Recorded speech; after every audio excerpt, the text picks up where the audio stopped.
Hey, I'm Tim, apprenticeship graduate of 2025. So the reason I decided to join the apprenticeship program was because I had the ultimate goal of becoming a field tech. The apprenticeship program seemed to be the fastest route to get there. A bonus would be the tool program that Cleveland Brothers offers to the apprentices that allowed me to get a huge head start on my job.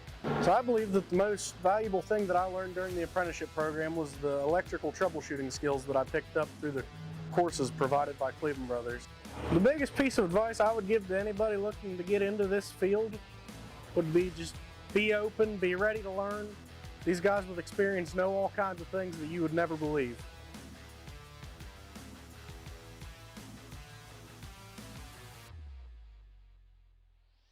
In Pittsburgh, passion doesn't stop at the pavement. It changes terrain. At Mositis Motorsports, we fuel every ride, on-road, off-road, and on the water. From city streets to backcountry trails and wide open water, we're Pittsburgh's ultimate enthusiast destination. With 2 showrooms, East and West, and a team that lives this lifestyle, we don't just sell machines, we power experiences. No matter how you ride, it starts here. Mositis Motorsports, on-road, off-road, and on the water.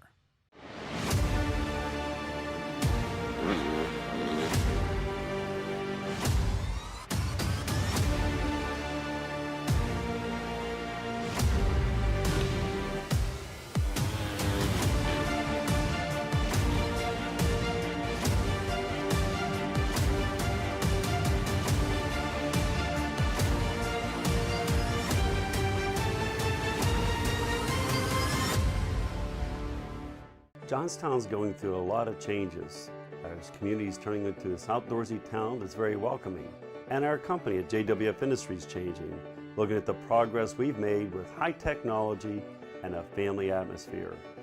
If you're from Johnstown, stay here, see the opportunities. If you left Johnstown, come back and see the difference in our town, see the differences at JWF Industries, the technology, and a great future here.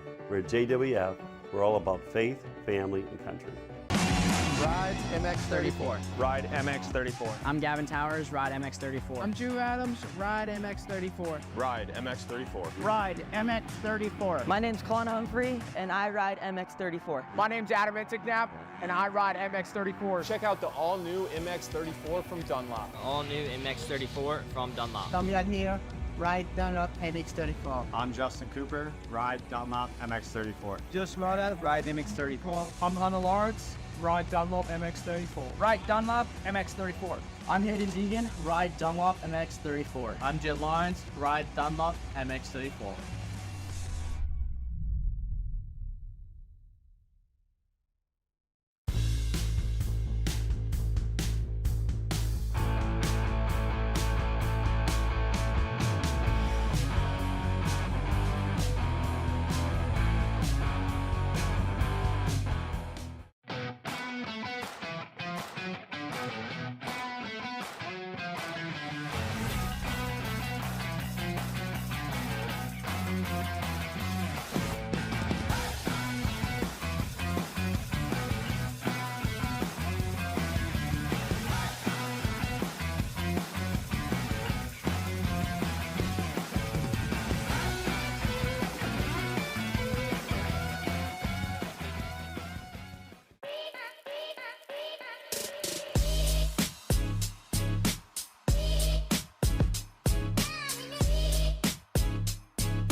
Off the road, Honda builds it. You want it, and the new 5-star Power Sports Bedford County has got it. Conveniently located on Route 30, just across from the Bedford Everett Walmart. 5-star's got a huge selection of Honda bikes, quads, side-by-sides, and tons of parts and accessories. No one stocks more. 5-star Power Sports Bedford County.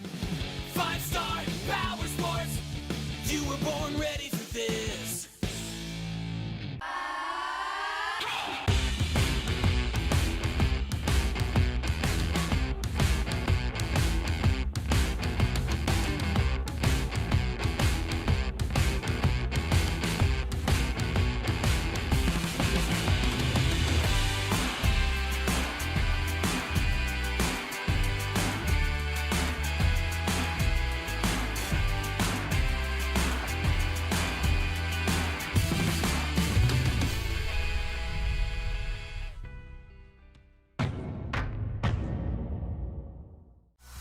would you like to go to a school where we take into consideration how students learn best?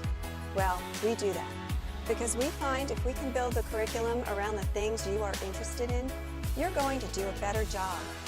The mission at On Track School is that educational success is possible while chasing your dreams. Not only will our staff help students to achieve success, they will cheer you on to the finish line.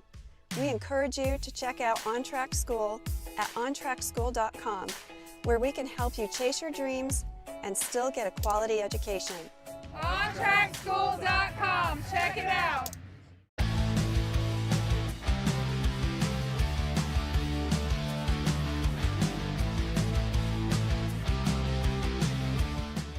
Hey guys, welcome to Cernic Cycle World, your premier power sports destination. Come on in and check it out. We stock the best products from Honda, Suzuki, Kawasaki, Yamaha, KTM, also Kia. That means we have something for the whole family. We also have a full-service parts department ready to help you with the newest parts, accessories, apparel, and gear from all the top brands. We have our 40,000 square feet showroom with over 500 new and used units, ready for immediate delivery. Easy on-the-spot financing, good credit, bad credit, we can help. And if we don't have what you're looking for, we'll get it. Come see why nobody beats a Cernic Steel. Or shop online 24/7 at www.cernics.com.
The history of Loretta Lynn's deepens.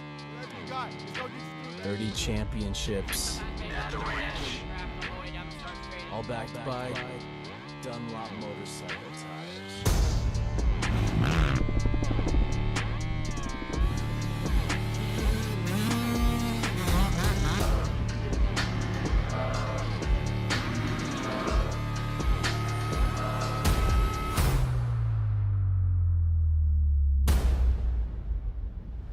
That kid's got heart. Win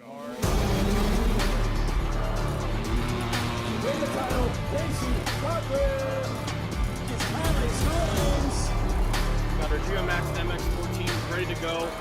Kevin Jones. Max Bennick.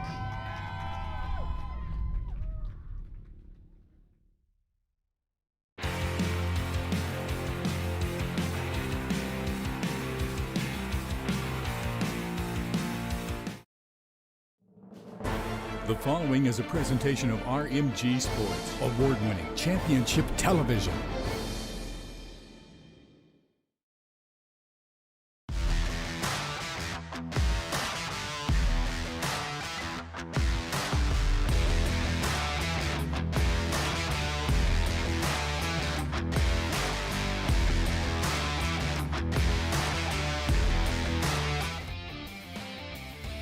Good morning and welcome to Pleasure Valley. We're back for day number 3 of the 2026 Mositis Motorsports Dylan Slusser Memorial Pro-Am right here at Pleasure Valley. Man, what a spectacular morning. I'm Kevin Bailey, the Moto Mouth, and I'm here with Scoob. Scoob, good morning. Good morning, Kevin. So happy to be back and here today to call the races.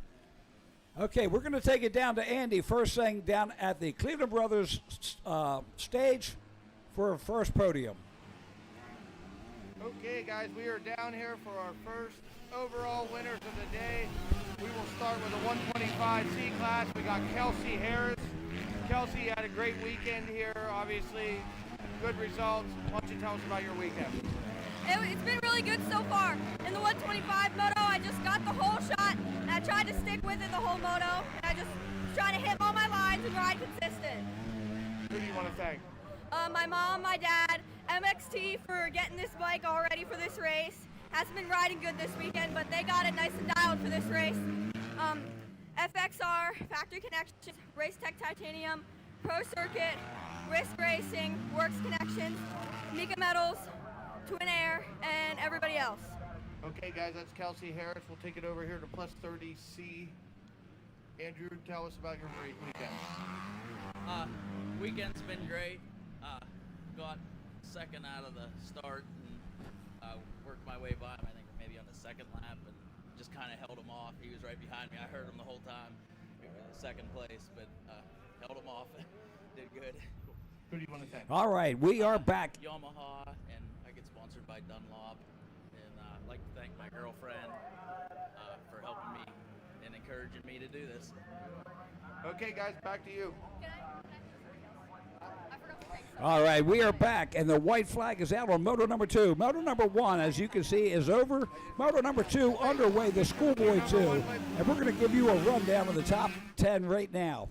In first place, we have Macalakai Kraft. In second, we have Briar Stesick. Third, we have Chase Dashel. In fourth, Landon Janke. In fifth, we have Oscar Joseph. Sixth place, it just changed, so it changed to Timothy Scott Jr. In seventh place, we had Rowan Schaefer. In eighth, Jace Wells. In ninth place, Landon George. In 10th, Caleb Likens.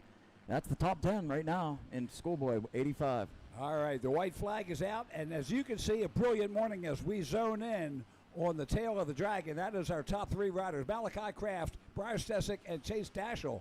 Now, yesterday, Stesick had the overall, or had the win, and he still right now has the overall with Dashel in second and Malachi Kraft in third. Again, that is the overalls as it stands right now.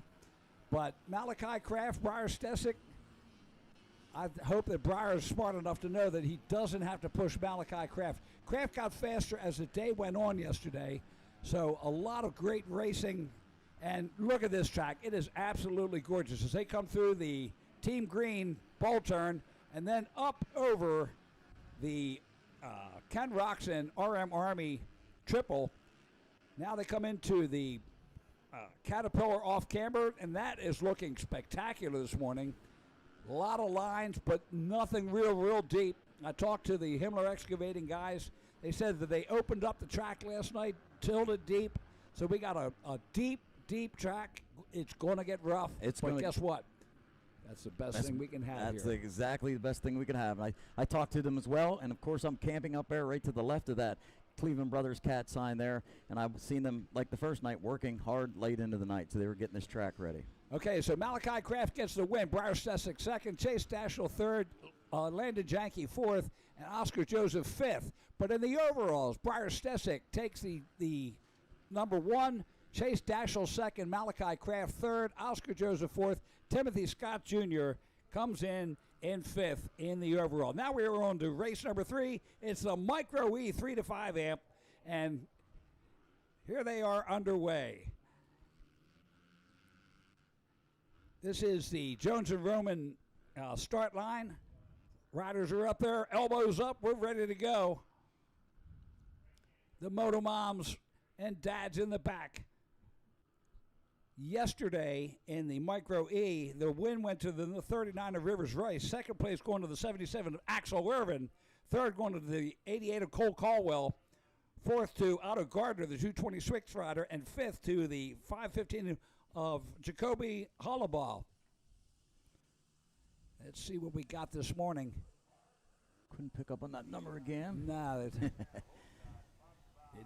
combination of old eyes and small bikes. It's old eyes and small bikes is not good for us old guys. Look at that. What a beautiful line this morning. There's the corduroy is not in yet. There's ruts, but they're 50s. Come on. Yeah. So across the Fuel Factory dragon back, and we have an excellent drone footage as we zero in on our leaders right now. There's your top 5. And that is the number 39 of Rivers Rice. He just needs to stay right where he's at. How about it? Absolutely. Yeah. Out of Fombell, Pennsylvania. On the podium works Cobra Elite, Sons of Our Fathers, Thor, Driven, MX Tire, Moody, Dunlop, T-Rex, Alpastar, Catalyst, VP, Dirt Care, and EVS Cobra. Boy, that track, it's looking really good today. Oh, yeah. It's looking so good, and the lines are, as you can see, not as deep. All right, we're going to take it down to Andy on the Cleveland Brothers podium. Schoolboy 2 overall. Wow, what a race, man. That was hard fought, for sure. Why don't you tell us about it? Yeah, it was really hard. Got off to a pretty good start. I think like 3rd or 4th out of the whole shot. Passed everybody going down the hill, didn't let off wide open the whole time, just shifting. Passed up to 2nd and just stayed 2nd from there, held my race. Who do you want to thank? I'd like to thank my mom, my dad, Jonesboro Motocross School, Chris Sokol, CNC Metal Masters, Dave and Jamie, O'Neill Fast Track, Black Diamond, MX Tire, Jeff Cernick, Dunlop, and everybody else. Thank you. Present you with your number 1 plate, the 558 medal. That's your Schoolboy 2 overall winner, Briar Stesick, man, with a great ride. Congratulations, Brian.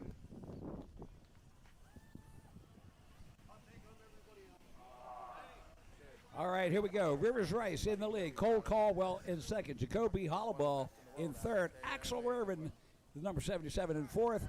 And Otto Gardner rounds out the top 5. We zero in on our leader as he heads down to the tail of the dragon. He's got one heck of a lead, doesn't he? Oh, he does. He has a 7-second lead over Cole Caldwell. Jacoby Hollowball just behind him, and then Axel Irvin also right back there. So good battle for 2nd right now. But Rivers Rice has checked out. You see him come into the Honda switchback, and Rivers just nailing it on this Cobra electric bike.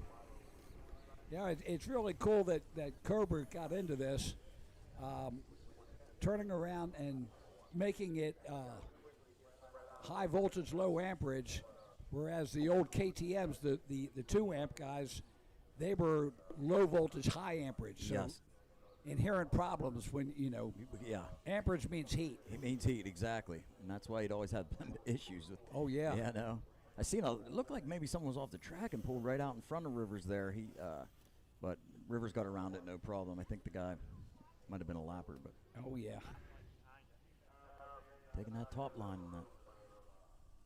It's a sweet line there, and he's coming up on another back marker. Look at that move. There's your 2nd place. That's Cole Caldwell on the Cobra, bringing it into the Cleveland Brothers Caterpillar off camber. Back to our leader up over top of the Dunlop tunnel. There's a good view from the tunnel cam. Underneath the Plum Contracting Bridge and into the LMR Tires first turn.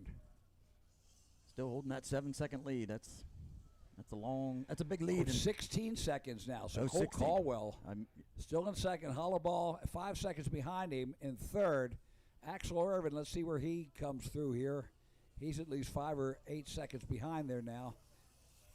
9 seconds. So that's is Cole Caldwell there. And of course they're coming up on some lappers as they come through. So 16 seconds behind the leader is Cole Caldwell, and then 5 seconds behind him is Hollowball. 9 seconds behind him, Axel Irvin in 4th. Otto Gardner in 5th. Kingston Natali in 6th. Nolan Rich in 7th. Weston Miller in 8th. Milo Cleista in 9th. And Ryland Smith rounds out the top 10. And that's brought to you by MXers for Jesus. Going to be a nice hot one out there today. They're saying 81 high today. So. Oh, you're getting to my weather now. Yeah, Florida weather. There you go. Stuck around for that MX, or I'm sorry, the remix race yesterday. It was really great. Oh, it was good. It was a good race. There's our second place trying to get through the. Lappers would get one down. But he's now crying. No crying in motocross. And there's our leader, Rivers Rice, as he comes up, take that left-hander into the cat off camber, the infamous Pleasure Valley off camber there, proudly sponsored by Caterpillar.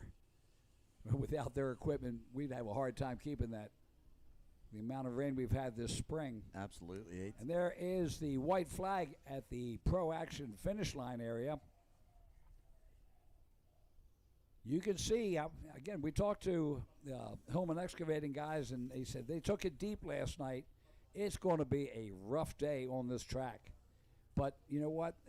Rough keeps them safer. It really does.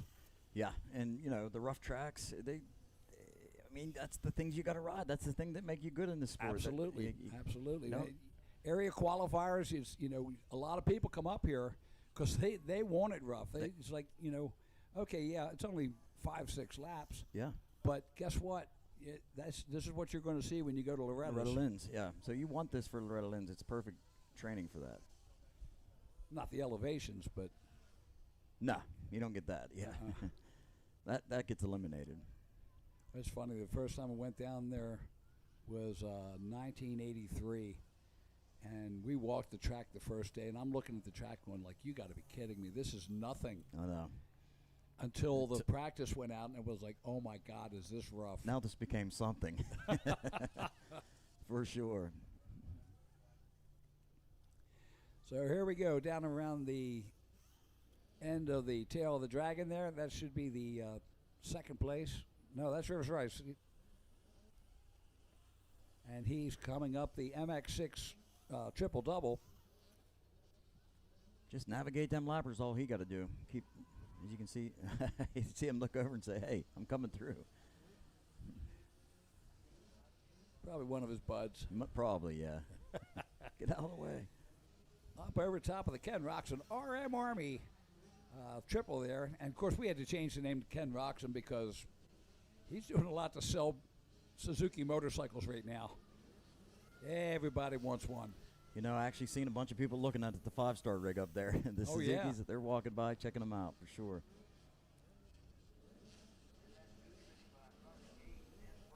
And the checkered flag is out.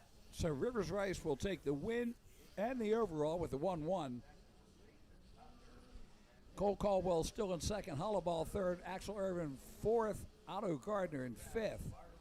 But if it stays the way it is, Cole Caldwell will take second, Axel Irvin third, Jacoby Hollowball in fourth, Otto Gardner fifth, Nolan Rich in sixth. Again, that is in overall scores. As we get ready for race number 4.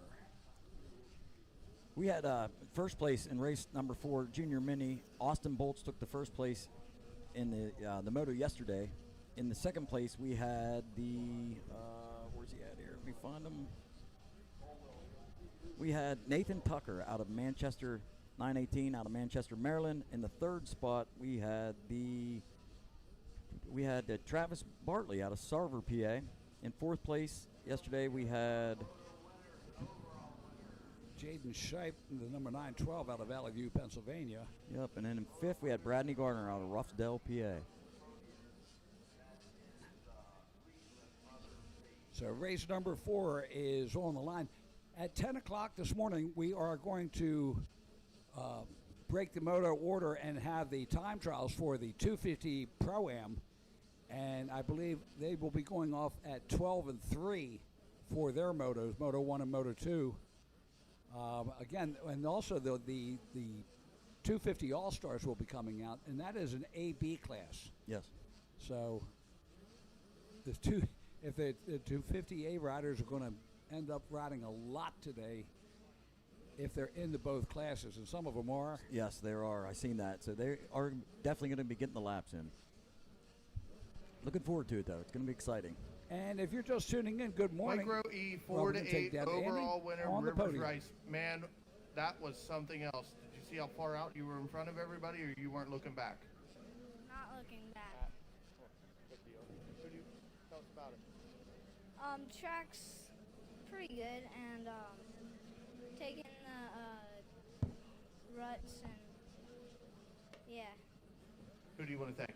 My mom and dad, Cobra Elite, Podium Works, MX6, Dunlop, Alpine Stars, Moody, T-Rex, Thor, ABS, Catalyst, Driven MX,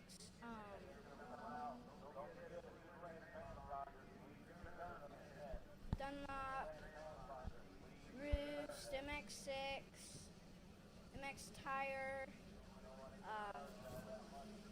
everyone else, thank you so much. Okay, guys, Micro E overall champion, Rivers Rice. Congratulations, River. All right, here we go. Race number 4, Junior Mini, underneath the Plum Contracting Bridge into the first turn.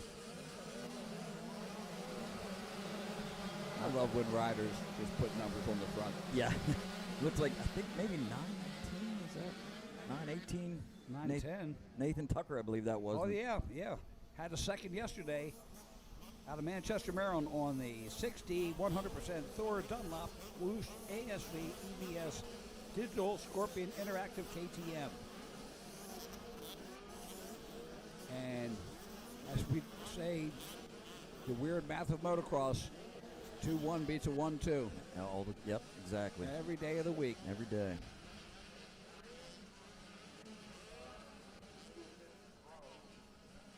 We see him come through the Honda switchbacks. Again, good morning to everybody. Welcome to the RMGSports.net broadcast of the Mercedes Motorsports 2026 Dylan Slusser Classic. It's a memorial race. It's a celebration of a rider that we all loved. Just all giving. One of the pros from out here in PAMX land out in western Pennsylvania. And we hope that he's up in heaven watching this and loving life. You so know he is. Absolutely, definitely looking down and smiling for sure.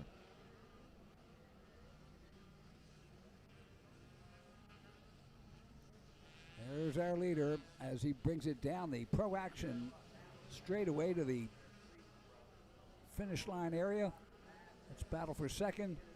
So it is Nathan Tucker in the lead. Travis Bartley, the 101 in second. Steve Green Jr., the 2X in third. Tate Bawano, the 126 in fourth. Keegan Lerman, the 520 in fifth. Jaden Shipe, the 912 in sixth. Austin Bolts, the 116 in seventh. Eighth is Bradley Gardner, the number 7. Ninth is the 777 of Waylon Bertuzzi. And rounding out the top 10, the 420 of Xander Brown. I love how this track's coming together today. You can just see it. Yeah. You know, it's not getting as deep yet. Obviously, you know, it wasn't as wet as yesterday. Now, practice was only a sight lap this morning, so that helped tremendously. That helps tremendously to keep this track together. And hopefully we can get most of the 50s in the early part of this racing. Yeah. But even looking at that rough area, the curl of the tail, and headed down that Himmler downhill. This is the battle for second with Bartley and Green going at it as they come through the Honda switchback. But you'll notice, I mean, look at that. There's multiple lines there. Mm-hmm. Nothing cut in. There's a pass as Steve Green side by side. Oh! Showing him a tire. He scrubbed that right into his side. That'll back him off real quick. Look, yeah, Bartley caught his leg there a little bit, too, that slowed him down. So going through the Kawasaki Team Green bowl turn and up over the RM Army triple. And that is Nathan Tucker as he exits the Caterpillar off camber. That middle line seems to be the line today. Everybody's taking that. From top to down the middle to the bottom. Yeah. Well, you know, I was always you start at the top and it gives you so many options. But if you're at the bottom, there's nothing you can do. You're not going up. One option. Yeah. And off-campers are such a different animal in motocross. You don't see them a lot, you know? No. And especially one like that. Oh, yeah. And so it makes it. And Bud's Creek used to be infamous for their off-campers, as was Steel City and Mount Morris. Yep. You know, I guess it's an Eastern thing. It is. I actually built one at my track, not even close to that, just to have it, you know, just to say, got a little off-camber. And again, you know, it's a hard concept, and even the pros have problems with it, of weighting that downsided foot and floating the top. Yep. It just doesn't, you know. It's a contradiction. It's like patting your head and rubbing your belly. Oh, I still can't do that. Yeah, me either. Catching his leg there a little bit, Tucker was, but no problem. Oh, nice. Look at that. Made the turn in the air. Good skill. Yeah. He's got a scrub game down for sure. Absolutely. Nathan Tucker down into the valley, heading into the Team Green bowl turn. Look at that. There's just so many open options through that bowl turn right now. Later on, there's going to be like 15 lines. You're going to be stuck in one of the ruts. For sure. Now again, that's part of it. As you said yesterday, that line holds you in there, and if you're locked in on that rail, it's a good thing. Yeah, it really is. Like I said, I call it the railroad tracks of motocross because you're locked in. White flag is out. Last lap for Nathan Tucker. Steve Green still in second. Travis Bartley in third. Tate Buono fourth, and Keegan Lerman in fifth.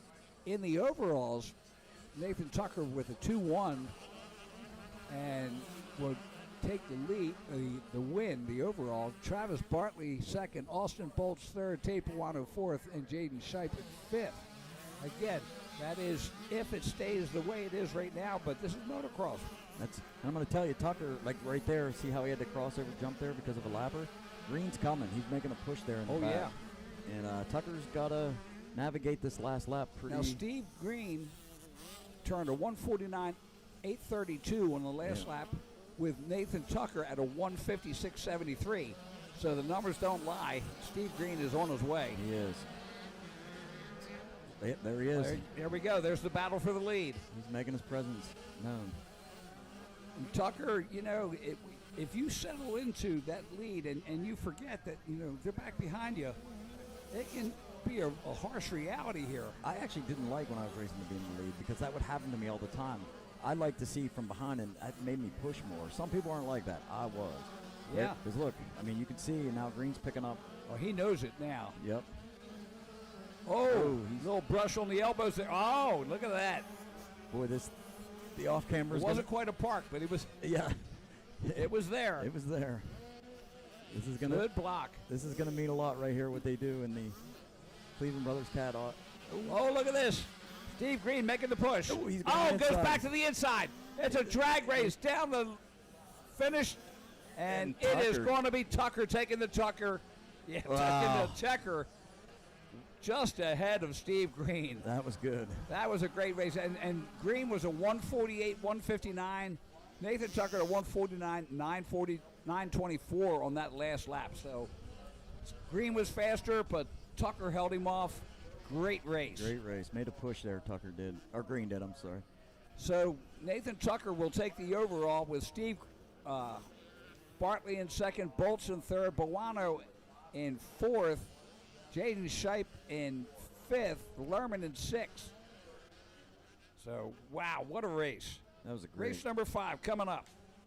We have the micro 4-6 shaft. In first place was Rogan Markle out of Hanover, PA, taking the first spot yesterday in the moto. And number 2 spot yesterday was Alex 429 Alex Rierick out of Apollo, PA. Number 3 was 19 Eli Labonte out of North Smithfield, Rhode Island. In the 4th spot we had Bo Chan. And in the 5th spot we had Jack Fote out of Gibsonia. So the 345 of Fote. Bo Chan, the 817 out of Pittsburgh. And everybody out there on a Yamaha. Yeah. But, yeah, looking forward to this. All getting ready on that Jones and Roman start gate. Now, yesterday, the 77 Carson Irvin out of Freeland was, she came out with a hole shot and pulled. She was 100 feet ahead. That's right. And spun it around. We're going to take it down to Andy on the podium now. Nathan Tucker, congratulations. You are our junior mini overall champion for the weekend. Why don't you tell us about it? It was good. The track's really flat. I'm really light, so it helps me a lot. Who do you want to thank? Mom and Dad, 60, Thor, Digital Scorpion, ODI, EVS, ASV, everybody else, thank you so much. Here's your number one plate. Congratulations. That's Nathan Tucker, your junior mini overall champion for the weekend. Congratulations, Nathan. Back to you guys. All right, so here we are. We're back to the Micro 1 4 to 6 shaft, or as we call it, the P-dubs. P-dubs. All right, the Monster Girl turns the car sideways, and we are underway. Only a little bit noisier than the e-bikes. Yeah, just a tad. Into the first turn. Let's see what we got today. Under the Plum Contracting Bridge into the LMR first turn. 21 looks like in. That's Ryland Smith there, taking the lead back over on the outside. I seen that. I couldn't catch the number of the other. Oh, what a great drone shot as we look down at the head of the Dragon. That is a downhill off camber. Not a terrible off camber, but still unsettling as it drops off to the side there as they head into the Fuel Factory Dragon back. Top 5 on the breakaway right there.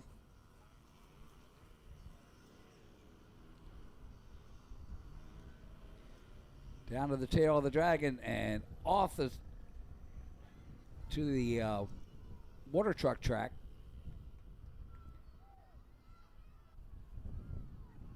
So we're trying to get a beat on that lead there. Who is that? Not sure, but they're pulling away. Oh, that is 21. Raylan Smith, it looks like, out of Hanover, PA. Sponsored by Dunlop, One Ton Racing, Keystone, Cycle Parts, Elite Decals, Stephenson Equipment, Tug Hill Logging, Leatherman Compound.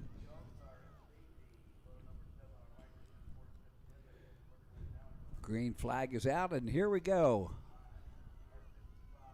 Yep, the 21 of Ryland Smith out of Auburn, Pennsylvania. Markle, the number 32. Rogan Markle in second. Eli Labonte in third. Jack Fote in fourth. Bo Chan in fifth. Rhett English in sixth. Luca Stevens in seventh. Benson Rich in eighth. Skylar Wenger in ninth. And Grier Staubs rounding out the top 10. That is brought to you by Quebec Cycle. Boy, I love how they just come through there, and that shot you could see. We'll see it next time around.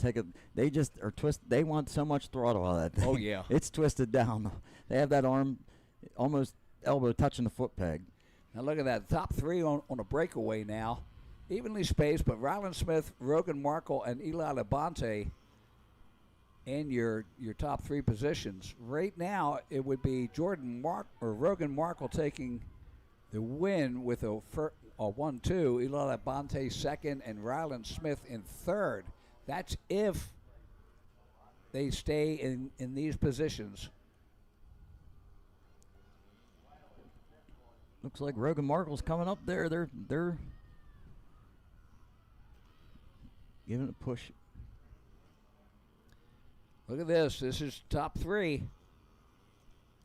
Make the turn in the fourth place, bringing it in also. So we got a battle of 4 as they head through the non-off camber. It's still the Caterpillar, but it's the non-off camber. I love how they got a little rut right before that in the water. They were actually building a rut in the water truck line. Yeah, yeah. So Labonte now up into second. Markle back to third now. Smith still in the lead. Ryland Smith in the lead. And in the overall, that would put Labonte in second and Ryland Smith in third. Jack Fote in fourth and Bo Chan in fifth. Again, that's all hypothetical right now because there's 5 riders in this battle. Looks like Labonte went back there a little bit, but it's not showing that because. Oh no! Yeah. Look at this battle for the lead as they head down to the head of the Dragon.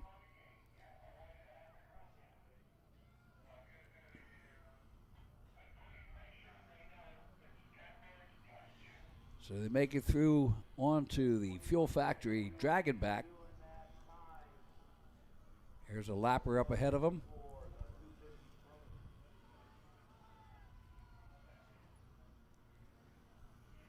Rylan Smith still in the lead. Eli Labonte second, Rogan Markle third, Jack fourth, and Bo Chan in fifth. Tight battle for the lead here.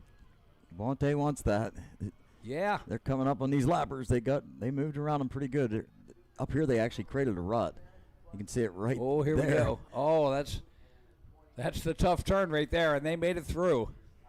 Now again, Markle, Fote, and Chan have to try to get around those back markers also.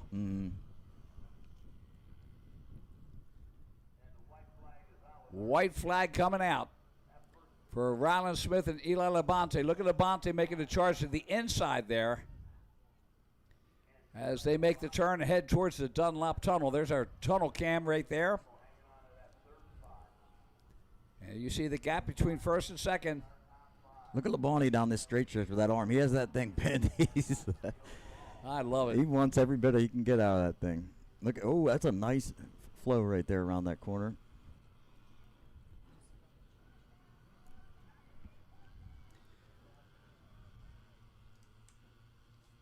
Down through the downhill off camber into the head of the Dragon. Flagger gets that rider out of the way. Boy, they got they got some traffic. Oh, Labonte's getting held up. He got shut off big time. Nothing for nothing. It's just racing. Yeah. That put a hurting on Labonte there. That did. So Rylan Smith making his way around. He's at the tail of the Dragon. Heads out onto the water truck line.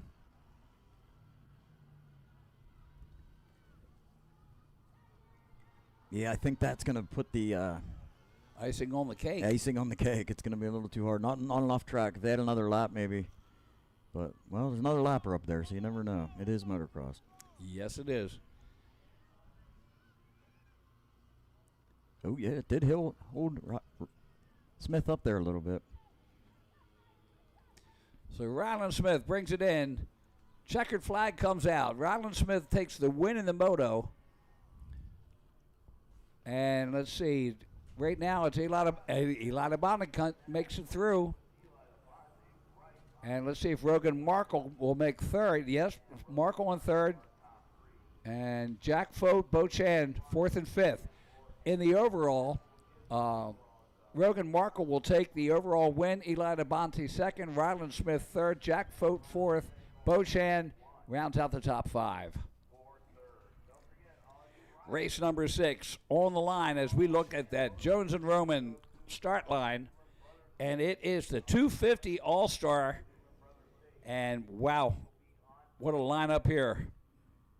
We have taken first yesterday, 57, Jesse Turner, sorry about that. We have the second place, Luke Fowler out of Midland, PA, number 46. In the third spot, we had 404 Riley Busey out of New Berlin, Wisconsin. In the fifth spot, we had Malachi Kraft out of Carlisle, PA.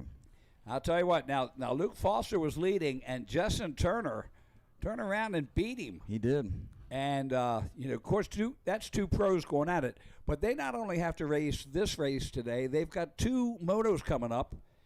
And it's only 20 minutes. It's 18 minutes till their time qualifying where they got to go for back the 250 Pro-Am. Yep. But you know what? As in the kind of shape they're in, it'll be kind of cool to see this because they're going to go out there and get a good view of the track. More time on the track, and it's also going to show how much shape they are actually in. If they're out of shape, it's going to show up. Oh, absolutely. And we both know, watching them yesterday, they're in shape. They're in shape.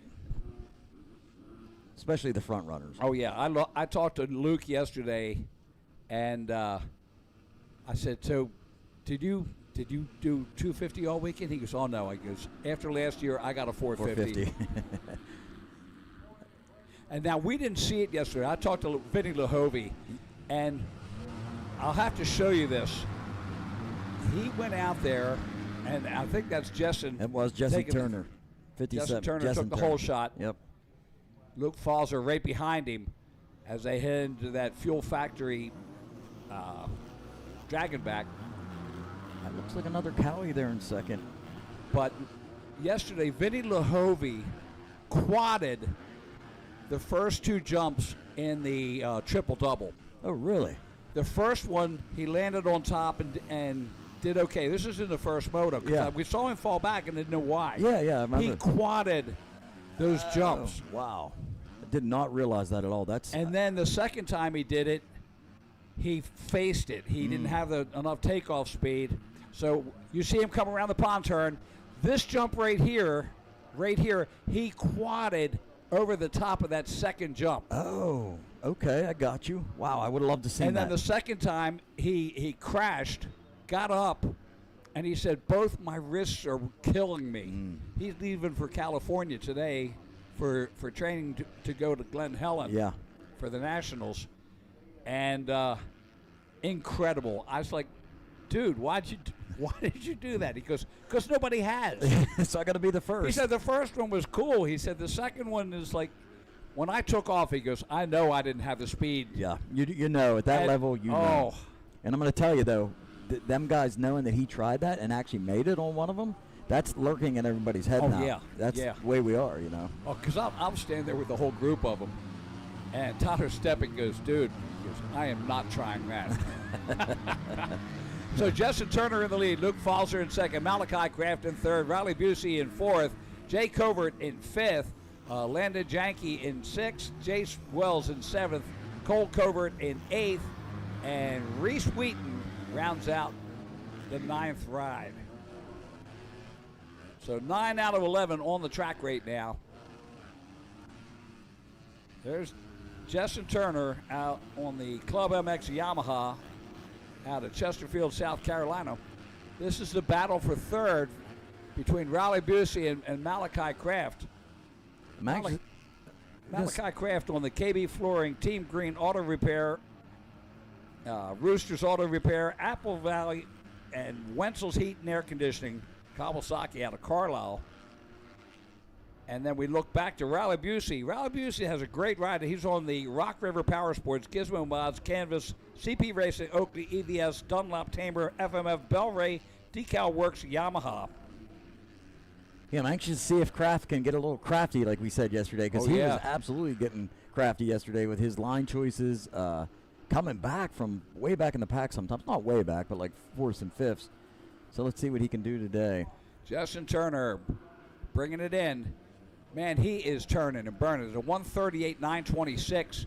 Luke Falzer just comes through as a 139.622. Riley Busey at a 140.733. Malachi Kraft in fourth at a 142.277. So Falzer and Justin Turner are turning it right now, turning and burning. And again, they're both looking at this as they're getting a nice practice and good eye on the track. Good, it's 100% payback. So absolutely good time in the track. More laps, more feel, more flow, the whole thing.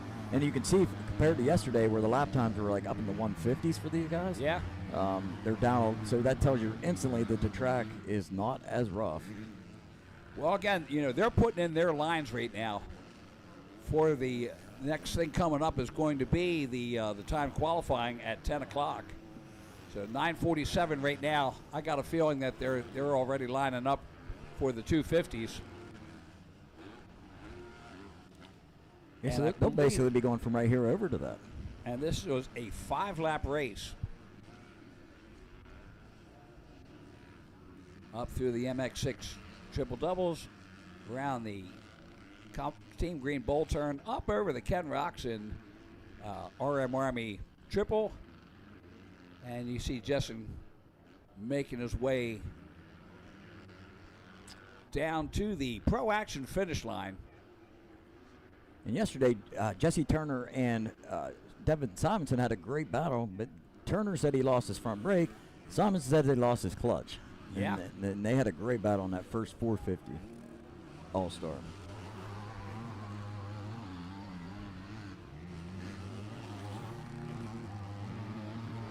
There's Luke Fowler coming through. They've all separated out, just kind of running their pace right now.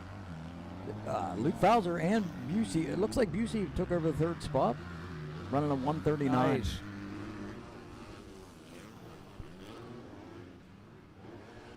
Yeah, Busey out of Wisconsin, good rider. Of course, Conrad Eigenman that's the third place. That's Riley Busey right there. But Conrad Eigenman has a good eye for picking talent out and knowing who to pick up on that Rock River Yamaha team. I just congratulate him and thank him for putting together a Supercross team and outdoor motocross. Again, he's putting together an effort to put teams out there. Yes. And that's something we really, really need. We need in to this sport. Yeah, I love when guys do that. And we do need that. You're absolutely right. That's Luke Fowler making it through the Team Green bowl turn up over the RM Army triple. Busey's making a push here on Fowler. I like it. And he was faster last lap. So let's see, Justin Turner comes through and gets the white flag. He has a 139.272. Luke Fowler 139.132. So Fowler's turning and burning. Riley Busey at a 138.993. That Yamaha is barking. Yes, it is. Only 2 seconds behind Luke Fowler. As we see, there's the battle. That's your top three right there. Fowler sensing he's back there. It's like, yeah, you know what? I was just kind of cruising and looking. Let me wick this up a little bit. Yeah, I think I want the money. He looks to me a little bit, just because I'm so into, I love watching the riders and their body and how they react. Oh, yeah. He looks a little, I will say, stiff today. Then maybe something's going on. I don't know. Well, the 250 yesterday and two motos plus the time trials on the 450. Well, let's face it, 450 is going to leave you sore on this track. Well, it sure left me sore in that REMX race. Ooh. Up over the top of the MX6 triple-double.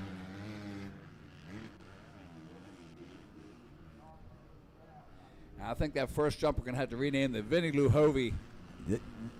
You know, I was going to say that earlier. If he did that first guy to do it.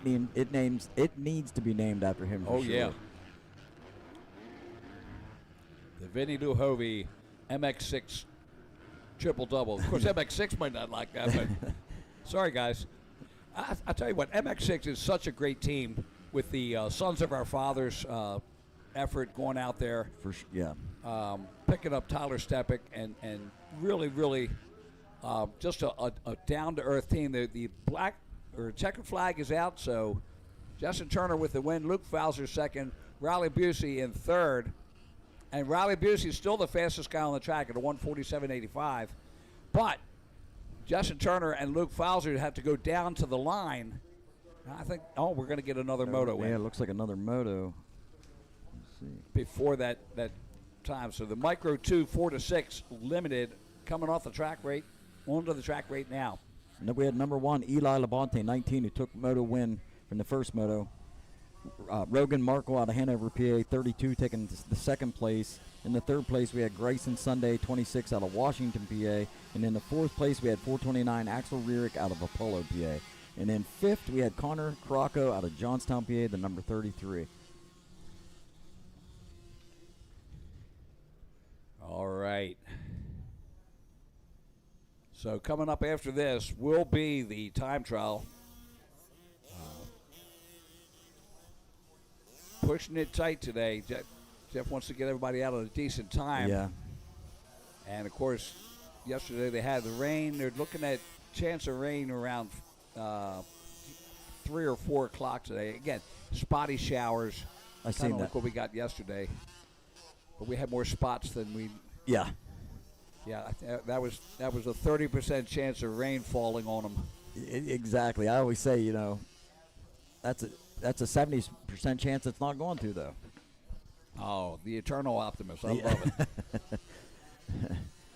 Looks like Labonte out in the lead again.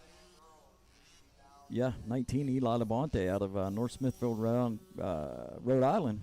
Sponsored by Labonte Landscaping Construction. Good battle. There's your top three as they head around the pond turn. That is the actual halfway point on the lap. And headed up over the MX6 triple-double. Oh, there's a pass there. New second-place rider. I don't know whether he made it out of there. But there's Labonte in the lead as he heads into the Team Green bowl turn. Got a little squirrely there, but pulled it out, no problem. There's your second and third. So this, the 4 to 6 Micro 2s. Kind of cool that they're riding the full track at 4 to 6 years old.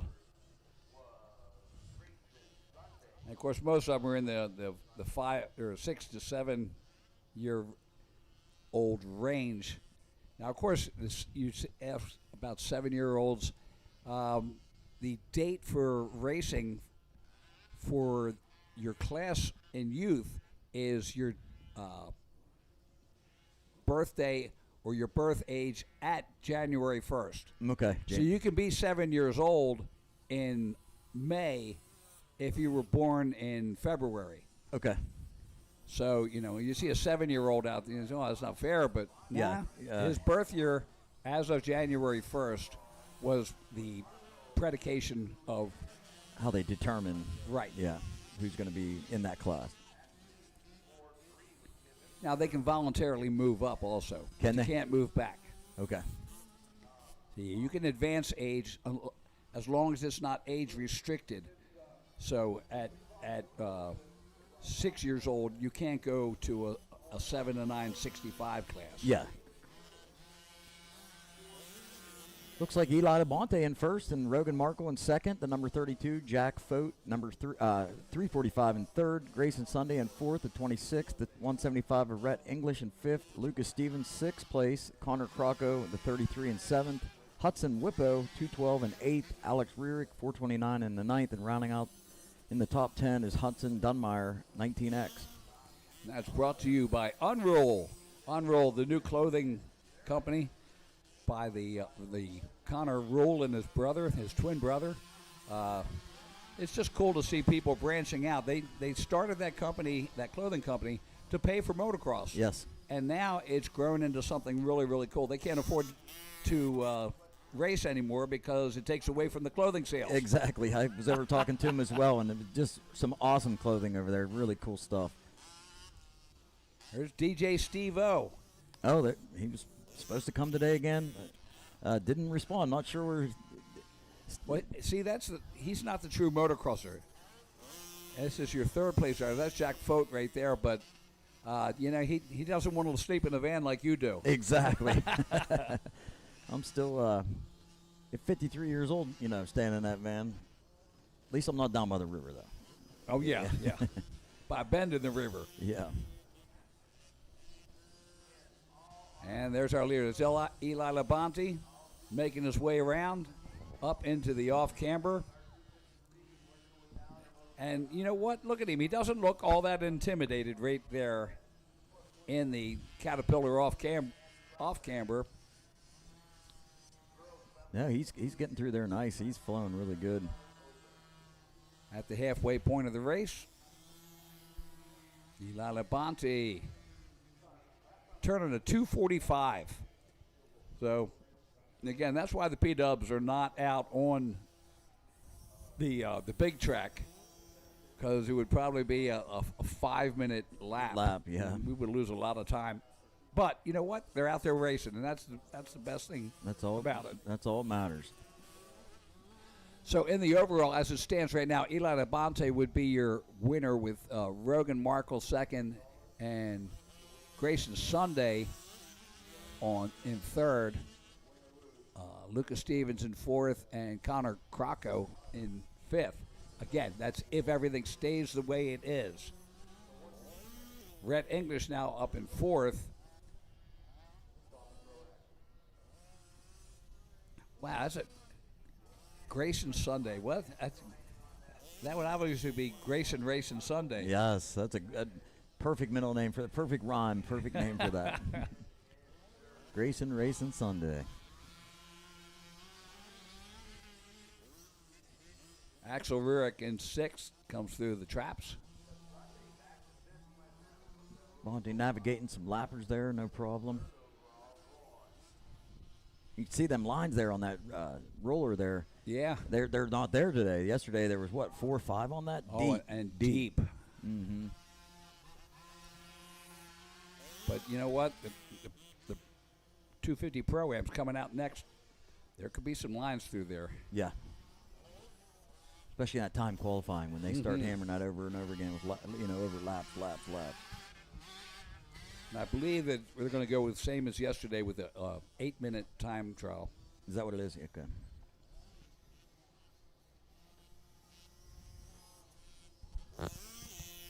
Bonte navigating some lappers again, no problem. He chose that outside line that time. Oh, yeah. A little smoother there.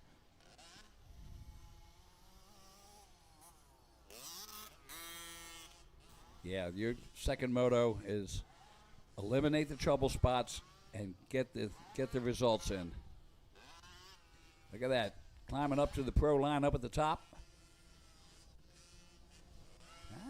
Pretty smooth. Yeah, he looked really good.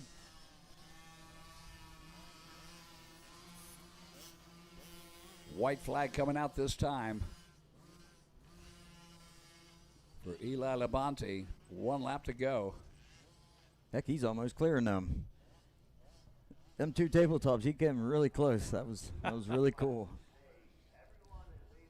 We were watching the 65s the other day in the remix, the relay race, clearing the triples just before the Dunlop tunnel turn, or tunnel jump. Yep. It's just amazing to watch the 65s clearing that. It really is. I can't do it now. Yeah. No, you know.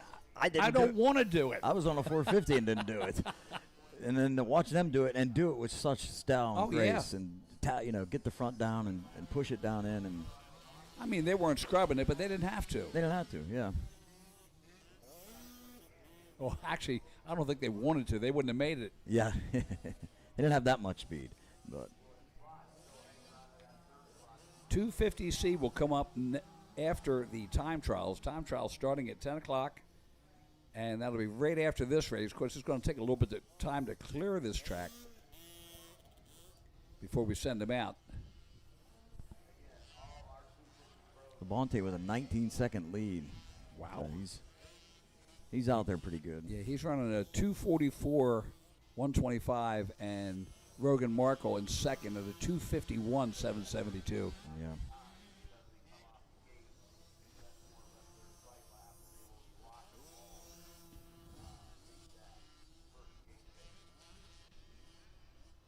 Yeah, I just love how these guys stand up like that now on these little bikes. Oh, yeah. Just the technique, correct technique. And that's great at this age because as you progress up through, you don't want to create them bad habits from the beginning. No. You don't want to reinforce bad habits. We want to reinforce good habits. I'm still trying to get rid of bad habits. Well, me and you's like teaching old dog new tricks,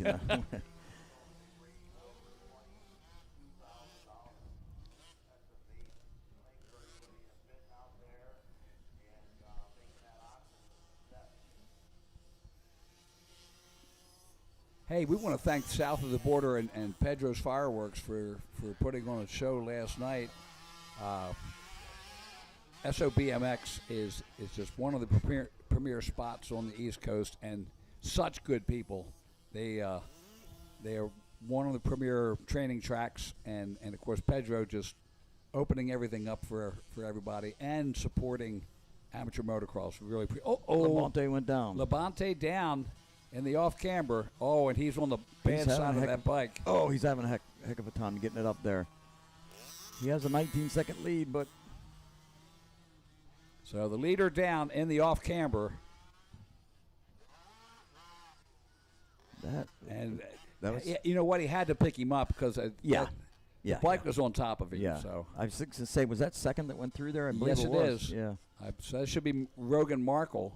No, maybe not. He was 19 seconds back. Yeah, that was Rogan Markle. Yeah. So Markle comes in and takes the win. And, that's going to change things. Oh, yes, it is. So Rogan Markle will take the overall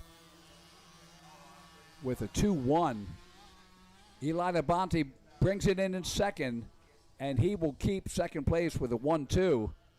Jack Fote, waiting for him to come through. He's in third place. Rhett English in fourth. Axel Rurik in fifth. Again, we'll see how they come through.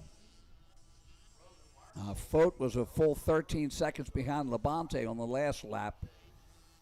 So let's see.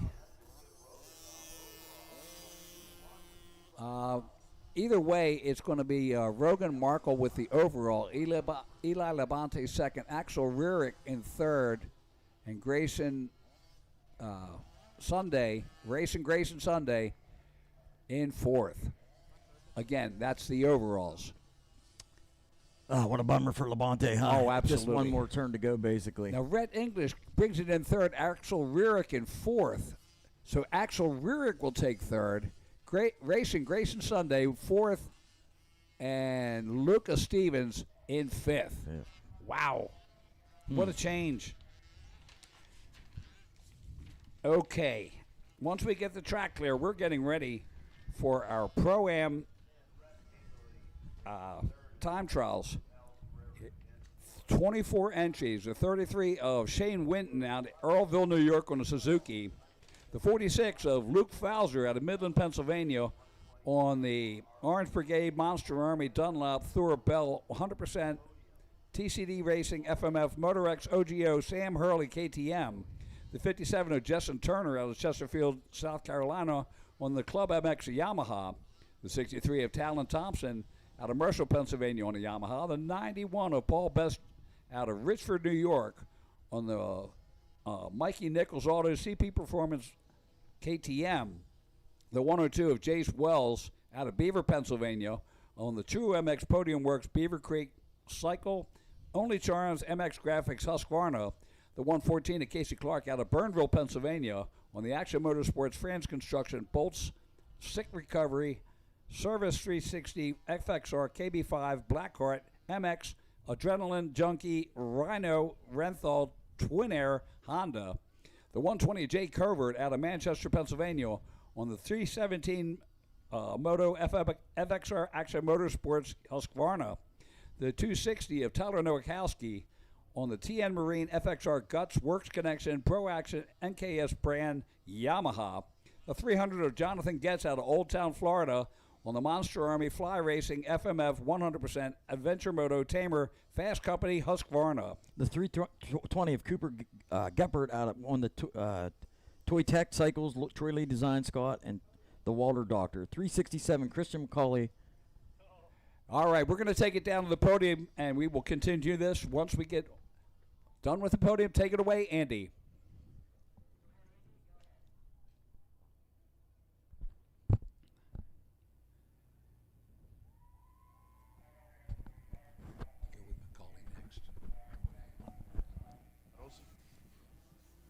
Put them on there, huh? Slow down some, let it flow. Here's your number one plate. Tell us about your race. It was good. It was definitely better than yesterday. Well, you were out there battling and you're behind and you're in second and you just kept running through and kept pushing and an unfortunate mistake, but you just kept pushing through and it put you into position. Congratulations. Tell us who you want to thank. He says second parts. Aftermarket.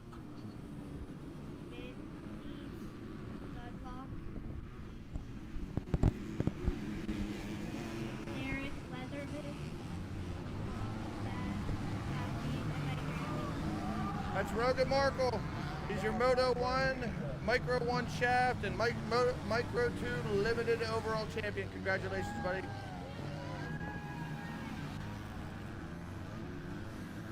So we have the 367 Krista McCauley MPSC Lawn Care Outlaw Motorsports M2R Ryan Iman 6D 110 racing gear.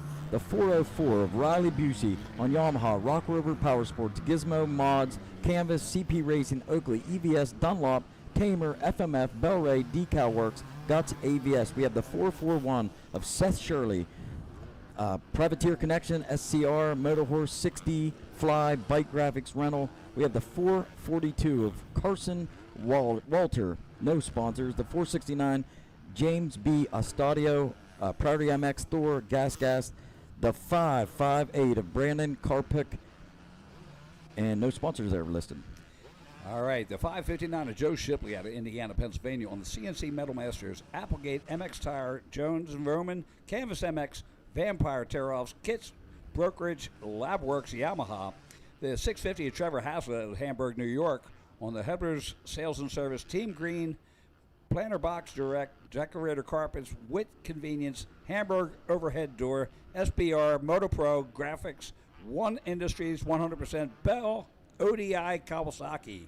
714, Angelo Mazza out of Glenshaw, Pennsylvania on the First Bike Motorsports, Fast House, 100% Alpenstars, Mika, Works Connection, Tamer, Twin Air, Pro Action, PR2, Guts, Blood, ARC, FCP, Ride Engineering, Kawasaki. 731, Steve Roman Jr. out of Export, PA on the Hillview Motorsports, Jones and Roman, FXR, PR2, Fast Track, Scott, MX Tire, Dunlop, Boyson, FMF Fuel, Works Connection, Sunstar, Department of Power, Kawasaki. 734, Reese Wheaton out of Irwin, Pennsylvania on the Mercedes Motorsports, MX Tire, Team Green, O'Neill, Racetech, Bonsai, Micah, Scott, Guts, Pro Circuit, DT1, Tamer, Works Connection, Kawasaki. The 944, Derek Leatherman out of Abbotsville, Pennsylvania on the self-sponsored Yamaha. And the 959, Axel Neff out of Slippery Rock, Pennsylvania on the NRC Construction, PR2 Suspension, MX Graphics, Rocket Exhaust, Wax Racing, First Bike, Hammer Nutrition, 60, Dunlop, Tamer, Micah, Arturby, DID, Fastway, DT1 Filters, Suzuki. So out on the track right now, 8 laps, and our riders making their way around for their time trials. This is the 250 Pro-Am. First look at them. And of course, Luke Fowler and Jessen were out there earlier on the other race, so they've got a little bit under their belts. But watch for Luke Fowler and Jessen Turner as they continue this battle. You see him come over to the Dunlop tunnel jump there underneath the Plum Contracting Bridge. And just random rides coming through here. We're waiting for them to get their first lap in as we see him come across the Cleveland Brothers Caterpillar off camber. And now we will be coming up with data. I don't know who that rider was there, but he just jumped. How far he jumped out off the roller there? Saw that. Yeah, that was pretty. Because this track creates its own sometimes just rollers just out of breaker bumps and acceleration bumps. So you can put some of them together. Focusing on Luke Fowler right there, who had a great battle yesterday with Jessen Turner, sorry. And as you can see, them lines are forming now on that roller where we said earlier there was none there at all. So they're forming already. Now something I noticed from a change from yesterday, the turn coming out of the off cambers where we saw Devin Simonson taking the inside across that tire.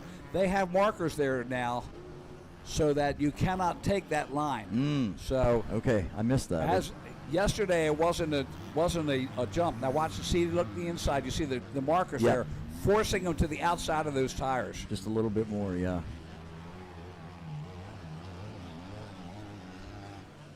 So let's watch this guy. Oh, they went off, but he was the one. I'm not sure who that was, but jumping off that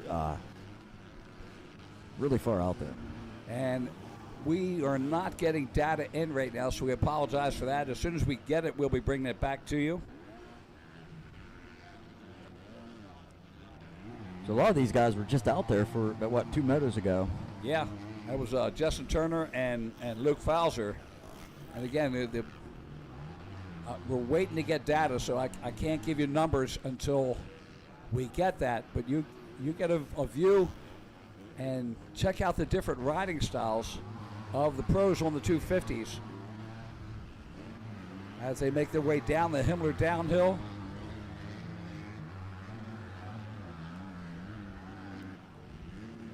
And of course, you're going to see just random riders through here because it's not like it's a race. It's not a race. They're just picking up, doing the time qualifying. So working on fast laps, getting the time down. See 441 there. That was Seth Shirley out of Egmore, South Carolina, way up from South Carolina. 789 coming through there. That is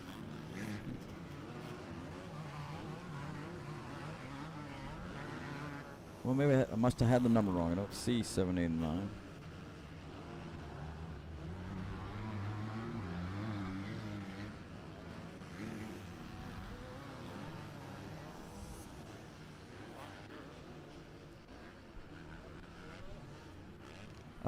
Looks like 41 coming through. We're focusing on right there now, 041.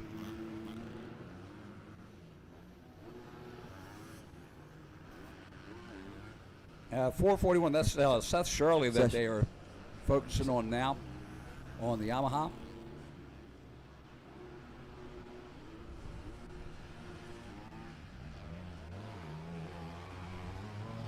Let's see if I can't trying to get us some live timing here. Seth Shirley, he's backed by Privateer Connection, SCR, Moto Hose, 6D Fly, Bike Graphics, and Renthal. Here we go. So Justin Turner right now at a 1:37.730. Jonathan Getz second fastest right now at a 1:41. Luke Fowler at a 1:39, so Justin Turner just turned that on lap 4. Jonathan Getz at a 1:38. That's his fastest time on lap 2. Luke Fowler at a 1:38.477 in third place. Fourth is Riley Busey at a 1:39.771. Reese Wheaton fifth place at a 1:40.028.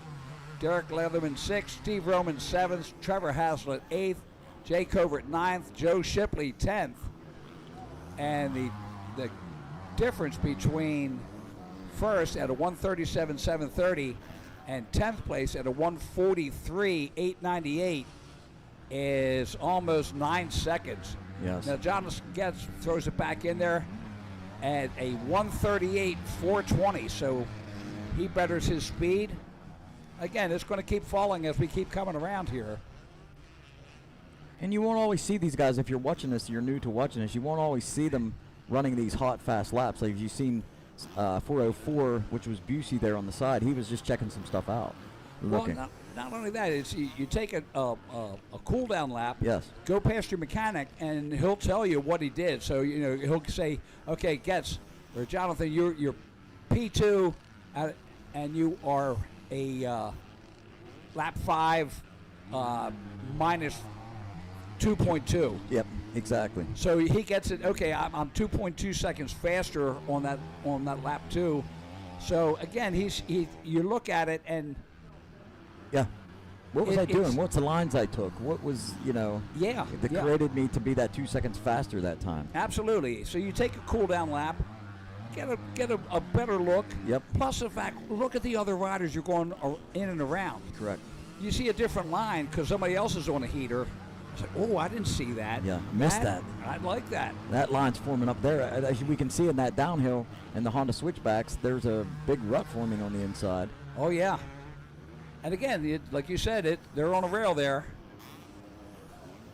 As we look at the Fuel Factory Dragonback right now, Justin Turner still the fastest, and on his 4th lap, he's on his 5th now. He was a 1:37.720.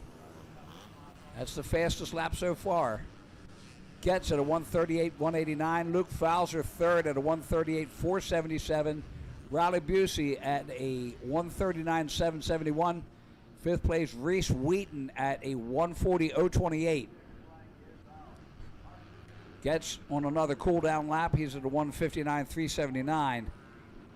And you know what? I think if you turn a 1:38, you're not worried about the rest of it. Exactly. You're going to look around, see what you got, and you say, you know what, you're going to beat me. I still got time to get another lap in there. Yes. Now we're at lap number 6. If it's an 8-minute time trial, they will be coming up shortly. They're actually waving the checker. I see them doing it. So it is final. They're focusing on Reese Wheaton Cup 734. Actually, they're off with a moto already. Let's see. This should be 254.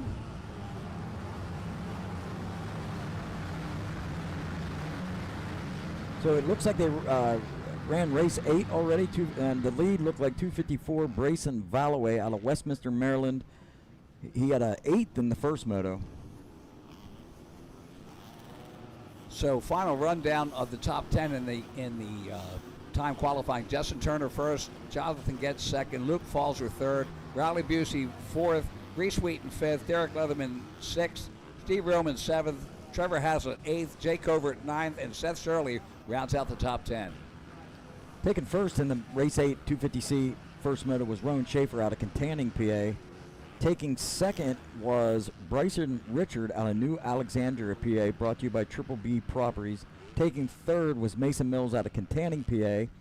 Taking fourth in the first moto in 250C was Caleb Likens out of Belfont, PA. And taking fifth was Lucas Lachorki, out of Johnstown, PA. Local rider. Like to see that. Brings in plenty of family. Up over top of the Ken Roxon RM Army Triple is your leader.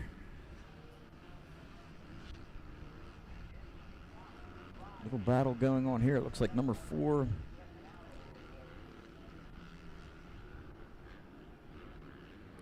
Molly Sittler, excuse me. So Bryson Valway, the 254, is your leader. Caleb Likens in second, the number 98. Third is Tyler Haggerty, the 701. Fourth is Brayson Richards, the 42. Fifth is Lucas Lakorchik, the 259.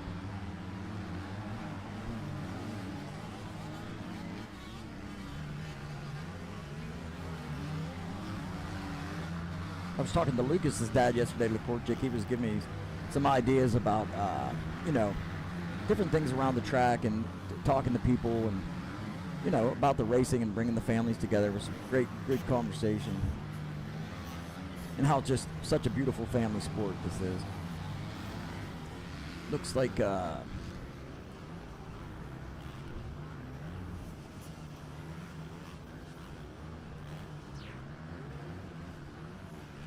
like 254, Bryson Holloway, Minster, Maryland, in the lead there, getting heat though from 98 in second place. That is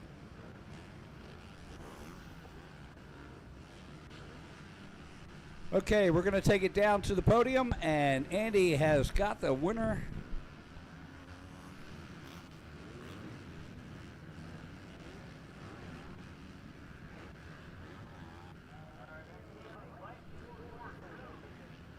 Okay, guys, I'm down here in the podium with Justin Turner. Justin, congratulations, man. What a day, huh?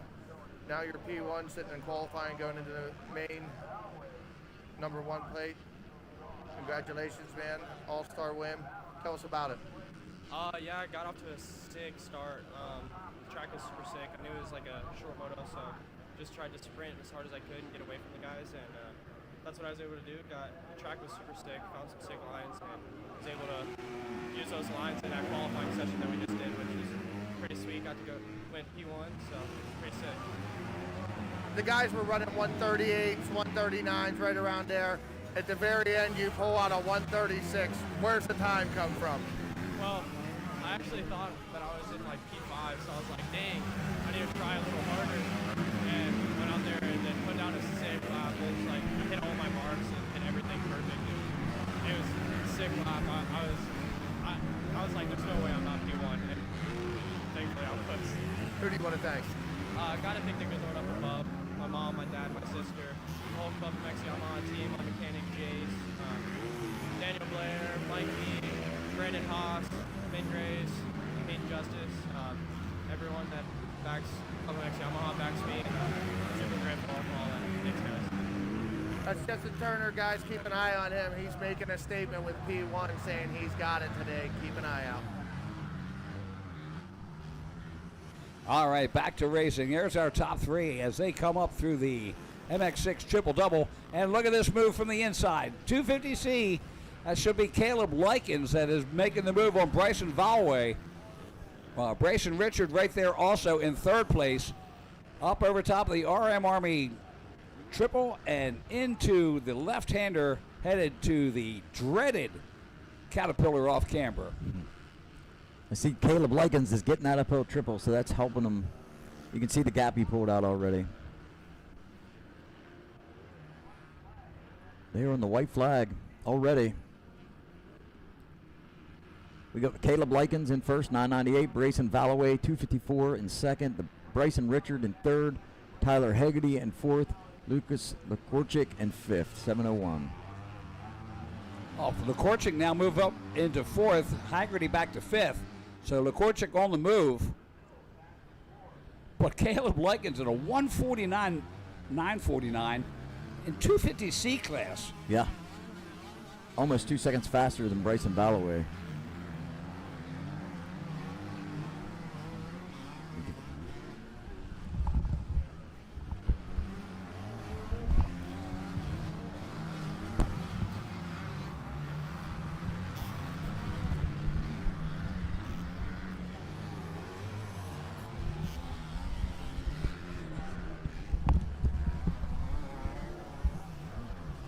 Hey, with us in the booth up here, Jeff Yenser.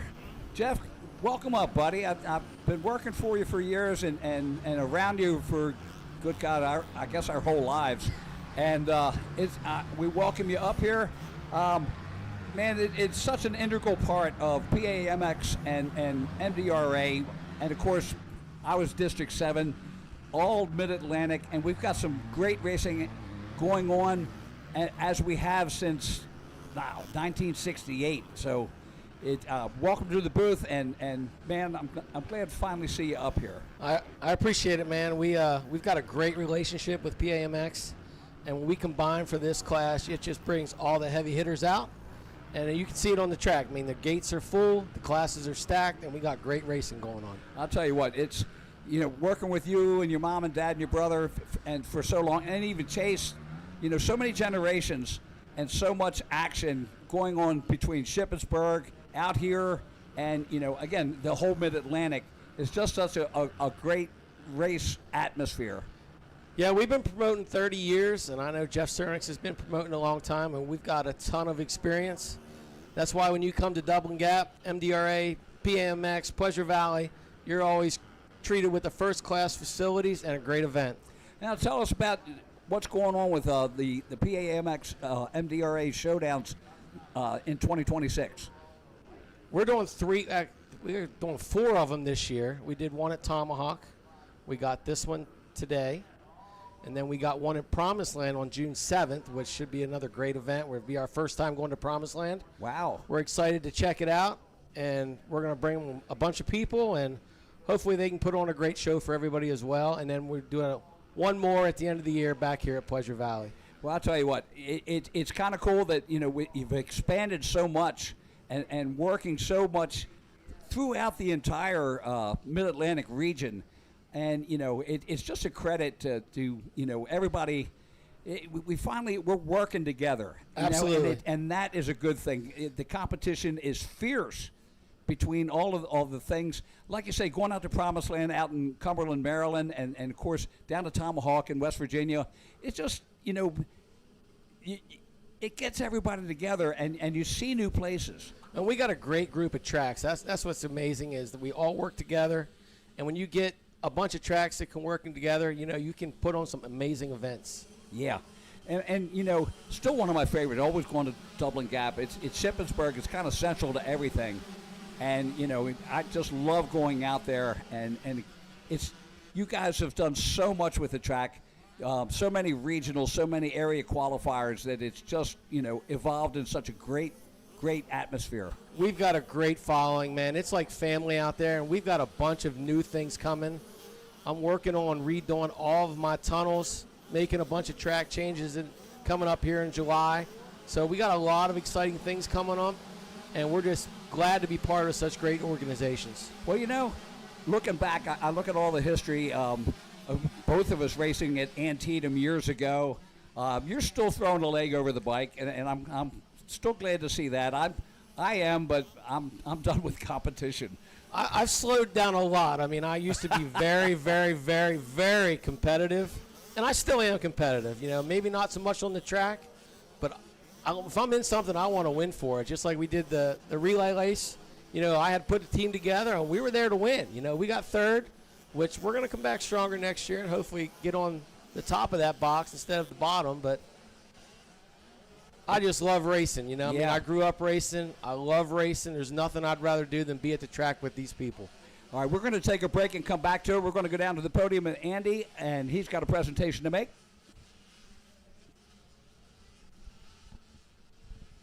250C overall champion for the weekend, Caleb Likens. Congratulations, Caleb. There's your medal. No, congratulations, Cernix man. Here's the overall #1 plate. Tell us about your weekend. Well, first moto in this class, got 32nd gate pick. Thought I was screwed. Came the out lead? like solid 25th place. Battled my way. I got to 4th in the first moto. So you're and calling that set me up for a it. good gate pick for this moto. Got a good start. Was able to get into second in the first lap. Sat behind Bryson for a little bit. Track's really hard to pass on, and Bryson was ripping out there. So it took me a minute to get by him. But once I got by him, I just put down the hammer and try to get a gap on them guys. And you know, I have to thank Bryson for holding off the guy in third, because without that, I wouldn't have won the overall. But yeah. Who do you want to thank? And my mom, my dad, Lord keep me safe. Carryover photography for getting me pictures. Backyard Designs, Factory Connection, O'Neill, Ogio, 100%. Email MR, Likens Market, 5-Star Power Sports. And We do occasional practice. everybody else for helping me, thank you. Okay, guys, that's your 250C overall champion for the weekend, Caleb Likens. Congratulations, Caleb. We do one Wednesday a month.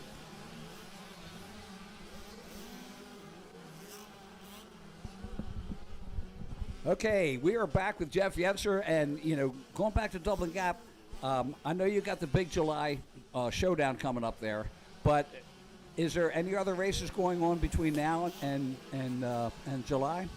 Yeah, actually, the last weekend in May, we got the JGW. We do a big women's purse for them on Saturdays. Nice. And then we got the D6 Henrietta Classic on Sunday, which is always a good event. We're excited to host that. And, you know, then in June 28th, I believe it is, we're celebrating our 30th anniversary. Oh, my goodness. Of I'd owning like and to come up for operating. that. It's going to be a blast. You know, we always try to give away a lot of stuff to our guys, you know, because we appreciate everybody coming out. We still do a track series, give away jackets to all the riders at the end of the year that come and support our facility. And there's not many tracks left that do that kind of stuff, so we try to keep that tradition going. Now, along with the races, do you offer practice days? We do. We do one Wednesday a month. We just started that this year. A while ago, we used to do a lot of practices, but it's just, as I'm getting older, trying to tone it back a little bit. But actually, my son has really stepped in, and he's starting to take over, and he's got a big interest in the track, so he wanted to bring Wednesday practices back. I said, let's start with just one a month. We'll see how it goes, and it's been good so far. And we have a couple open practices, not a lot, though. We're more of a race facility than we are a practice facility. Well, it's good that it, you know, at least offering someplace to go, and especially a Wednesday, because there's, you know, everybody's like, okay, I'd like to go practice, but I got a race this weekend. I'd really like to get out, see how the bike's doing. At least it's offered, you know, as a local facility. Yeah, in our area, pretty much Tomahawk's the only one that's open during the week, and they're open on Wednesday as well. So it gives a guy a different opportunity to go somewhere else. Yeah. Well, again, Jeff, we thank you for coming up here, buddy.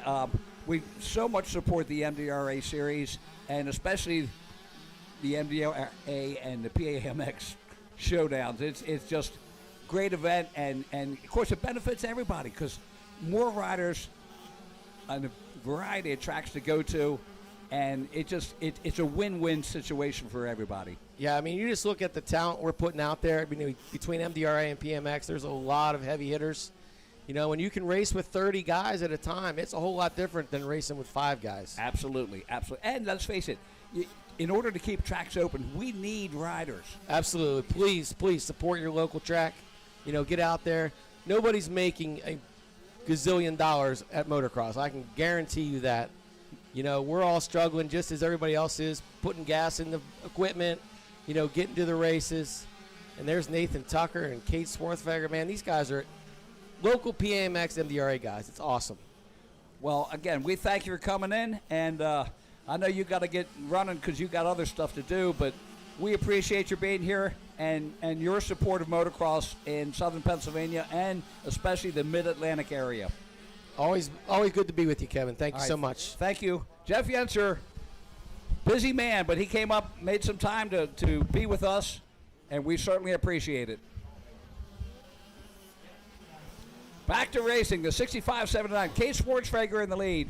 Rivers Rice in second. Cade Lehman in third. Nick Black in fourth. Mason Atwood in fifth. Michael Tichy in sixth. Grayson Hess seventh. Cash McKnight in eighth. Cole Sunday in ninth. And Camden Finale rounding out the top 10. And also we've got the 10-11 out there. And in the 10-11, Nathan Tucker is your leader. Caverick Stort in second. Tate Buono third. Bradley Gardner in fourth place. And Kent Griffith in fifth. So that's as we go right now. And this is race number 9.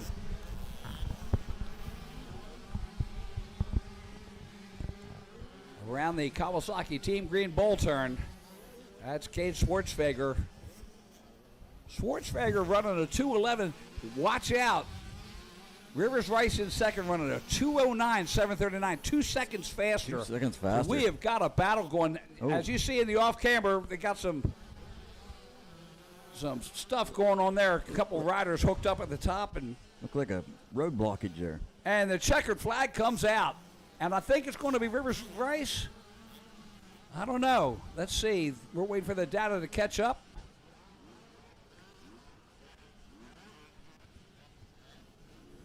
Yeah, it's not. Data's slow coming in. Right now we have it as Cade Schwartzfeger. Oh, no, that's right. Tucker took the win. Tate Buono in second. Caverick Stort in third. Bradley Gardner in fourth. So that is in the 10-11 class. Nathan Tucker with the 1-1. Tate Buono 2-2. In the 65-7-9, again, we're looking for Schwartzfeger and Rivers Rice. They have not come through yet. Mostly it's the back markers that are in. Still waiting for the results to come up on that. Down to the line, we have the plus 25C and the Open D coming. First place in the 25C, we had Ryan Shiflett, 926, taking the first moto win. The second moto win, we had Christopher Lavella, 371 out of Kersey, PA, taking the second place. In the third place, we had Devin Holleran out of Export, PA. Taking fourth, we had Brett Barefoot out of Wimber, PA, and taking the fifth spot was Matthew Shockey out of Abbottstown, PA. Looking forward to this plus 25C race. In the Open D, also going off the gate, we had taking the first place David Karpinski out of Pittsburgh, PA. The number 2 place, we had Abram Armstrong out of Indiana, PA. Taking the third spot, we had Damian Burkett out of Chambersburg, PA. Taking the fourth spot, we had Gage Blair out of Chambersburg, PA. Rounding out the top 5, we had Addison Lebroni out of Latrobe, PA. The scorecard girls got it up, about to go sideways and get the plus 25C and Open D underway.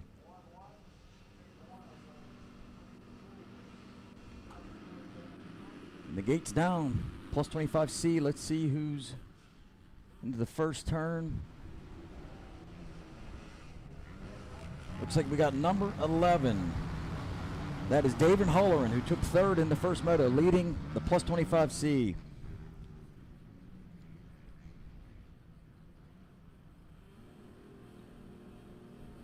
get a beat on who's in second and third here. Looks like the third place rider that was in third took over second.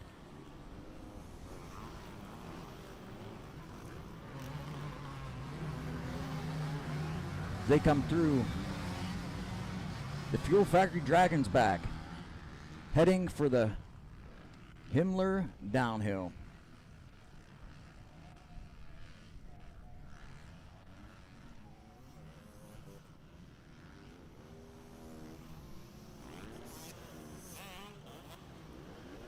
That looks to be in second.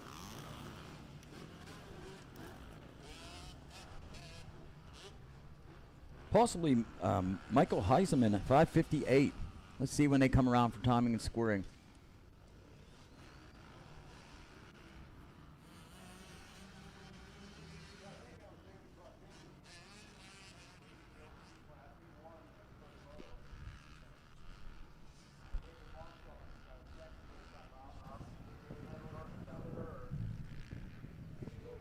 Okay, guys, I'm down here in the podium with the 65, 7-9. I'll start off with the moto winner. Cade, congratulations. Tell us about your day, buddy.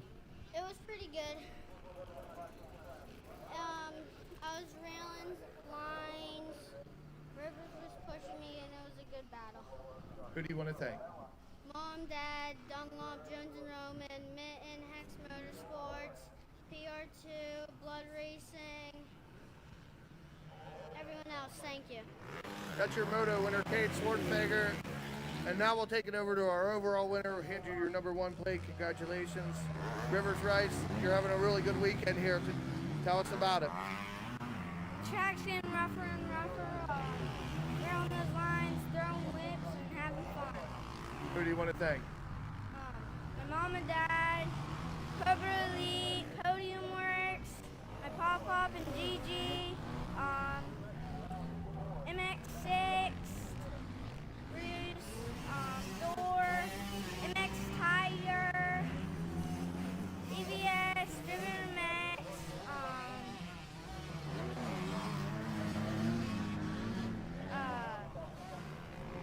Alpine Stars, Moody, Catalyst, Clay and Jason from Driven Max, everyone else, thank you so much. Okay, guys, that's your 65-79 podium moto winner, Cade Schwarzenegger. And Rivers Rice. Congratulations, guys.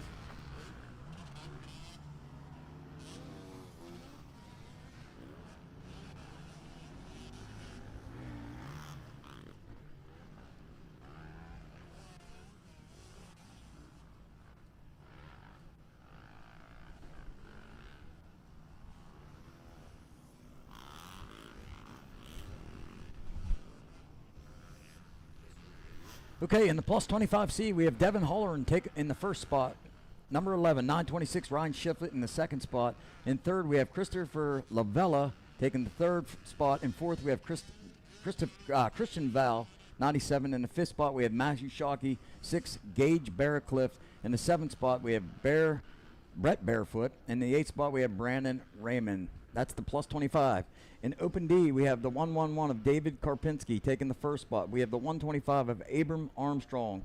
In the second position, we have Damian Burkett, 11X in the third position. Gage Blair, 712 in the fourth position.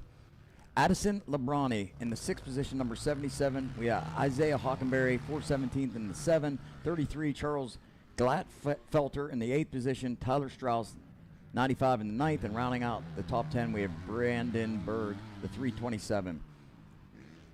Looks like we have Ryan Shiflett now moved into first. In the plus 25C, David Holleran moves back to second. I believe it was Ryan who was in the RMX. He got, I think they got third place, his team yesterday in the REM, the remix race, which they did really good. It was a really awesome event yesterday. Watched that till it got dark, and it was a lot of fun. That was a great event that Jeff had put on. He did it Friday and Saturday. Friday was after practice. I was actually involved in that, raced it myself. We did get eliminated, my team, the very first round, but it was fun. I did it with my son, and just to experience that with my son was an amazing, amazing time.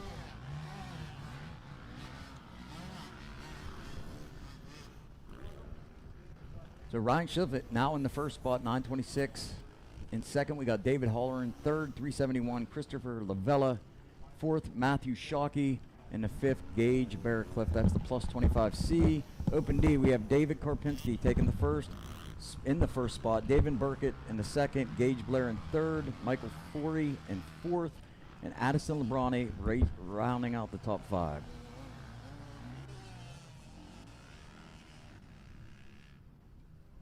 And it looks like David Holleran's actually making a push back here on Ryan Shiflett.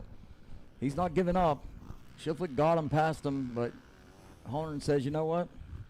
I ain't done yet. Ah.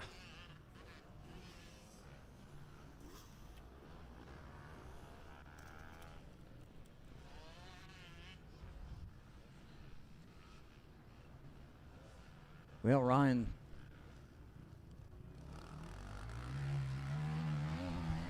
which I'm kind of confused there because it's saying 928 on his number, but he has, unless I'm reading that wrong.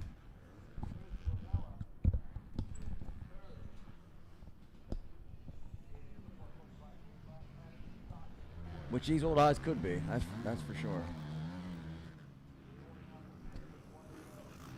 And he's looking back. He says, where did...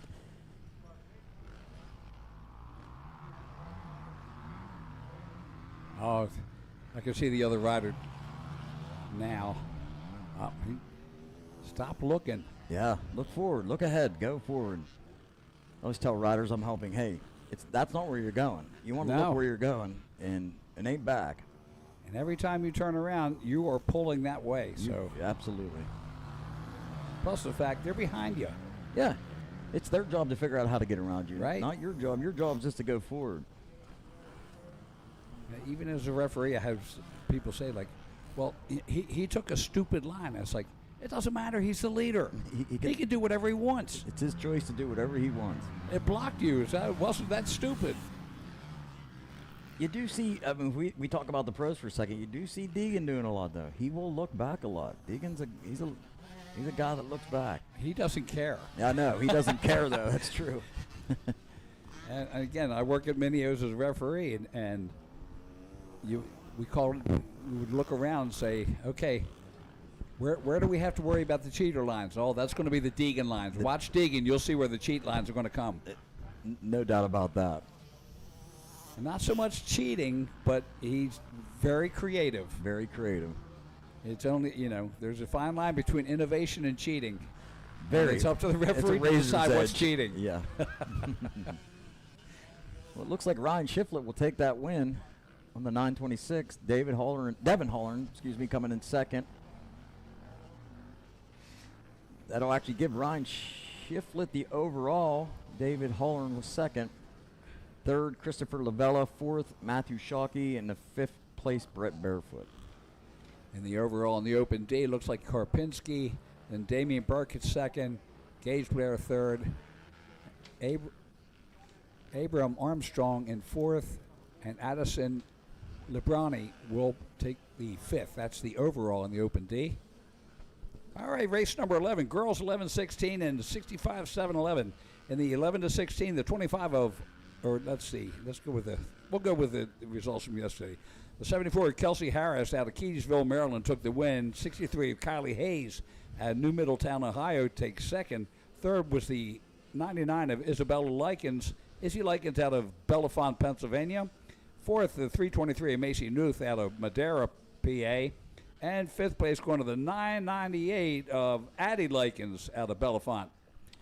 In the 65-7-11, we had taken the first place, 918 Nathan Tucker. Taking second overall was the Caverick Stewart, number 73. Taking the third overall was Tate Biano out of Ohio, 126. Taking the fourth overall was, let's see here. Cage Schwartzfeger. Cage, yeah. And then the fifth, rounding out the top five, was Bradley Gardner, number 70 out of Ruffsdale, PA. All right, as we get a look at the beautiful skyline, we've got sunshine.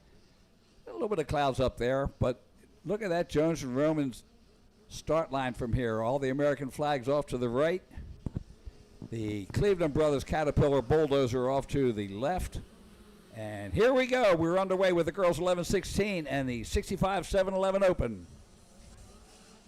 74, looks like. And it's Kelsey Harris. Kelsey Harris from Keedysville, Maryland, took the win yesterday on the FXR Pro Circuit Race Tech Titanium Works Factory Connection Michael Risk VPED Dunlop Twin Air Sokol Nihilo Concepts PLMX Husqvarna.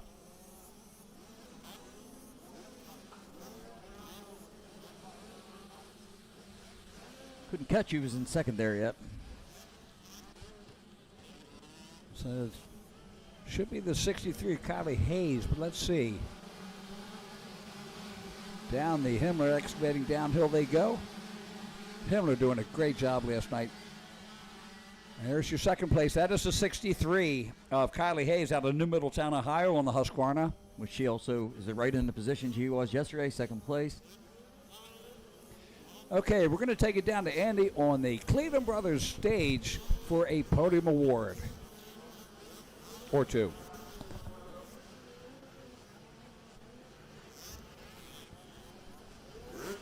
Okay, guys, we're down here with our plus 25C overall champion for the weekend and a moto winner, Ryan Shiplett. Ryan, present you with your medal. Congratulations.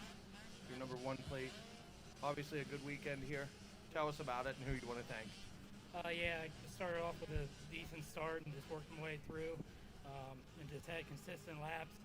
I'd like to thank my dad, my wife, my grandfather, my whole family, and I'd like to thank Fastman Racing for my suspension, and it was a good week.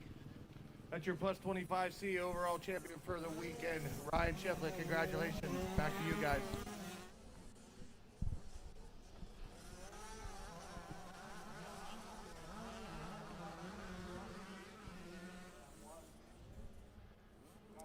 Okay, here we go. Kelsey Harris in the lead. Kylie Hayes, the 63 in second. Third is Izzy Likens, the number 99. Fourth is Macy Newth, the 323. And fifth is Michaela Tuttle, the number 410. And just coming through, Nathan Tucker leading in the 65-7-11. Caverick Stewart, the 73 in second. Tate Pawano, the 126 in third. Bradley Gardner, the number 70 in fourth. And fifth is the number 9 of Kate Schwartzfeger. As we watch our leader, Kelsey Harris, heading down the Himmler downhill into the Honda switchback. And I'm telling you what, Kylie Hayes is saying, you know what? That first today on Moto 2 is going to be, and she's right there. So yep. It's very important for her. The second moto is the most important moto. Absolutely. And right now she's in a good position if something happens. But you know what? It gets to lap 3. She's going to have to force it. So right now, she's looking and learning, but the race is yet to come.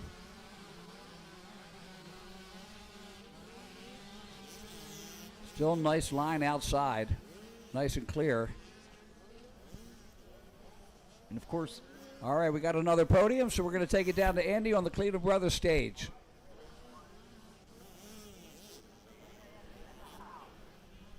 Down here on the podium, I'm with Open D champion David Karpinski. Congratulations, man. Moto winner win. Championship plate win. Congratulations, man. Tell us about your weekend. The smile on your face says a lot. It's been a blast. Nothing but fun. Honestly, just trying my best out there, trying to hold on is like, man, it just gets the best of me. Who do you want to thank? I want to thank Bentley's for sure, Ralph Bentley, Sue, Greg Simmons. I want to thank my mom, dad, everybody watching back at Bentley's. I appreciate everyone. Thank you.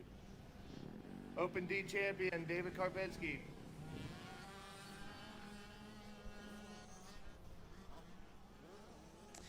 All right, so Kelsey Harris and Kyla Hayes still going at it. Izzy Likens in third. Addison Likens now up in fourth, so it got a Likens battle for third right now. Macy Newth in fifth. Back in the 65-7-11, Nathan Tucker is your leader. Caverick Stewart second. Tate Pawano still in third. Bradley Gardner fourth. Kate Schwartzfeger in fifth. And as we look on here, there's Harris making the turn around the pond and headed up to the Vinnie Luhovi MX6 triple-double. I can't imagine.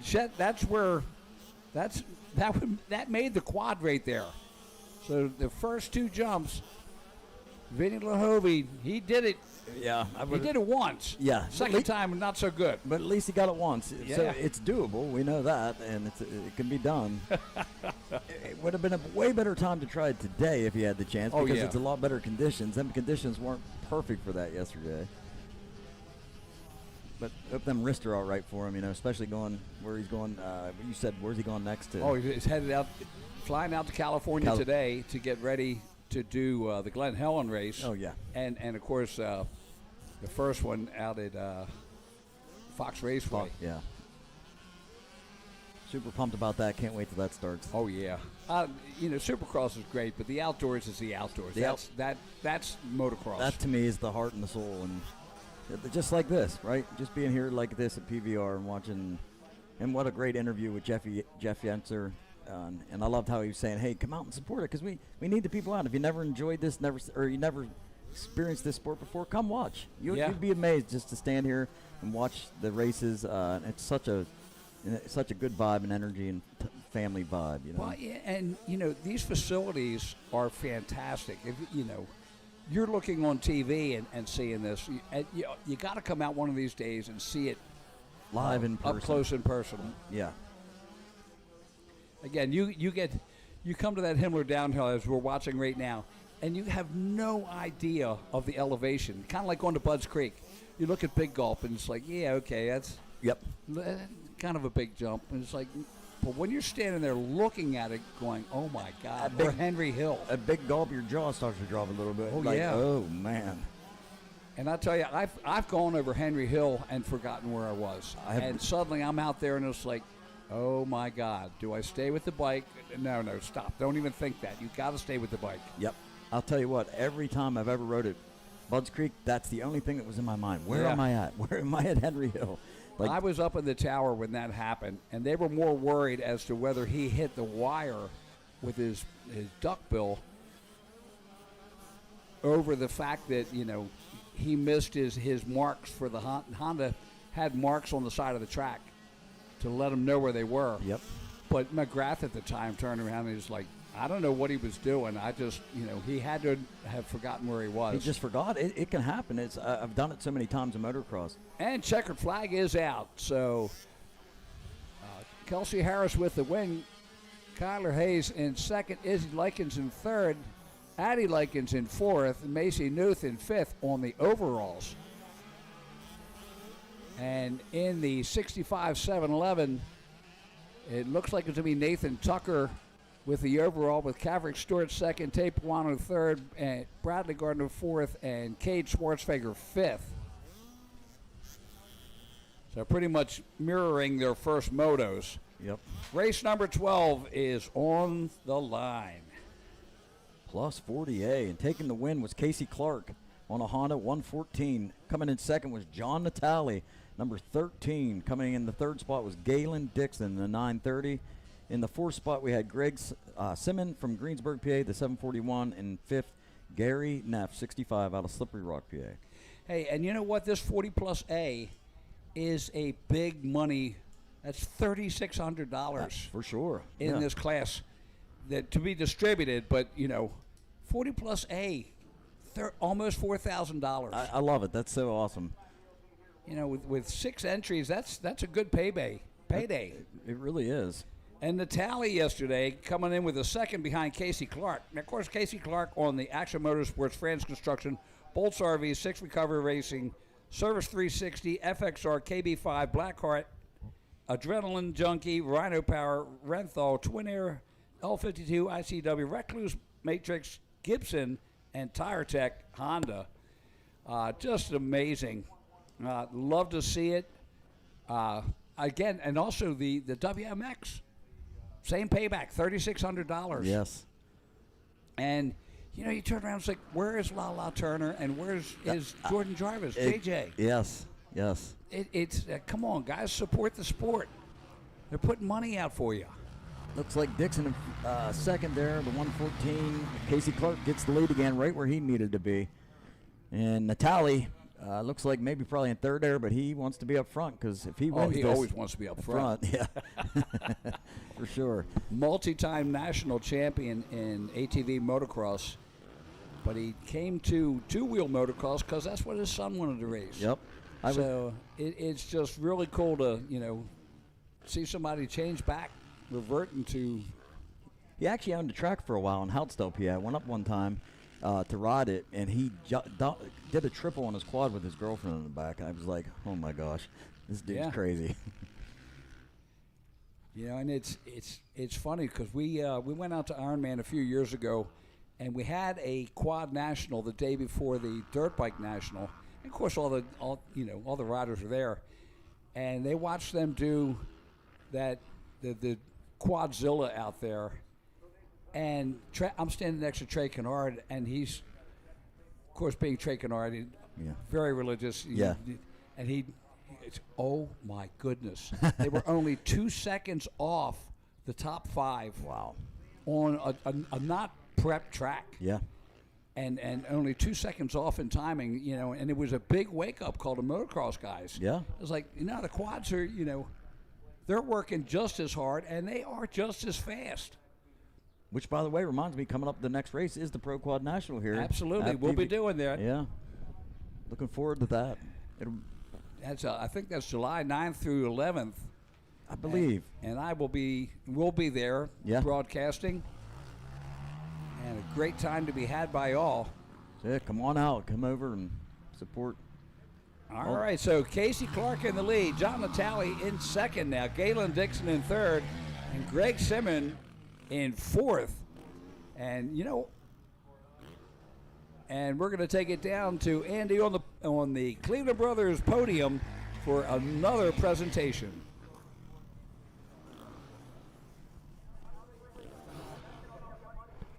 Guys, I'm down here at the podium with our girls 11-16 champion Kelsey Harris. Kelsey, we're sitting here watching as it's going along. You're leading, and all of a sudden we look at our lap times, and you're at a 156, and everybody else is a little bit behind there, about 5-6 seconds. What's the difference? I just try and be smooth all around the track and just try and hit all your lines the same speed as you do right in the straightaways. Who do you want to thank? My mom, my dad, Sokol Racing. This engine is ripping today.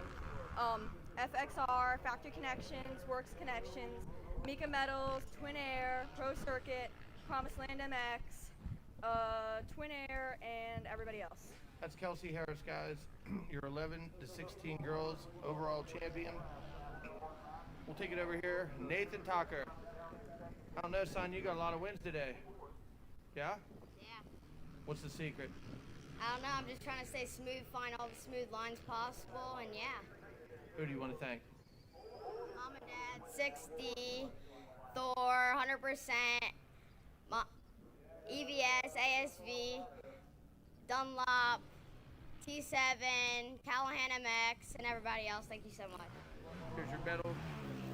Our overall champions, Kelsey Harris, Nathan Tucker. Congratulations, guys. All right, and back to the racing action. Casey Clark in the lead. Galen Dixon has now taken over second. John Natale back to third. It was looking like a Team Red Rider first and second on the podium, but Dixon sticking that Suzuki in there. Up in the second now, Greg Simmons on the KTM still in fourth place.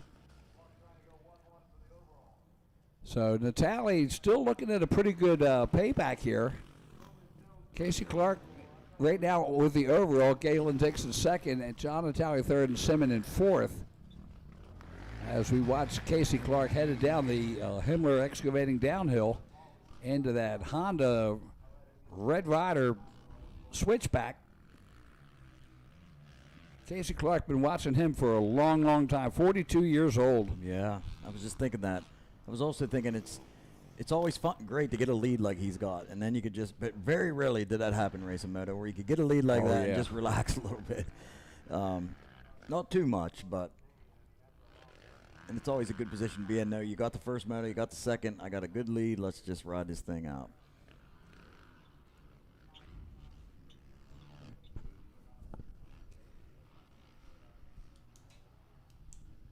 Yeah, I don't think I ever had a race where I could sit back and relax. Me either.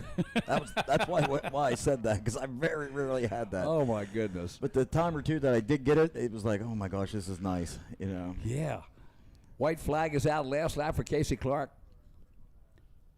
Galen Dixon, John Natale, third, and Greg Simmons in fourth. And it's 11:03, so 57 minutes to the first 250 Pro-Am. And their blast off of the Jones and Roman start line. Again, welcome to everybody to the RMGSports.net broadcast on live stream and TikTok. TikTok. Listen to me. That's just wrong. It's still better than being OnlyFans, but exactly. I was thinking we are on TikTok. Okay. Yeah. We might be. Yeah. Might as well. No, again, we're on YouTube, and we're going to take it back down to Andy for our second interview at the Cleveland Brothers podium. No interview. Okay. So, down the Himmler excavating downhill, Casey Clark running through.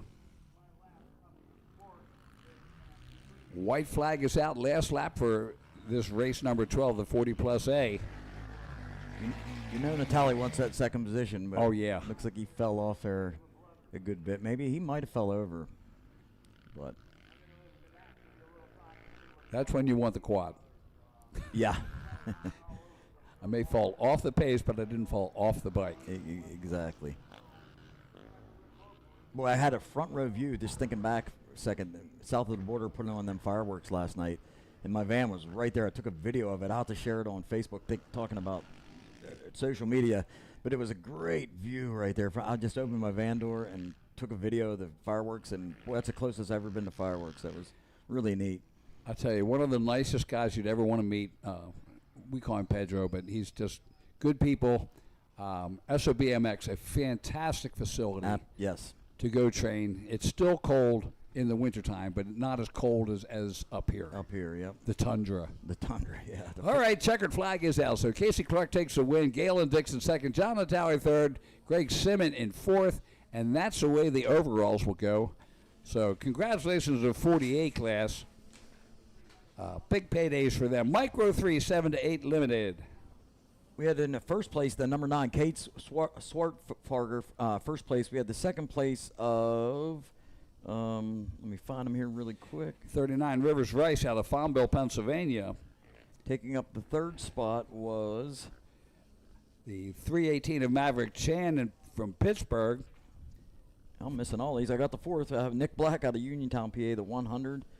And fifth going to the 250 of Grayson Hess out of Fredericksburg, Pennsylvania. On the line, the race number 13. And again, we are counting down. And it is 54 minutes to the first 250 Pro-Am. Not a full gate like it was yesterday for the 450, but still going to be, that was just amazing yesterday with the full gate, 40 riders of the 450. Fall down there. Oh, they took a couple of other ones down. And that dog leg left. Headed towards the Plum Contracting Bridge. There's a great drone shot. You can see the battle for the lead right now. The battle for third is got a change there. And another one passes. Got a twofer on that.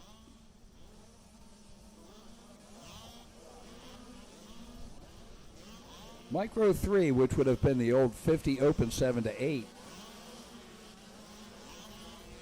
These are your older riders in the 50 class.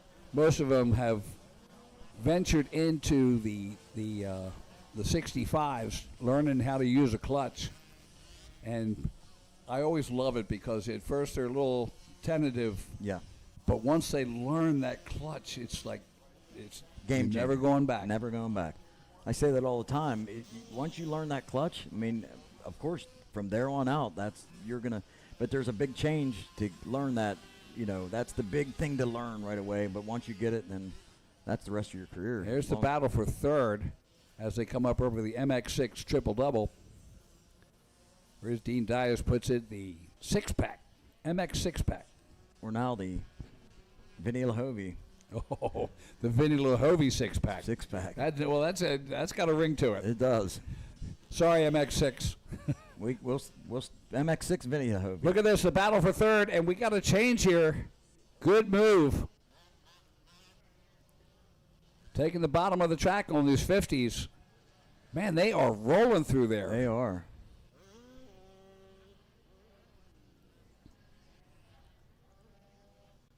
Second place there. Look at that. Scrubbing a little bit and everything. Cade Schwartzberger with the lead. Rivers Rice at number 39 in second. Nick Black, the number 100 in third. Grayson Hess, the number 250 in fourth place. Cole Caldwell, the number 88 in fifth. All on Cobras, that top five. Rivers Rice is...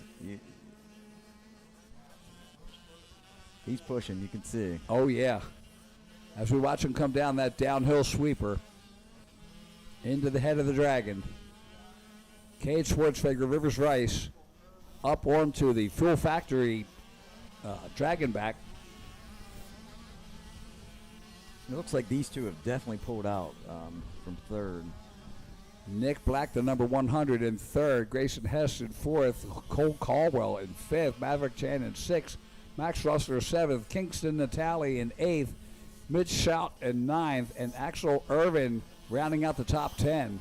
And that's brought to you by MX Tire.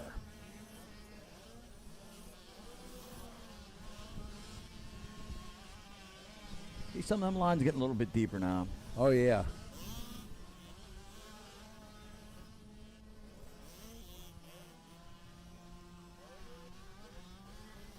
So up over the MX6 triple-double.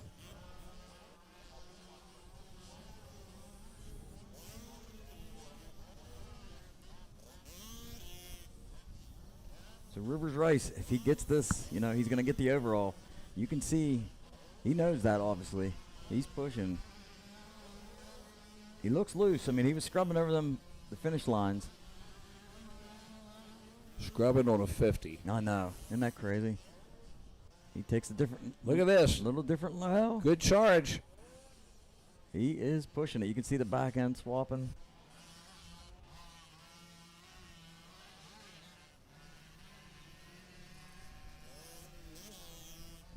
Oh, yeah.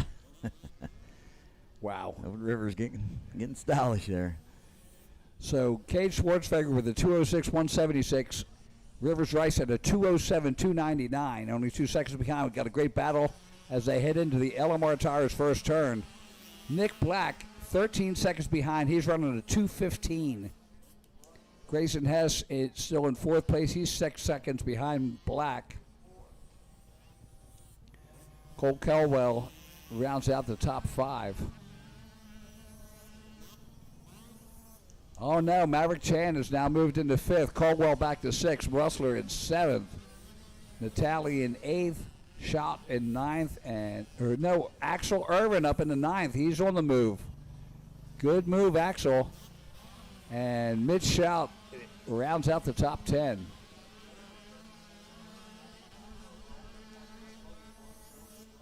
These guys are so close in speed, so it's hard for Rice to make anything up. Yeah.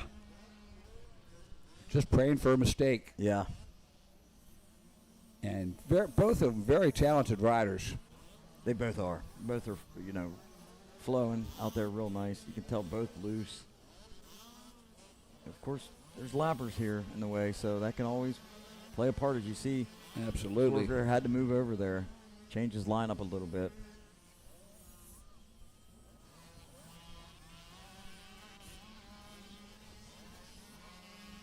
They were both taking the exact same line. What I noticed mostly around the track, so that pace is keeping about the same. Well, again, you're talking to Cade Schwartzberger, 8 years old, and Rivers Rice, 7 years old.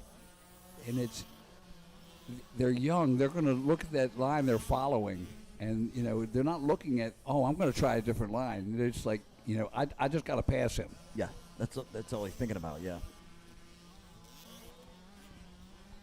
And it's hard sometimes to change lines when I call it, stuck in the rut, right? Yeah. Because you just find these lines that work for you, and you're kind of sometimes even afraid to change them because you don't know what it's going to how it's going to Oh, play out. absolutely. You know.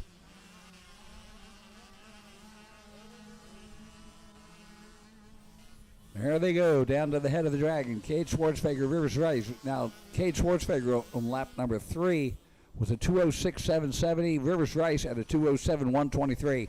So just about 0.4 of a second behind. But 2 seconds in the gap. In the gap, yep. And, of course, that's probably going to spread because Cade Schwartzfeger's running a faster race today. Nick Black in third, Grayson Hess in fourth, Maverick Chan in fifth.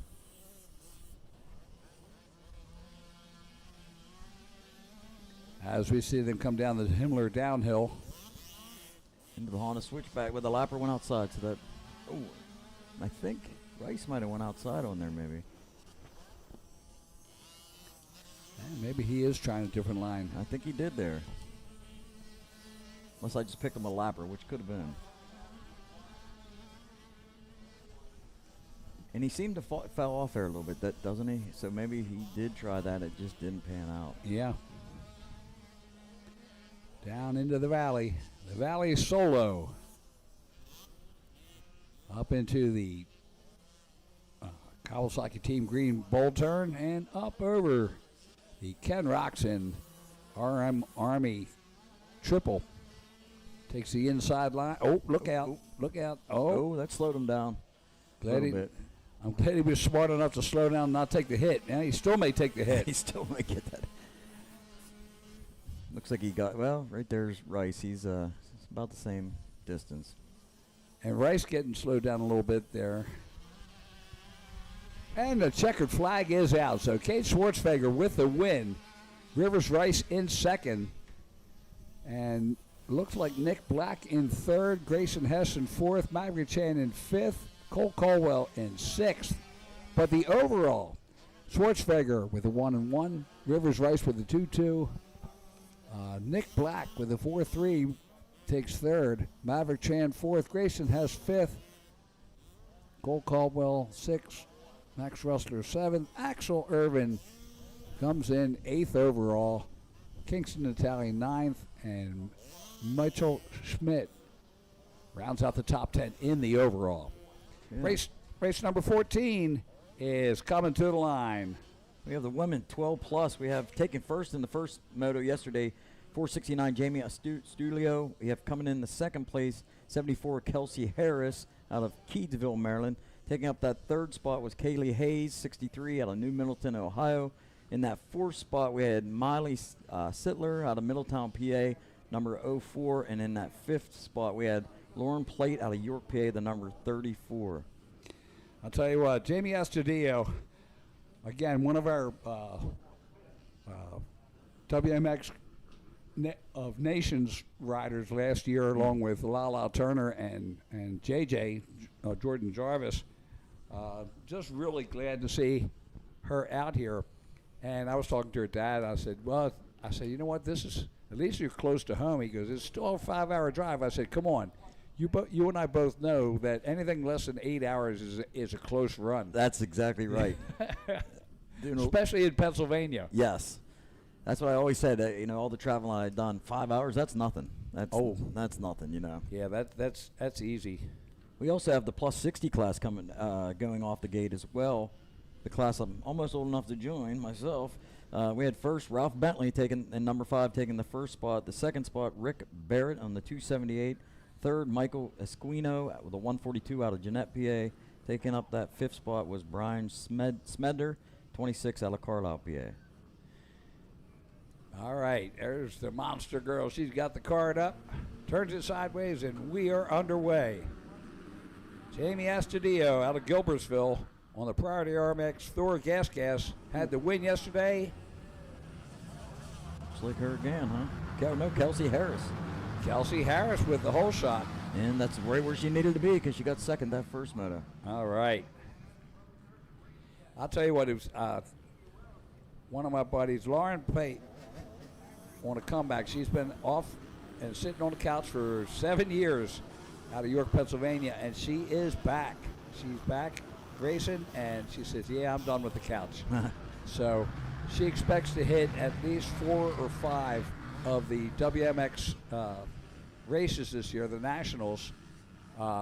Listening to her bike yesterday, man, it was barking. She's got a good bike and a good attitude. I'm glad to see her back. That's awesome. 7 years, huh?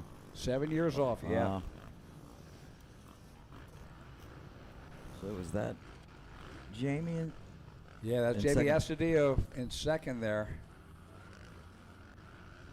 So this will be the battle for the overall.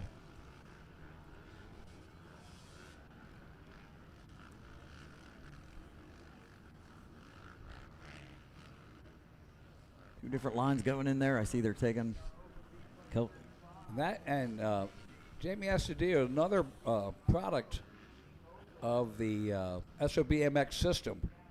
Okay, yeah. And I watched her as a little girl, very tentative, and then the next year she just came out and blasted. And because she spent the winter at SOBMX doing the training. Yeah. All right, we're going to take it down to Andy on the Cleveland Brothers stage for a podium award. Guys, I'm down here on the podium with Micro 3 7-8 moto winner, both moto winners. He comes up here, he's got his 3 medals, 2 from yesterday.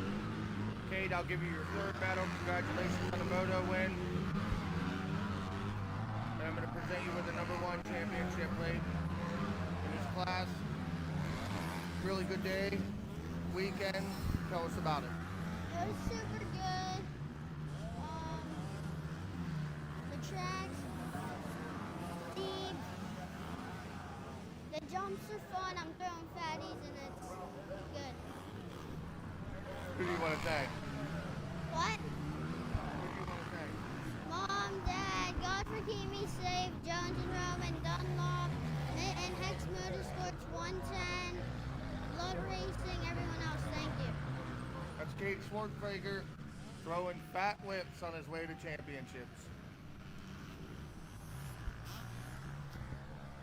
All right, what a battle we have here. Jamie Astudillo just behind Kelsey Harris as they come up over the MX6 triple-double. Astudillo, she's just kind of waiting it out. Lurking back there. Oh, yeah. She's being a good racer there. She's just waiting for the opportunity. Plus, she's studying the lines. That's right. She has a little different one here I noticed earlier. See how she goes, well, no, actually, it looks like the same one that time. But $3,600 purse for the WMX classes, and just so proud that the Jeff Cernick and Pleasure Valley put together a great program for this. Yes. What a battle.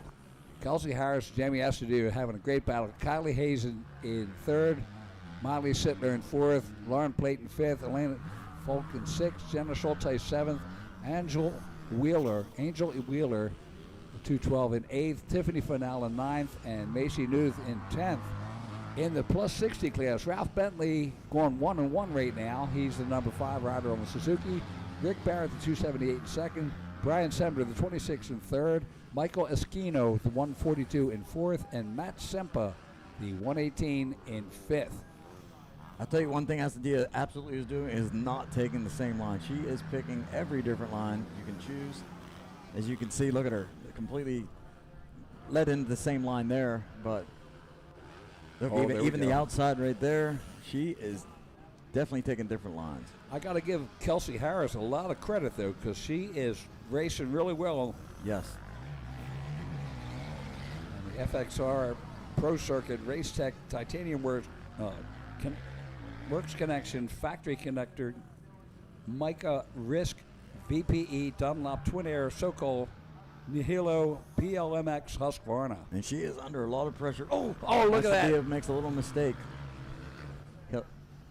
Kind of held her up there, so she ended up squaring rather than falling down. Yes. That's a credit to her. That was a great save. That was. White flag is out last lap. So if Jamie Astudillo is going to do it, she's going to have to do it now as they head over to our Dunlop tunnel camera. Kelsey's got to do just what she's been doing. She can pull this thing off.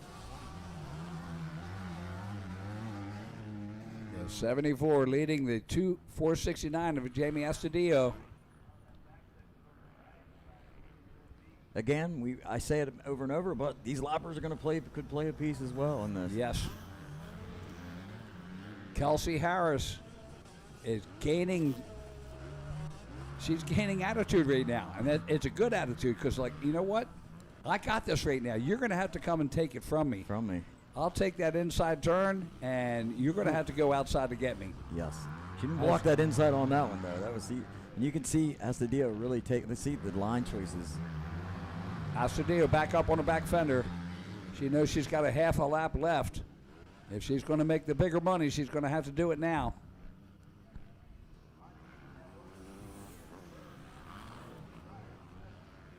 Up over the MX6 triple-double. Kelsey made a little mistake there. You can see Astudillo got back up on her rear tire. Not much to go for Kelsey. Up over the RM Army triple. Astudillo, she's looking for a cleaner line through this. See if she takes a different line. She stays up top. Lappers.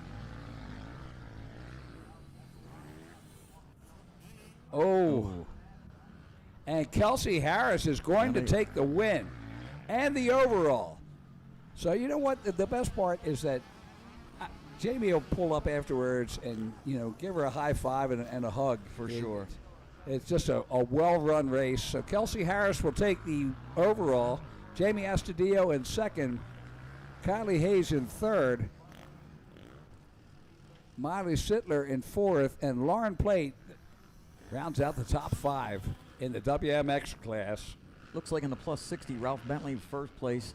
Rick Barrett in the second. Brian Smelter in the third. Michael Esquino in fourth. And Matthew Sempa fifth, rounding out the top six. And the last rider in that top six was James Martin. All right, race number 15, Open B.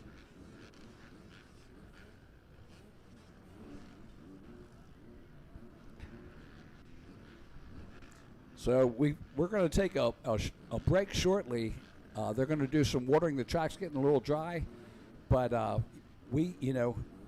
just am really impressed. Ralph Bentley taking the win there over Rick Barrett. Kelsey Harris over Jamie Astudillo. It's just an amazing day. We are 15 motos in, and it's still 11:26. It's only 11, not even noon yet. Not even noon, and of course at noon we've got the Pro-Am coming up. Can't wait. So, again, we'll probably be headed to some the Cleveland Brothers stage for some podium awards, and then we'll take a quick water break. So right now we're rolling it. I see them lining the bikes up. Life is good. Yeah. And of course it's the WMX will line up all three of them as a premier class. And again, just a big thanks to Jeff Cernick and PAMX for putting up a purse for the women's class and making it a priority to showcase a really, really good class. Yes, and it's amazing because the women are coming up now, and it's a good thing, and we need it for this sport. And if you get the chance, actually share the link to YouTube and RMG Sports here. Share it with your friends, put it on your social medias, and we get more people watching. That helps everything, and the women's class gets their names out there and grows the sport. Kelsey Harris, Jamie Astudillo, and Kylie Hayes up there, and we're watching the moto in the background. When we'll let you know when they're ready for that podium award. But we've got the Open B and the plus 35. Briar Stesic took the win in Moto 1, the number 214 rider out of Colliers, West Virginia. Second place going to the 19 of Malachi Kraft out of Carlisle, Pennsylvania. Third place going to Jackson Beck, the number 51 rider out of Bel Air, Maryland. Fourth. And now we're ready for the podium. We're going to take it down to Andy on the Cleveland Brothers stage.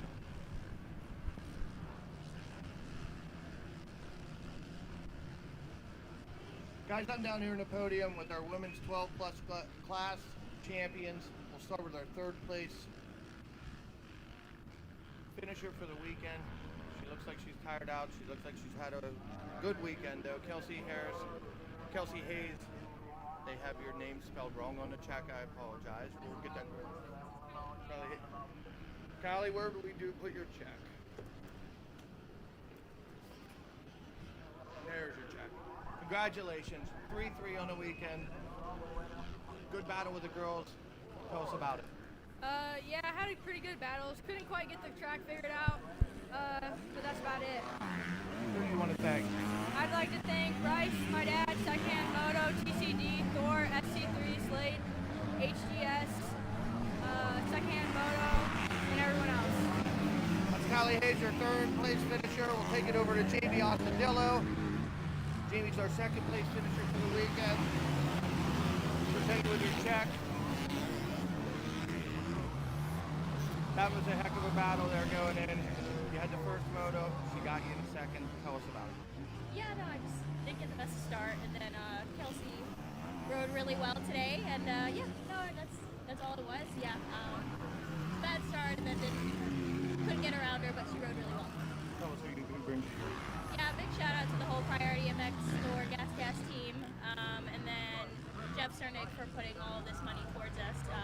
It's a huge thing. He doesn't have to do it, but he does it out of the kindness of his heart, and yeah, everybody else that put in money and all the sponsors for the event. Thank you. Second place finisher Jamie Ostadillo, and now to present our grand champion for the weekend, Kelsey Harris. Congratulations, here's your check. We'll present you with your Moto Win medal.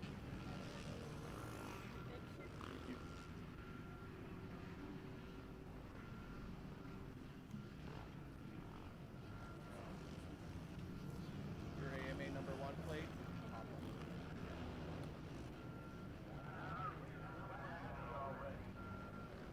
And the championship Dylan Slusser Memorial ring. Wow, a lot of stuff here. 2-1 gets you the overall for the weekend. You guys, a little over a second lead at the end. You guys were battling it out. You made it work. Tell us about it. It was just a really fun battle. I got the whole shot, and I was just trying to stay in the lead, just trying to hit all my lines good, trying to be smooth around the track and just not make any mistakes. I just wanted to win it. Who do you want to thank? My mom, my dad, the whole MXT team over there for trying to get this bike right. They've been working on it all day. FXR, Factory Connections, Racetech Titanium, Works Connections, Pro Circuit, Twin Air, Promised Land MX, and everybody else. Thank you very much. Let's give it up for these three finishers. Kelsey Harris, your grand champion.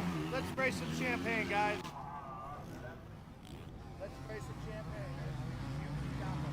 Okay.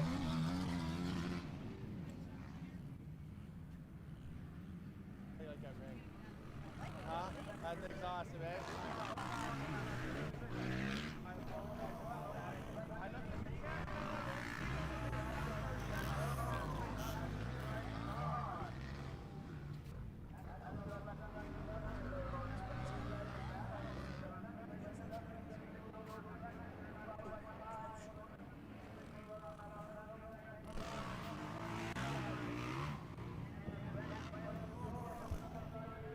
All right, what a battle we've got here.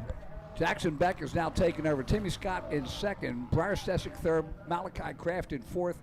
You're watching it in the background. Man, we're dying just trying to get back to here to watch this race. So, again, Beck, Scott, Stesic, and Kraft as they head over the under the Plum Contracting Bridge and into the LMR Tower first turn. What a battle, four-way for the lead, and these guys are going at it.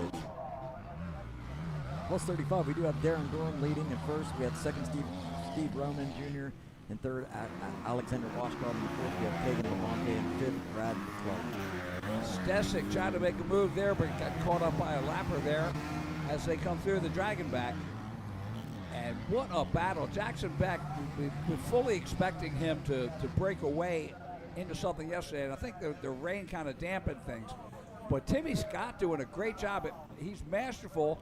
He had a fourth place yesterday, got the whole shot today, has been leading, and he is still holding Briar Stesic and Malachi Kraft back. That is just an amazing job here as they come around the palm turn. And this is it. There's a half lap left as they come up over the MX6 triple-double. And Lapper there made a little bit of gap between Beck and Scott. Scott He goes down. Oh, and Beck goes down. Beck is down. Scott takes back over the lead with Stesic and Kraft. And you can just see the frustration in Beck. He just... Oh, and then Cole Lute right behind them. He gets by. So that'll put Beck all the way back to 5th position. Here they come, the run to the checkers. It's going to be Timothy Scott, Briar Stesic, Malachi Kraft, Cole Lute, and then Jackson Beck. Wow. Oh, what a barn burner. That was Stesic that got the win. Oh, it was Stesic. Timothy Scott in second. Colleague. Kraft in third. Cole Lute in fourth, and Jackson Beck in fifth. Wow. And we have, in the plus 35, Darren Dorham taking the win with first place. We have Steve Roman taking second, Alexander Washcobb taking third, Keegan Labonte in the fourth position, Nathaniel Crunk in the fifth. So back to the Open B combined motor results. In the overall, Stesic will take the win. Malachi Kraft second, Timothy Scott third, Cole Lute fourth, and Jackson Beck in fifth. In the overalls, in the plus 25, or plus 35, excuse me, it'll be Darren Durham with the win, Steve Roman second, Alex Waskob in third, Keegan Labonte fourth, and Nathaniel Crunk in fifth. Wow, that's some amazing racing there. Yeah, that was really good. Looks like they sent the Pee-wees off. We had the Cade Schwartzweger in the number 1 position, number 9, taking the win. Number 2, we had River Rice, the 39. In the number 3 spot, we had Maverick Chan out of Pittsburgh, PA, the 318. In the 4th spot, we had Nick Black out of Uniontown, PA, 100. And rounding out the top 5. Okay, we're going to go to commercials, and we will be coming back shortly on the RMGSports.net network. Hey, I'm Tim, apprenticeship graduate of 2025. So the reason I decided to join the apprenticeship program was because I had the ultimate goal of becoming a field tech. The apprenticeship program seemed to be the fastest route to get there. A bonus would be the tool program that Cleveland Brothers offers to the apprentices that allowed me to get a huge head start on my job. So I believe that the most valuable thing that I learned during the apprenticeship program was the electrical troubleshooting skills that I picked up through the courses provided by Cleveland Brothers. The biggest piece of advice I would give to anybody looking to get into this field would be just be open, be ready to learn. These guys with experience know all kinds of things that you would never believe.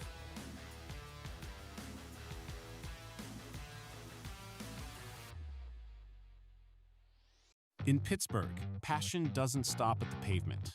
It changes terrain. At Mositis Motorsports, we fuel every ride, on-road, off-road, and on the water. From city streets to backcountry trails and wide open water, we're Pittsburgh's ultimate enthusiast destination. With 2 showrooms, East and West, and a team that lives this lifestyle, we don't just sell machines, we power experiences. No matter how you ride, it starts here. Mositis Motorsports, on-road, off-road, and on the water. Guys, I'm down here in the podium with Briar Stesic. He's our Open B Moto winner and champion overall for the weekend. Congratulations, Briar. Present you with your medal. Heck of a ride, man. Tell us about it.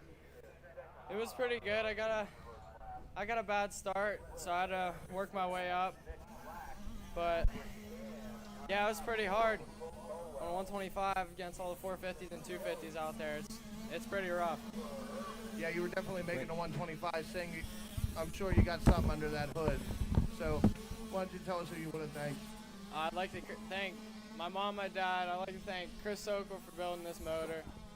Very fast, fastest 125 I've ever ridden.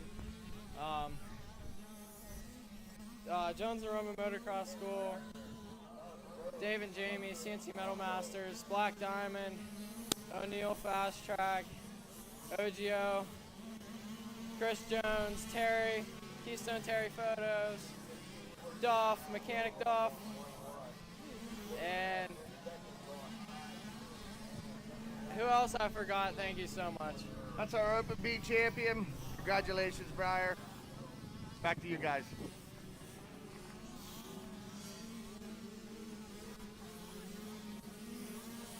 Hey, I'm Tim, apprenticeship graduate of 2025.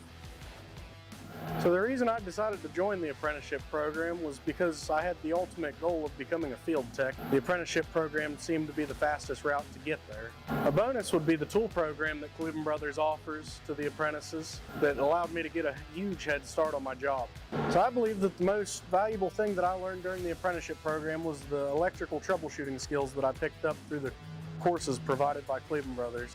The biggest piece of advice I would give to anybody looking to get into this field would be just be open, be ready to learn.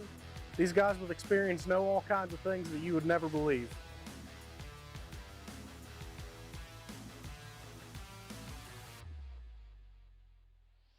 In Pittsburgh, passion doesn't stop at the pavement. It changes terrain. At Mositis Motorsports, we fuel every ride, on-road, off-road, and on the water. From city streets to backcountry trails and wide open water, we're Pittsburgh's ultimate enthusiast destination. With 2 showrooms, East and West, and a team that lives this lifestyle, we don't just sell machines, we power experiences. No matter how you ride, it starts here. Mositis Motorsports, on-road, off-road, and on the water.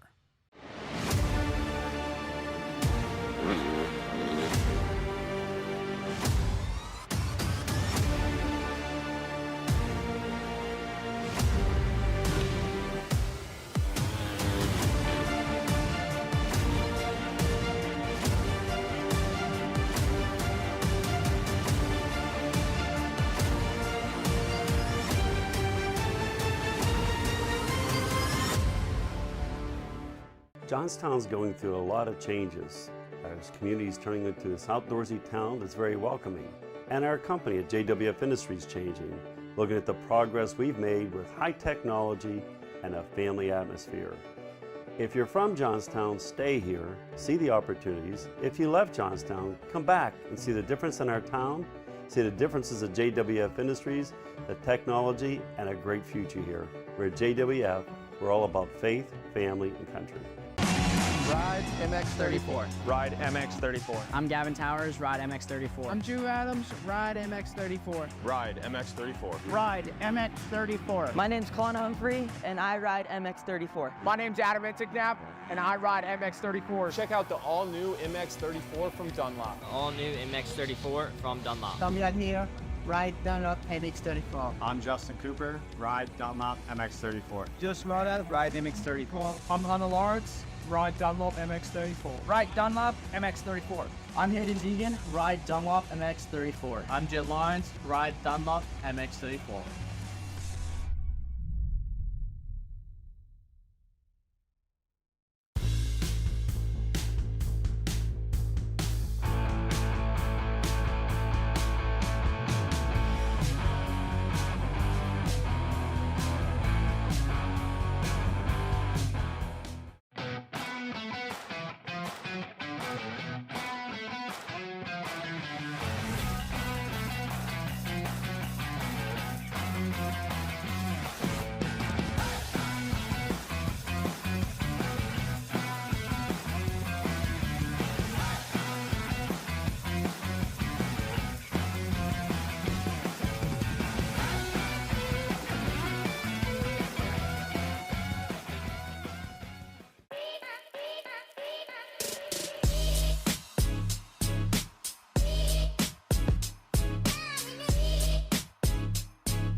Off the road, Honda builds it. You want it, and the new 5-star Power Sports Bedford County has got it. Conveniently located on Route 30, just across from the Bedford Everett Walmart. 5-star's got a huge selection of Honda bikes, quads, side-by-sides, and tons of parts and accessories. No one stocks more. 5-star Power Sports Bedford County. 5-star Power Sports. You were born ready for this.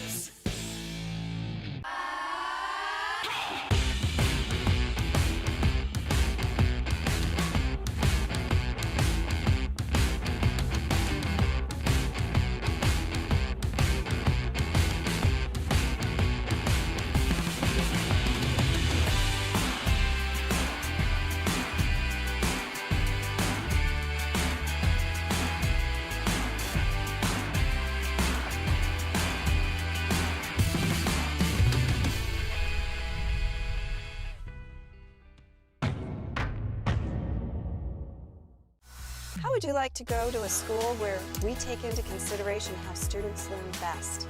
Well, we do that because we find if we can build the curriculum around the things you are interested in, you're going to do a better job.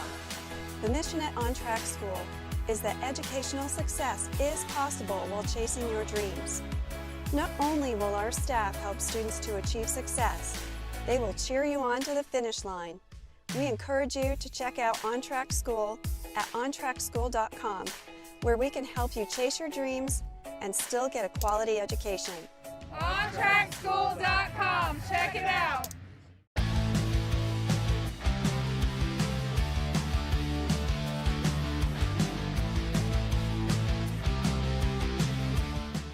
Hey guys, welcome to Cernic Cycle World, your premier power sports destination.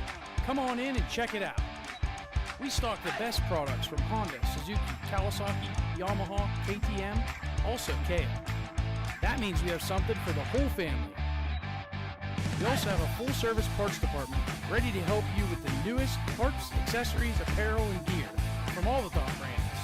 We have our 40,000 square feet showroom with over 500 new and used units, ready for immediate delivery. Easy on-the-spot financing, good credit, bad credit, we can help. And if we don't have what you're looking for, we'll get it. Come see why nobody beats a Cernic deal. Or shop online 24/7 at www.cernics.com.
The history of Loretta Lynn's deepens.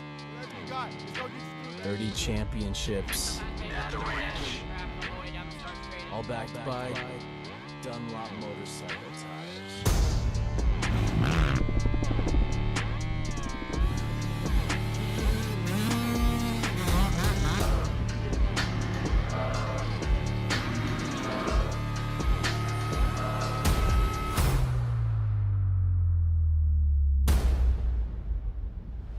That kid's got heart. Win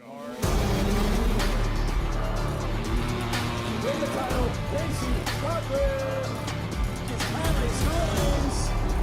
Got our GeoMax MX-14 ready to go. Max Bennick.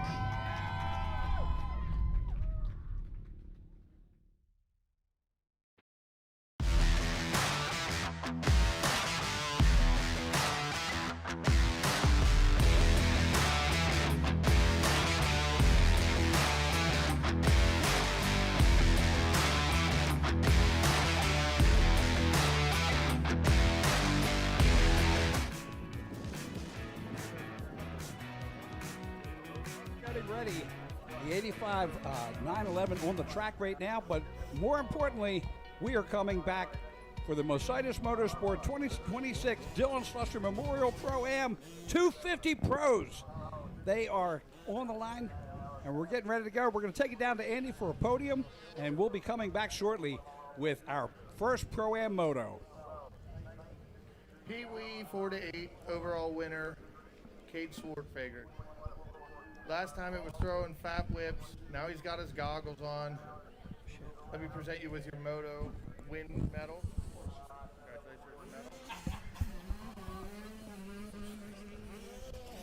Man, you got the goggles on, you got the medal on, you went 1-1, another win. I'll give you your number 1 plate. You're our overall champion for the weekend. Tell us about it. It was good. I was throwing fats on the finish. I was wide open, railing the rods, and it was fun. Who do you want to thank, buddy? Mom, Dad, God for keeping me safe, Jones and Roman, PR2, man, Hex Motorsports 110, World Racing. Did I say Dunlop? Yeah, Dunlop. And everyone, thank you. That's our Pee Wee Open 4-8 overall champion, Cade Swartfager. All right, we are back to racing action here, the 85 911 on the track.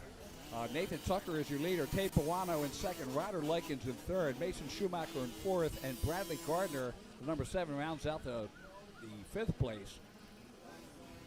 We're looking at Nathan Tucker right now as he makes his way around here. And Tucker out of Manchester, Maryland on the 60, 100% Thor, Dunlop Roost, ASV, EVS, Digital, Scorpion Interactive, KTM. Right after this, we are coming out with the parade lap for the 250 Pro-Am and their first moto. And that should be 15 minutes plus 2 laps. Tucker headed up through the Caterpillar off-camber. And this is race number 17 as we head towards the Pro-Am finish line for lap number 2. They're at halfway point of this race.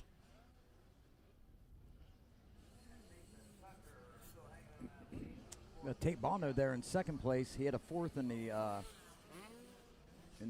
first moto. And we have Ryder Likens in the 3rd position, 998.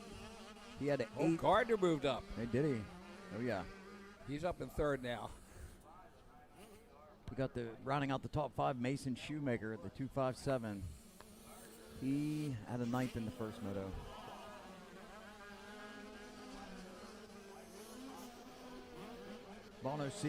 Tucker has a nice little lead, 4-second gap, so he just maintains that.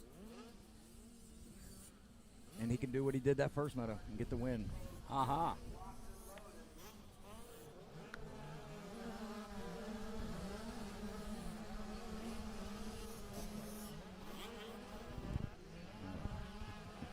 So we see Bradley Gardner right there, the number 7, as he makes his way around the tail of the Dragon. And heads down that Himmler excavating downhill. Bradley Gardner running the same time as Nathan Tucker. They're both at a 157. 157.778 for Tucker and 157.888. So 1/10 of a second slower is Bradley Gardner, but he's in 3rd place. Yeah. Yeah, Bano, if he don't, he ran like 2 seconds slower on that. Yeah. Bawano about 4 seconds back, and Bradley Gardner 14 seconds behind Bawano. So yeah, Bradley Gardner's certainly got a lot to pick up in 2 laps. There's a white flag coming out. It's down to 1 lap now. Nathan Tucker with a 1-1. Tate Bawano with a 2-2. Bradley Gardner 3-3.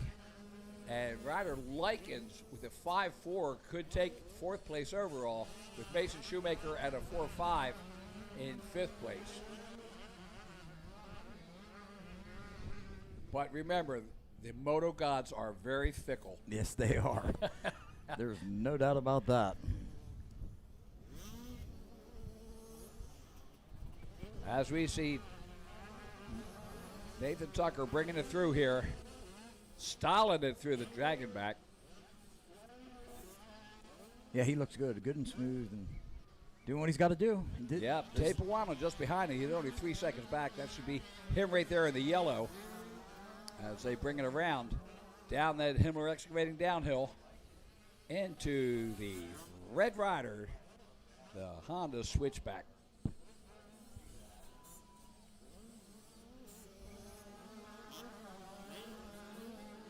Bringing it around to the newly named Rennie Lahovey. MX6.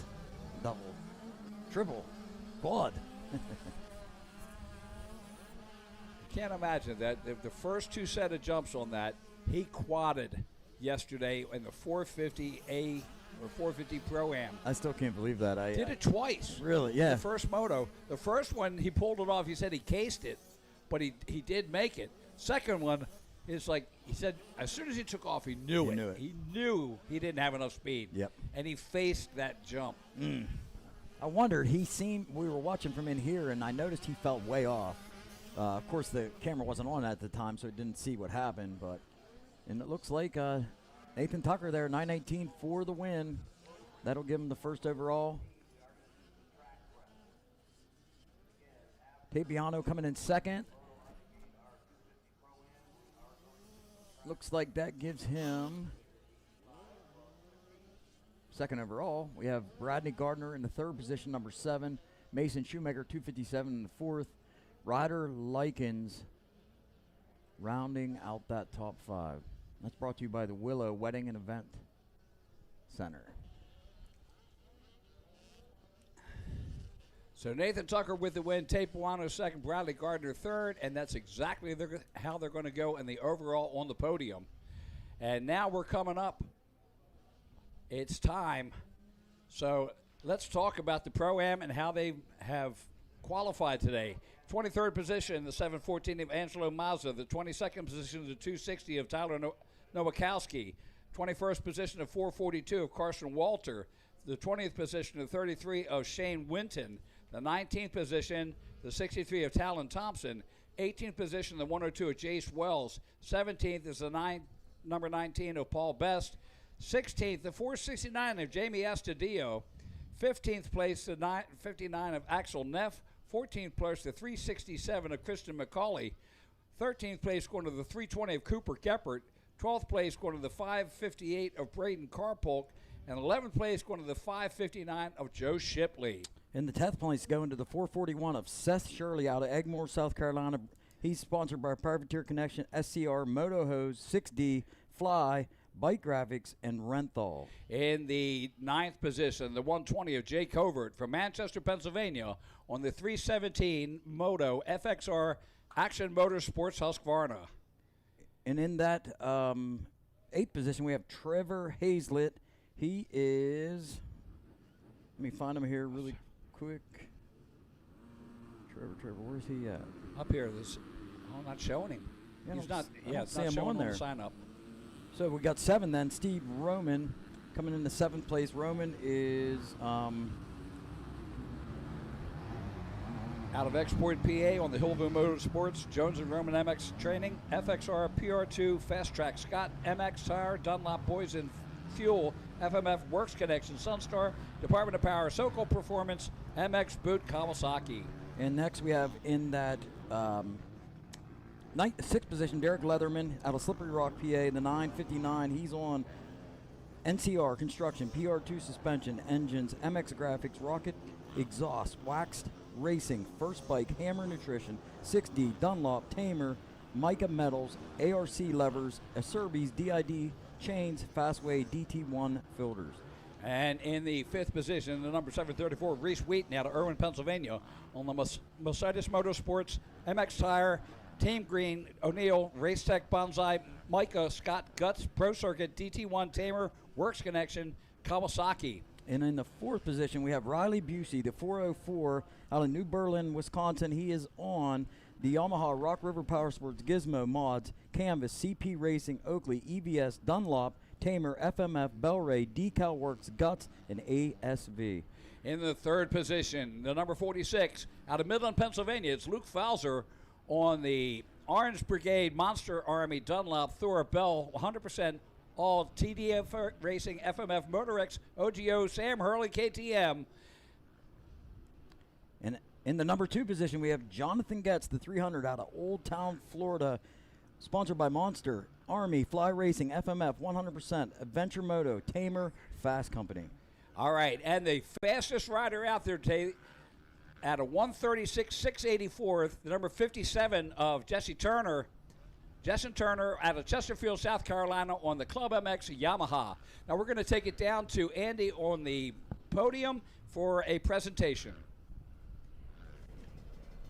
85 9-11 overall champion and moto winner Nathan Tucker. Congratulations, man. The pros are getting ready to go out there, but man, you've had a good weekend yourself. Tell us about it. Yeah, there's really good lines out there. Just trying to stay on the edge of the track so it's less bumpier. Yeah, and just trying to stay smooth. Who do you want to thank? Mom and Dad, 60, Thor, Digital Scorpion, 100%, EBS, ASV, Callahan MX, T7, and everybody else. Thank you so much. Nathan Tucker, he's your 85 9-11 overall. Congratulations, Nathan.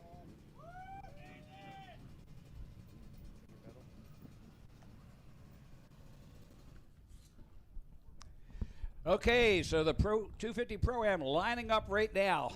And I'll tell you what, Justin Turner, Jonathan Getz, Luke Falzer, Riley Busey, he's been out here before and loved the Rock River team that he's racing for. Reese Wheaton, surprisingly, showing up in 5th place. Derek Leatherman 6th, Stevie Roman 7th, Trevor Haslett, Jay Covert, Seth Shirley, Joe Shipley. It's anybody's game here. Now, again, Justin Turner has shown just how fast he is, but Luke Falzer, he's ready for this. He's ready. He's absolutely ready. Some heavy hitters out there for sure. But Falzer, just like last year, he looked really good, and he can run with these guys. Absolutely. Plus, we're going 15 plus 2. Yes. And he's already got one race in today. The 450 yesterday, he did really well. And we are getting ready to go now. The riders are up on the line. The Jones and Roman start line, and we are ready to bring you the 250 Pro-Am. And big thanks to Mercedes Motorsports for putting this on, along with Cleveland Brothers and all the other sponsors that are out there helping us bring this race to you live on a beautiful, look at that skyline. Beautiful. Absolutely love it. Streaming live to you. Here we go. Off the line, who's going to get the whole shot?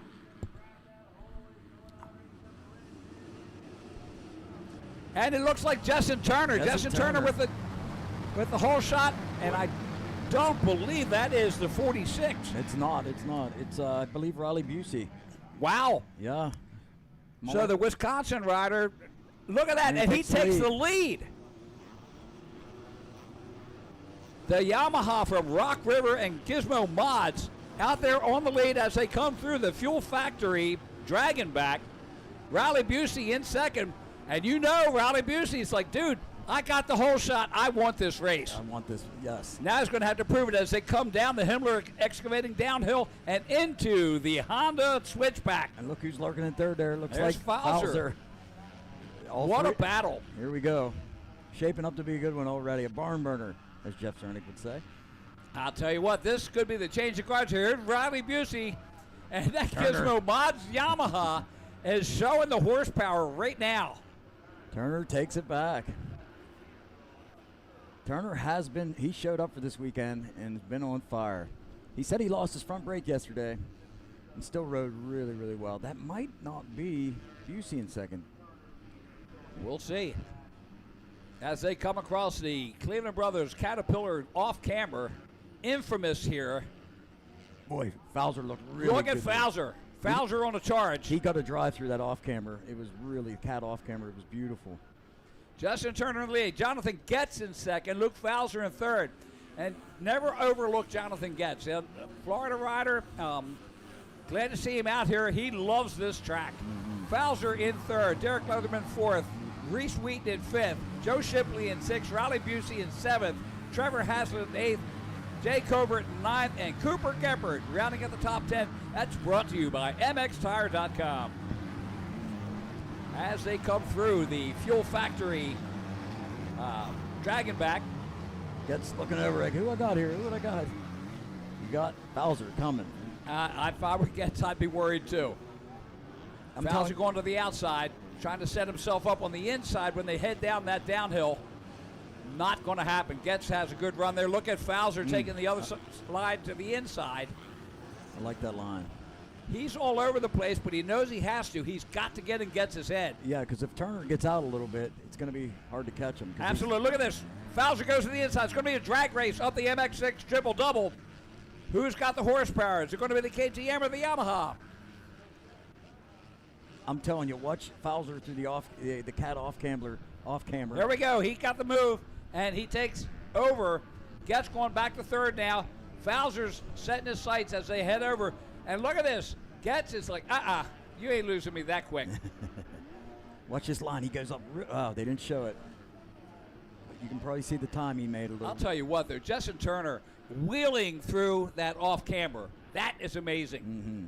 That's not just horsepower. That's control. Across the Pro Action finish line up to the Dunlop Tunnel camera. We see our top 3 riders under the Plum Contracting Bridge and into the LMR tires. First turn. Great battle going here. Fowler trying to close the gap. So Turner at a 148.28. Luke Fowler at a 141.102. Jonathan Getz at a 142.536. They are the fastest riders on the track. Riley Busey back in 6th place at a 142.002. Yeah. He is the 3rd fastest rider on the track right now. And with the 15 minutes, he has time to make some moves. As we take a look at Luke Fowler headed down there, he's in 2nd place, trying to make up the gap on Justin Turner. Turner knows he's going to have to deal with him eventually. And right now he's like, you know what? I'll deal with it later. Let me get ahead, make him work harder to get to me. Yes. Up over the Vinny Luhovi. Look at that quad. Can you imagine crazy. trying to do that? I know. Up into the Team Green bull turn. Justin Turner makes the turn. Do you see Luke Fowler just behind him? Luke is driving. He's pushing. They keep on him. Let's see if he uses this line in the cat off camera. I love what he was doing. You can see. He takes the upper portion of the upper line. Yep. Bouncing up on the wall, and that, believe me, that's hard to do. Very hard. The skill level is immense here. It's very, very good skills. But again, you pick the smoother line, try to make up a 1/10 of a second. Yep. So Turner, Fowler, Getz, Wheaton, Leatherman, Busey in 6th, Haslett, Covert, Shipley in 9th. Carpool rounds out the top 10. Boy, look at Turner and Fowler running almost identical lap time. Big shout out to Brayton Carpool riding in 10th on the 558 in memory of Dylan Slusser, and just proud to see him doing a great job. Seth Shirley in 11th, Talon Thompson in 12th, Axel Neff 13th, Cooper Geppert 14th, and Paul Best in 15th. That rundown brought to you by Tom Cycle. As we look back at Justin Turner down the Himmler downhill and through the Honda switchback. And there we go, around the pond turn. You see Luke Fowler trying to gain time. Fowler last lap was at a 139.825 with Justin Turner at a 139.992. So 17 hundredths of a second behind him. Yes, that's not going to do it. Faster. That's so close in lap times. Oh, yeah. So Justin Turner, I think Fowler. He's ahead just 2nd and 3rd. That is Fowler and Getz. Getz not backing off any. No, I think Fowler must have made a little mistake somewhere we missed, because he was on Turner and now Getz caught up. Not on him, but he was a lot closer. All right, so Fowler at a 143.129. Obviously, much slower lap. Jonathan Getz the 3rd fastest rider out there at a 141.678, and he is all over the back fender of the 46 of Luke Fowler as they head down into that off-camber sweeper and up onto the Fuel Factory Dragonback. Yeah, the battle's shaping up for 2nd right now. Oh, it is. Turner's getting out. Yeah, that's taking Fowler. When you're going at that speed, it takes you off your game. It could take a lap to get back up to where you were. Yeah. you break the rhythm of that flow. There's Getz chasing Fowler into the Honda switchback. And at the top of the screen, you'll see there is Justin Turner on the 57, your leader on the Yamaha. Jonathan Getz on a Husqvarna this year. Boy, Getz is jumping out there really far on both them jumps you've seen. Yeah, he is. He made some time on there, too, doing that. Oh, I love that. Boy, he was on the throttle hard there in that inside line. You see that? Absolutely. So look at Luke Fowler. He knows that Getz is gaining on him, especially after that last lap. But look up ahead as he exits the chicane area, or excuse me, the off-camera area. Yeah. Justin Turner, Luke Fowler, and Getz. Getz is on his back fender as they come down the straightaway to the Pro-Am. Oh, Getz. Excuse me. Getz looks loose. He looks good. I actually thought he was going to wreck there for a second. Great view. Look at this. Getz all over the back fender of Luke Fowler. Jonathan Getz ran a 141.658 to Luke Fowler's 142.490. Getz is on Something fire. might be wrong with Luke Fowler's bike. Something's up because I'll tell you what, though, Getz looks loose. He looks confident. He looks flowy. Here we go. Here's the charge as they go onto the Dragon back. Jonathan Getz going to the inside. All over his back fender. Now Luke Fowler, he's the worried rider. Mm-hmm.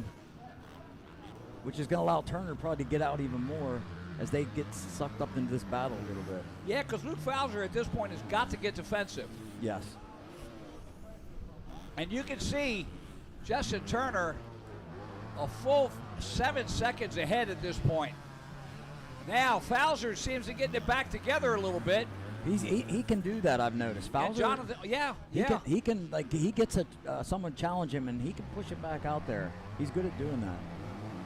Well, again, hoping it wasn't something wrong with the bike. I was hoping it was just a little brain fart that slowed him up. Gets definitely faster through that section as he makes the time back up. And of course, when you push like Getz was a little bit, and if you're not in good fitness, physical fitness, that could take a little too much out of you. I hope that's not the case with these guys. It shouldn't be, but sometimes in a 15-minute plus two, it can be. So there's Justin Turner turning to 141.770. You see Fowler come through at a 141.214. So he had the fastest lap this past time. Jonathan gets it to 142.036. Riley Busey now's moved up into fourth place, a full 10 seconds back behind Jonathan Getz, but he's still up there. Reese Wheaton in fifth, Derek Leatherman in sixth, Trevor Haslett in seventh, Jay Covert in eighth, Braden Carpulk ninth, and Seth Shirley rounds out the top 10. Brought to you by Defiance Lifestyles. As they go through the Fuel Factory Dragons back, that drone shot, well, they just went away from it. You can see the distance that Turner has put out there. And now, not Busey, but Fowler has pulled away a little bit from Getz. He took that challenge well. Absolutely. So there's the battle as they come through the tail of the Dragon. You see Justin Turner all the way, he's halfway through the Honda switchback.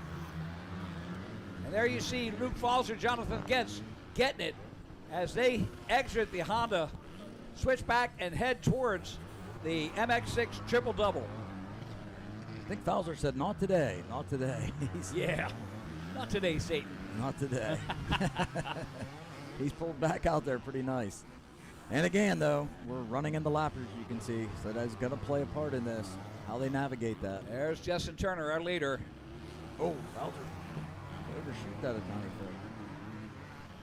I don't think he's worried about a flat landing right now. He's like, you know what? I got to get Turner, and I got to get him now. Mm-hmm. Again, a fast lap last time. White flag is out last lap. Justin Turner at a 143.344. Oh, Fowler with a 141. Or no, 142.864 for Luke Fowler. Jonathan Getz at a 142.916. So Fowler, second fastest on the track. Justin Turner at a one. Now he's the fastest. Yeah. Turner at a 143. But look at that, he's 4 seconds ahead. Yeah, he can afford a little bit of a slower lap at this point. Right now, he's taking the shortest way around the track that he can get and trying not to mess up because look at that. There is Luke Fowler and Getz. I don't know whether that's Getz or not. Yeah, he's 1 second back. That is him. That is him, yeah. He's pulling it back in on this last lap charge. I'm telling you, Getz is getting it. There's Turner. Heads down into the Honda switchback one last time in this first moto. Luke Fowler in second. Jonathan Getz in third. And look at that. There's the gap. Yep. We've got a battle for second as they bring it out towards the pond turn. 1/2 lap to go. And this is a barn burner. Absolutely. Whoa, Nelly. Out of the MX6 triple doubles. Down into the valley. Up through the Green Army. Ken Roxon, Army. I can't even get it out. We're so pumped about this race. It's so awesome. I think, of course, Turner, barring a mistake, we're almost there. But, oh, here comes Getz. He's pushing that push. He's making a push. Fowler just trying to hold him back at this point. Yeah. He can still go for the 2-1, but Getz right there with him. And Fowler's looking back on like, dude, where'd you come from this year? Man, you pushed me. So Justin Turner with the win. Luke Fowler in second. Jonathan Getz in third. Reese Wheaton in fourth. And he was on, and Riley Busey only 4 seconds behind him, so that could be a battle. Busey might be trying to get up there into that fourth position. Yeah. As they bring it through.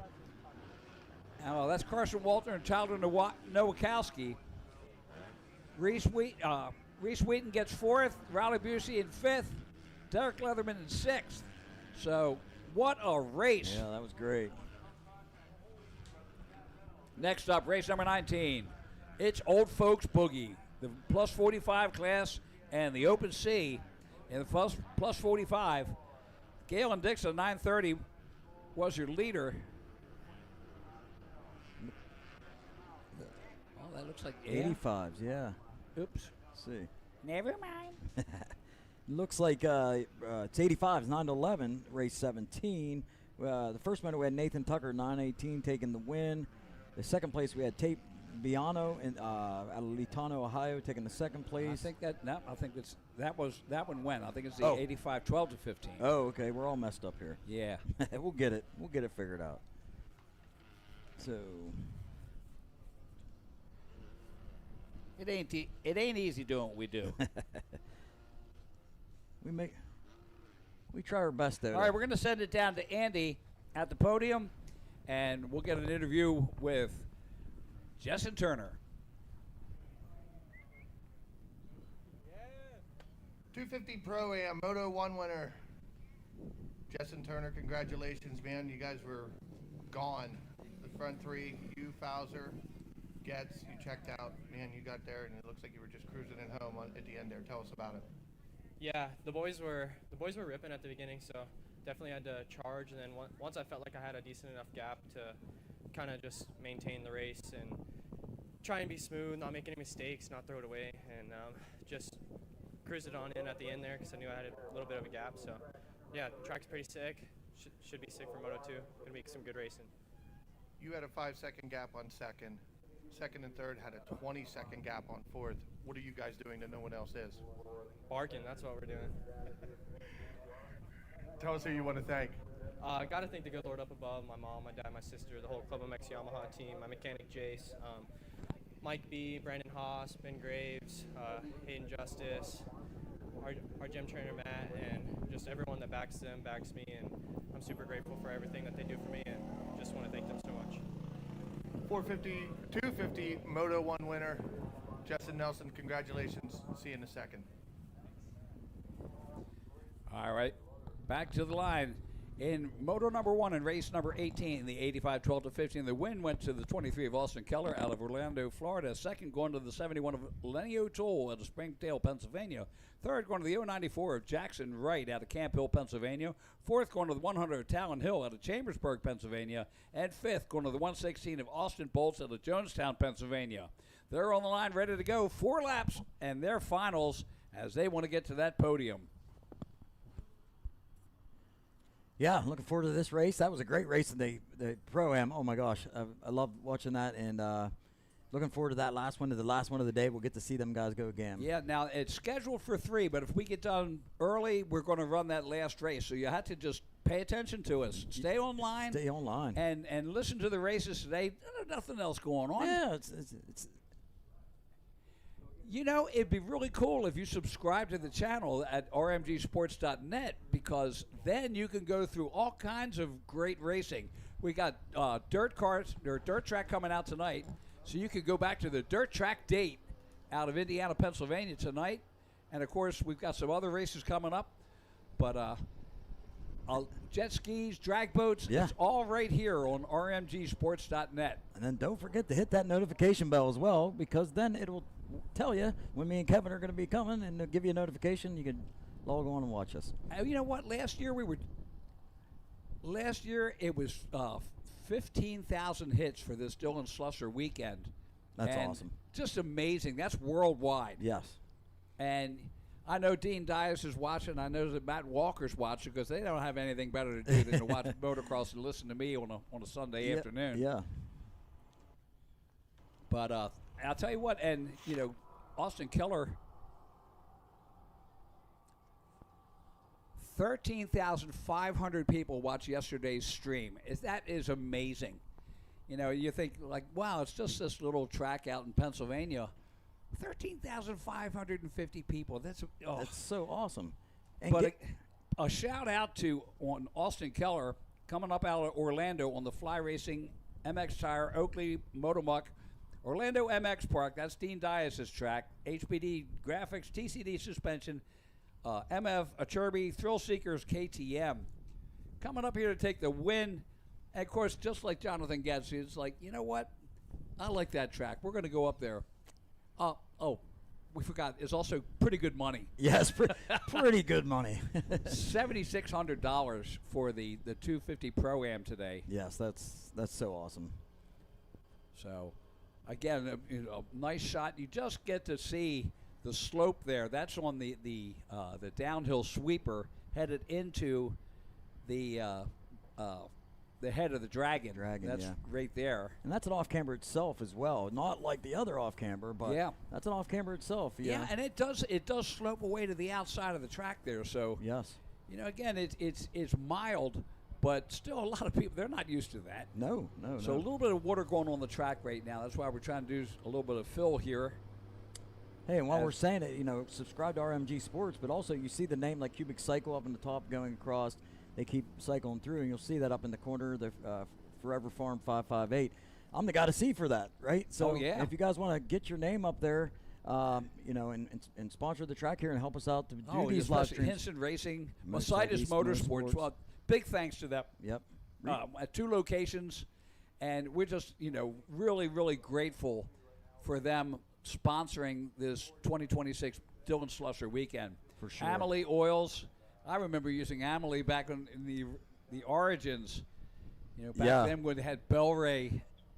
Yes. and Analube, and just all kinds of really cool bean oils to start all this off. Blenzol. Oh my gosh. Of course, that was a big one on the dirt tracks. Yes. But as you can see, the water truck's on the back there, and just in time for the 85 12 to 15s. It's like, the track was perfect, so we had the water, so after the next one it'll be really, really good. Yeah. Absolutely. The guys on the line, that's when you turn around and say, hey, remember, it's going to be a little slick. It's going to be a tiny bit slick, this one. But at least it's not a 50s. Yeah. That could be a little chaotic.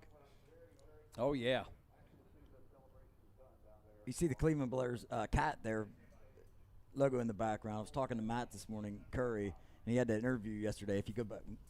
All right, and we're going to take it back down to the podium, and Andy's got another presentation to make. He's going to turn around so we get this background and this computer.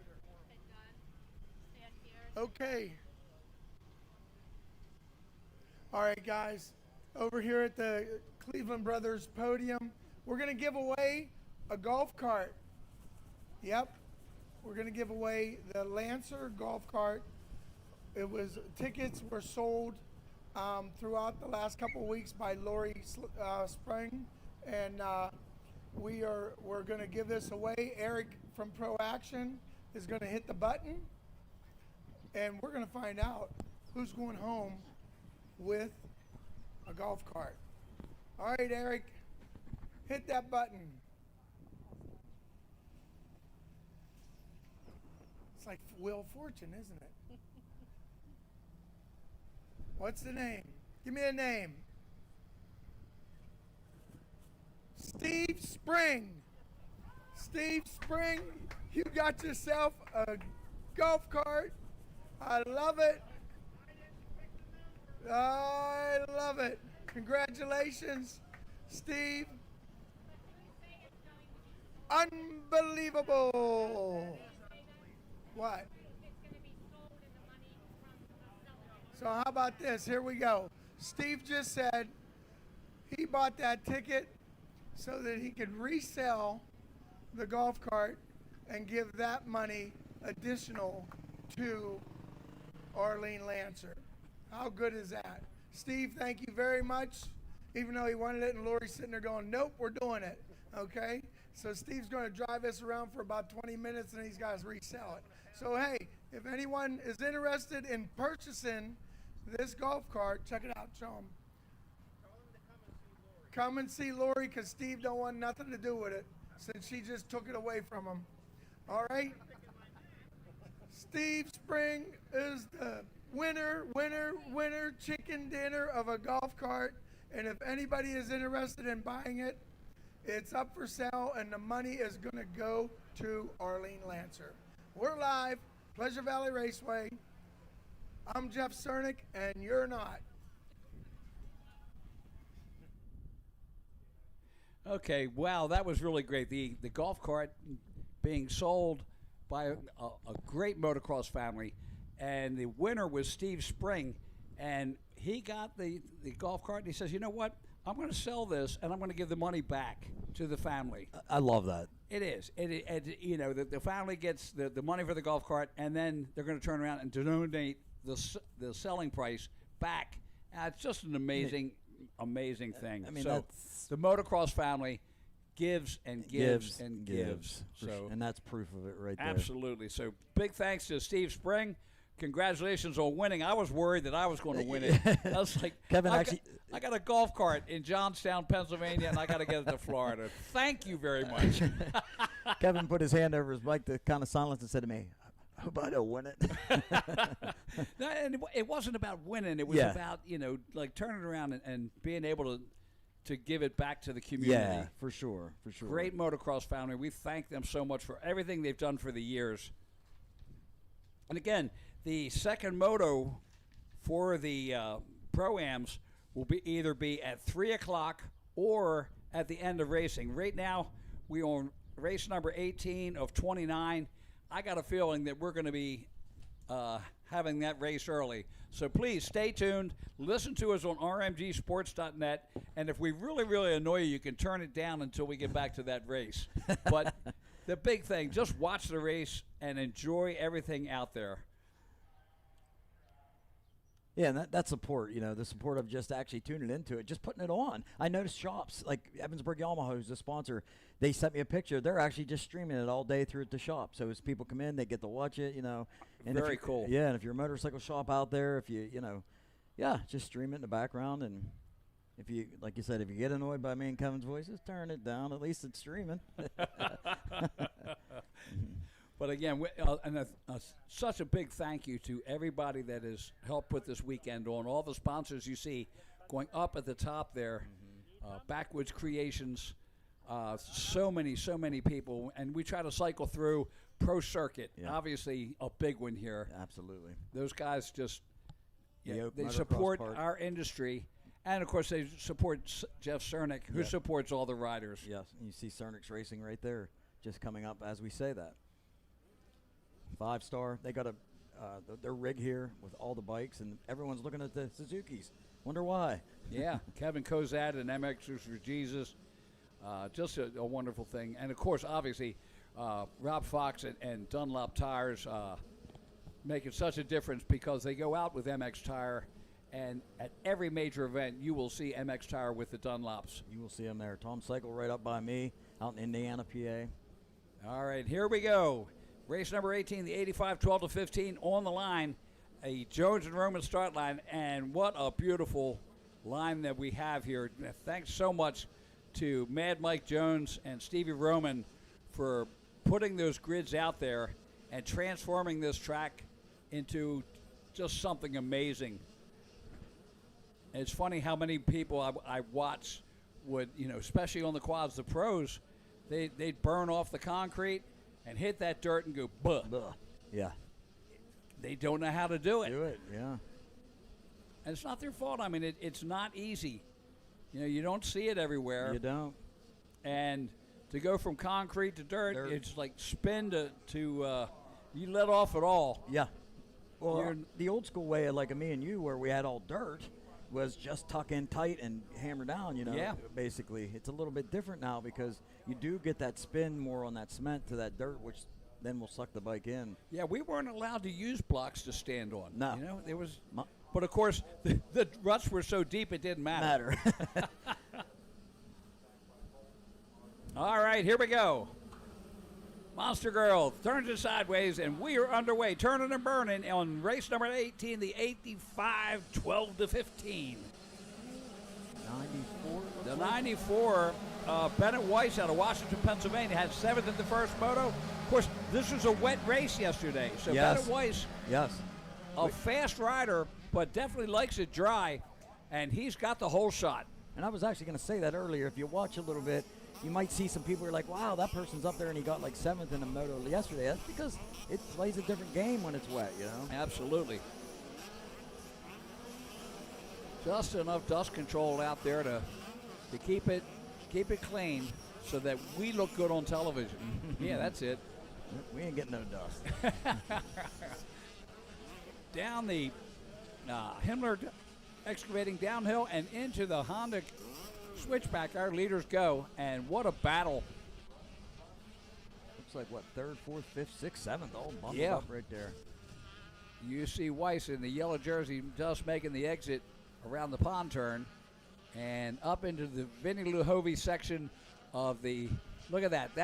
That second jump, that's where he quadded to. Wow. That is amazing. I would have loved to have seen that. Oh, we probably would have been gobsmacked on that one. Yeah.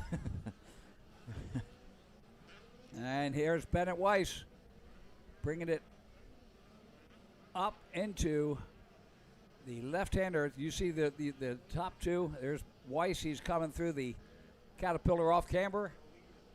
Behind him, what's that? Can't get a beat on it there. Guess we'll get a update right now. Jackson Wright, the 94. So that is Jackson Wright. 94. Yeah. Austin Keller in second. Lenny O'Toole in third. Travis Bartley in fourth. Talon Hill, the 105th. Trayson Walters, the 7th and 6th. Bennett Weiss, the 94 and 7th. So I'm sorry, I saw the 94. I didn't see the 0 in there. I missed that as well. It looks like Keller here making a push for the lead. He's right now, if they finish this way, Austin Keller will take the overall with Lenny O'Toole in second. So Keller really doesn't have to win this, but we are motocross racers. Yeah. Jackson Wright moves it up so that he will be second. Lenny O'Toole third, Talon Hill fourth, Austin Bolts fifth in the overalls. But right now it's Jackson Wright in the lead, Austin Keller second. Lenny O'Toole is the man that has to make the move. He's got to get past the 23 of Austin Keller, the Florida rider. You see Austin Keller going for the lead right here.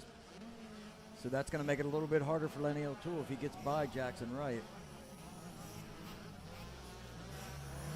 And Austin don't actually need that position.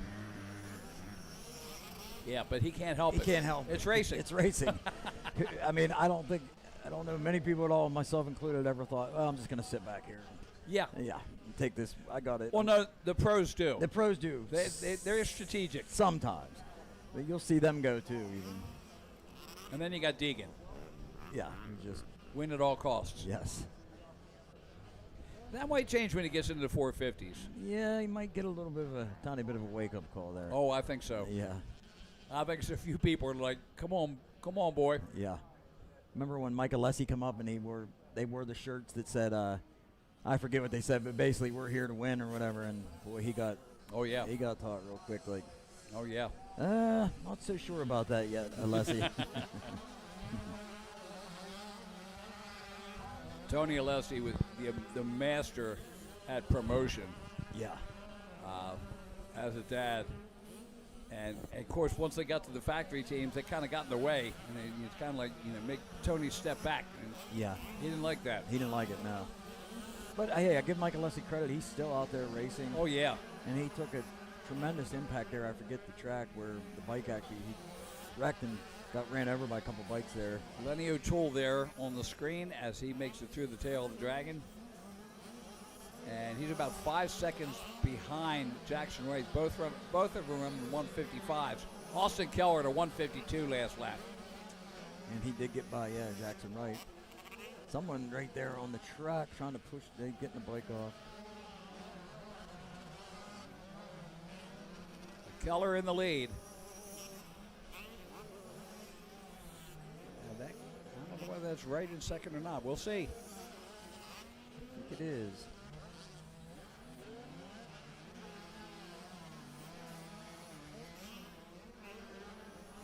But it must have missed it there. He obviously Keller passed him. But if it is right, he's not giving up.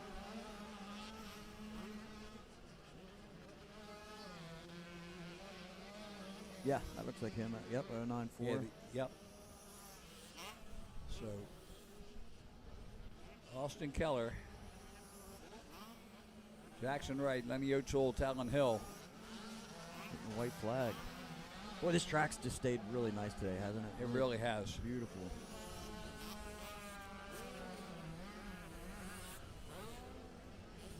So Austin Keller in the lead, Jackson Wright second, Lenny O'Toole third, Talon Hill fourth, Trayson Walters in fourth, Trayson Walters in fifth, and Austin Bolts in sixth. Travis Bartley seventh, Brendan White eighth, Steve Green ninth, Holden Himes in 10th. That top 10 brought to you by Hinson Racing.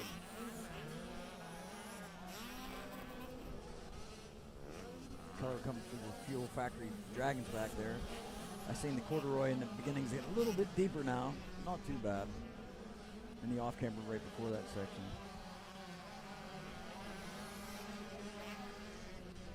Keller, the Orlando rider, still in the number one position. He's going to go 1-1 if he can keep it through there. Jackson Wright second, Lenny O'Toole third. Jackson Wright still right there. Lenny O'Toole 5 seconds behind them. As you see them come around the pond turn last time in this 85 12-15. The white flag is out, and this is the turn and burn to the checkers. Ooh, Wright come up tiny bit short there, but there's a rider down. Oh, yes. That's not a good position to be down in. No.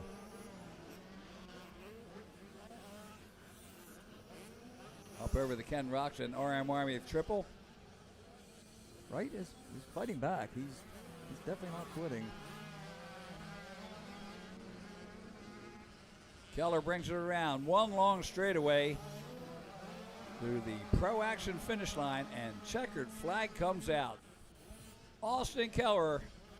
It's like, dude, it was a good move to leave Orlando and go north. 19 hours driving, that's okay. And he's loving his weather today because it reminds him of being down there. Oh, yeah. Jackson Wright second, Lenny O'Toole third, and basically that will bring it in as Austin Keller with a 1-1. Jackson Wright with a 3-2 comes in second. Lenny O'Toole with a 2-3 comes in third. Race number 19, 45 plus and Open C. In the 45 plus, the win went to the 930 Galen Dixon from Phillipsburg, Pennsylvania. Second going to Adam Russler out of Lewistown, Pennsylvania. Third going to the 741 of Grace Simmon out of Greensburg, Pennsylvania. Fourth to the 769 Robbie McMortar out of Emmitsburg, Maryland. And fifth place going to the 27 of Neil Hart out of Delmont, Pennsylvania. In the sixth place, we had 33X Jared Gaunt. He's got the sixth place. In seventh, we had the Jeffrey Hazlett out of number 65. Eighth place, Keith Noggle, 150. Ninth place, we had Jim Dobbs, 21, out of Carlisle, PA. And in the 10th position, we had Zebediah Scott, 629. And in the Open C, the win went to the 11 of Jay Potter out of Phillipsburg, Pennsylvania. Second place going to Rowan Schaefer, the 196 out of Katanning, Pennsylvania. Third is the 42 of Brayson Richard out of New Alexandria, Pennsylvania. Fourth place going to the 77 of Braden Martin out of Narvin, Pennsylvania. Fifth place going to the 29 of Mason Mills out of Katanning, Pennsylvania. And we're going to hold it at that. So we're getting ready on the line. 45 plus 14 riders. Open C, 33 riders. That's awesome. 33. This is race number 19 of the 2026 Dylan Slusser Mercedes Motorsports Memorial Race. And we are so proud to bring it to you from rmgsports.net. And make sure you subscribe so you can watch it during the week and laugh at the two of us as we try to stumble through this. Glad to bring the joy to everybody else. And just a beautiful weekend, and we're just loving it. This is our sport. It is. And we're going to send it down to Andy on the podium as he brings another Cleveland Brothers presentation. 85-12-15, moto winner, overall winner, Austin Keller. Man, you come up here, you had a good week, huh? Yeah. Why don't you tell us about it? Yeah, I had a good week. I didn't get the best start. I got like a 4th, 5th place start. I got up to 2nd on the first lap. I passed for 1st on the 2nd lap, and had to throw my race from there. Who do you want to thank? Mom, Dad, Juice guys keep me safe. MX Tire, Moto Mug, TCD Suspension, Fly Racing, Oakley, Team USA, Alpine Star, everybody else. Thank you so much. 85-12-15, and one of the USA Junior representing Team USA, Austin Keller. Here's your Moto Win medal. Here's your number 1 plate. Let's hold it up. Let's give it up for Austin Keller. Congratulations, Austin.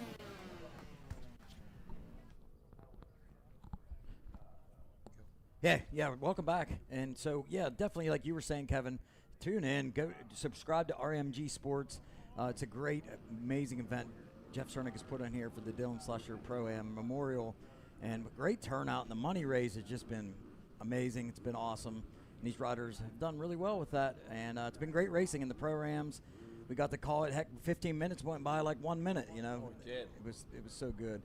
And, yeah. Thanks to Cleveland Brothers, the Cats, and Evansburg Yamaha. I see him going across the top of the screen. All right, Open C coming off on the start. 33 riders. Organized mayhem as they come around under the Plum Contractor Bridge into the first turn. And it looks like it's the 71 or 77 of Braden Martin out of Narvin, Pennsylvania, in the Yokohama Tire Kawasaki. At least with the whole shot. And if you look at that drone shot, you can see just how much they're spreading out across there. Looks like a Yamaha now in the lead.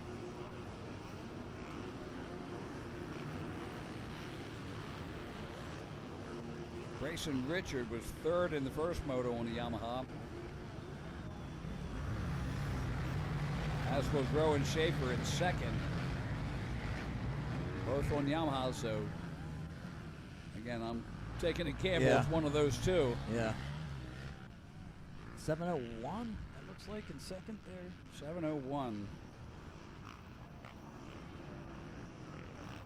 701, Tyler Haggerty out of Greensburg, Pennsylvania on the KTM. Yep.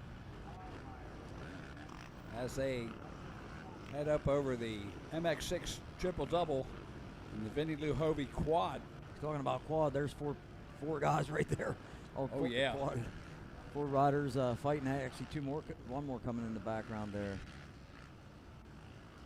They're stacked up here. 701, he gets past. I'm not sure who got him right there. He actually triples that. And again, it's Open C class, which is an oxymoron in itself.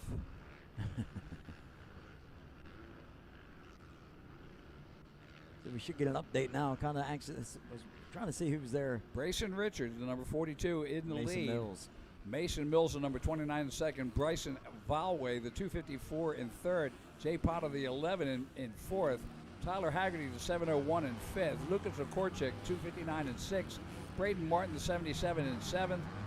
Trenton Meyer, the 816 in 8th. Rowan Schaefer, the 196 in 9th. And Zach Labar, the 108 in 10th place. So Grayson Richard, the 42. He's pulling out there pretty good. He's Had a third place in Moto number 1, and definitely pulling. You got a battle shaping up for the second place, you can see there, but Grayson Richard, the number 42, he's pulling out there. Down that Himmler Excavating downhill. Oh boy, look at this battle. Here we go. I see Lekorchik in there. Lekorchik's leading that little 4-pack there. Seen 77, yeah, right there. Braden Martin right behind him, I believe. There's a battle for second. It's Mason Mills and Bryson Valway. So they make the pond turn. Nice jump. What a battle. They haven't quite learned how to battle, but it doesn't stop them from trying. Doesn't stop them from trying to whip, too. That whip wasn't all that pretty, but... That should be Potter and Haggerty there. And now we go back to the second place. That's Mason Mills and Valway going at it. We're bouncing all over the place now. There's Braden Martin and Lekorchik. So Martin getting past Lekorchik. Seen the 196 Roan Schaefer right there on the yawn in the screen, the guy leading them two right there. So Bryson Richard puts lap number 2. It's a halfway point. And right now, third and first will give him the overall. Bryson Valway now in second. Mason Mills in third. Jay Potter in fourth. Rowan Schaefer, the 196 in fifth. Lucas Lekorchik, the 259 in sixth. Braden Martin, the 77 in seventh. Trenton Meyer, the 816 in eighth. Steve Talkis, the 7 in ninth. And Tyler Haggerty, the 701, rounds out the top 10. Brought to you by Pro Circuit.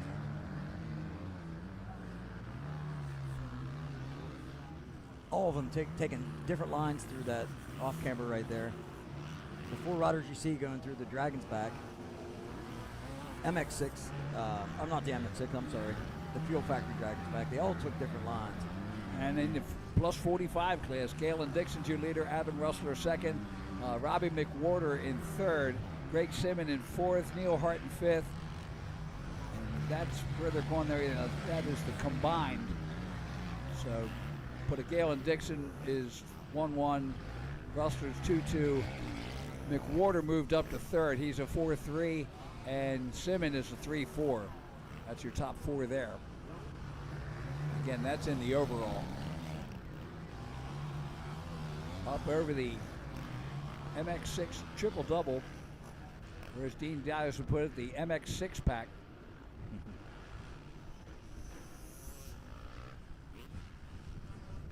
Lap rider in there, because he's kind of riding along going, how do these guys go this fast? I'm dying back here. Yeah. 4 of them just went by. In the blink of an eye. White flag is out, so there we go. Bryson Richard gets a white flag. There's your battle for second, third, and fourth right there. So that'll be Valway, Mills, and Potter. Not necessarily in that order. Yeah, Valway, then Mills, second and third. Rowan Schaefer now up into fourth. Potter back to fifth. Braden Martin in sixth. And then the battle between Trenton Myers takes over seventh. Lekorchik back to eighth. Steve Talkis in ninth, and Tyler Haggerty in 10th. Lekorchik lost a bunch of positions there very quickly. Oh, yeah. But the big one on the move is the 196 of Rowan Schaefer. Now, Schaefer, the 196, had the second in the first moto. And Schaefer ran the same lap time. And that would put Schaefer up into second now. So a good move by him. Yeah. He would be second overall with Jay Potter third, Mason Mills fourth, and Braden Martin fifth. Again, that's in the overall race. Overall of 2 races. Yeah. They are going for it right here. Oh, yeah, they are. No holding back. They don't know how, but they're racing. That's kind of like yesterday with John Natale, who knows better. He says, dude, I got such a bad start. I didn't know where I was. I ended up winning. Yeah. That's, oh, my God. On the podium, he said, I wasn't even sure where I was at. And that's a 3-time national champion. Yeah. In ATV motocross. I get it. Been there, done that. There, sometimes you do get a little like, where am I here? I don't even know what position I'm in. I was like, God, that's a big gap up in front of me. I didn't know I was that far back. I can't be winning this thing. All right, the checkered flag is out. So Brayson Richard with the win. And let's see if between Volway and Mills, who's going to take second. And it's Bryson Volway in second. Now the big one, Rowan Schaefer, he comes in third. Wow. Mason Mills in fourth. Jay Potter in fifth. Braden Martin in sixth. Trent Meyer in seventh. And let's look at the overall on that. Brayson Richard will take the overall. Rowan Schaefer second. Jay Potter third. Mason Mills fourth. And Braden Martin will round out the top five in the overall. Wow. In the plus 45, Galen Dixon will take the win. Adam Russler second. Greg Simmon in third. Robbie McWhorter in fourth. And Neil Hart will take the fifth position overall. Race 20, we have the plus 38. Taking the win was Darren Durham out of California, the 159. The second place went to Steve Roman, 731. Third place went to Alexander Washkob, the 125 out of Port Matilda. The fourth place went to Keegan Labonte out of North Smithfield, Rhode Island, the 910. And the fifth place went to Casey Clark out of Bernieville, PA. All right, in the 30 plus B, the win went to the 548 of Brad McClellan out of Pittsburgh. Second place going to the 331 of Guy Marsh out of Hampstead, Maryland. Third place going to the Ryan Bernheimer, the 837 out of Johnstown. Fourth place going to the 9 of Abel Comunale out of North Versailles. And fifth place going to the 137 Travis Hurt from Beaver Falls. And we have Keegan Labonte, 910. My old eye seeing it this time, getting the hole shot in the plus 38 right there. He looks like he might have been took over already, though. Yes. Rider battle as they head into the Fuel Factory Dragonback. I believe Keegan.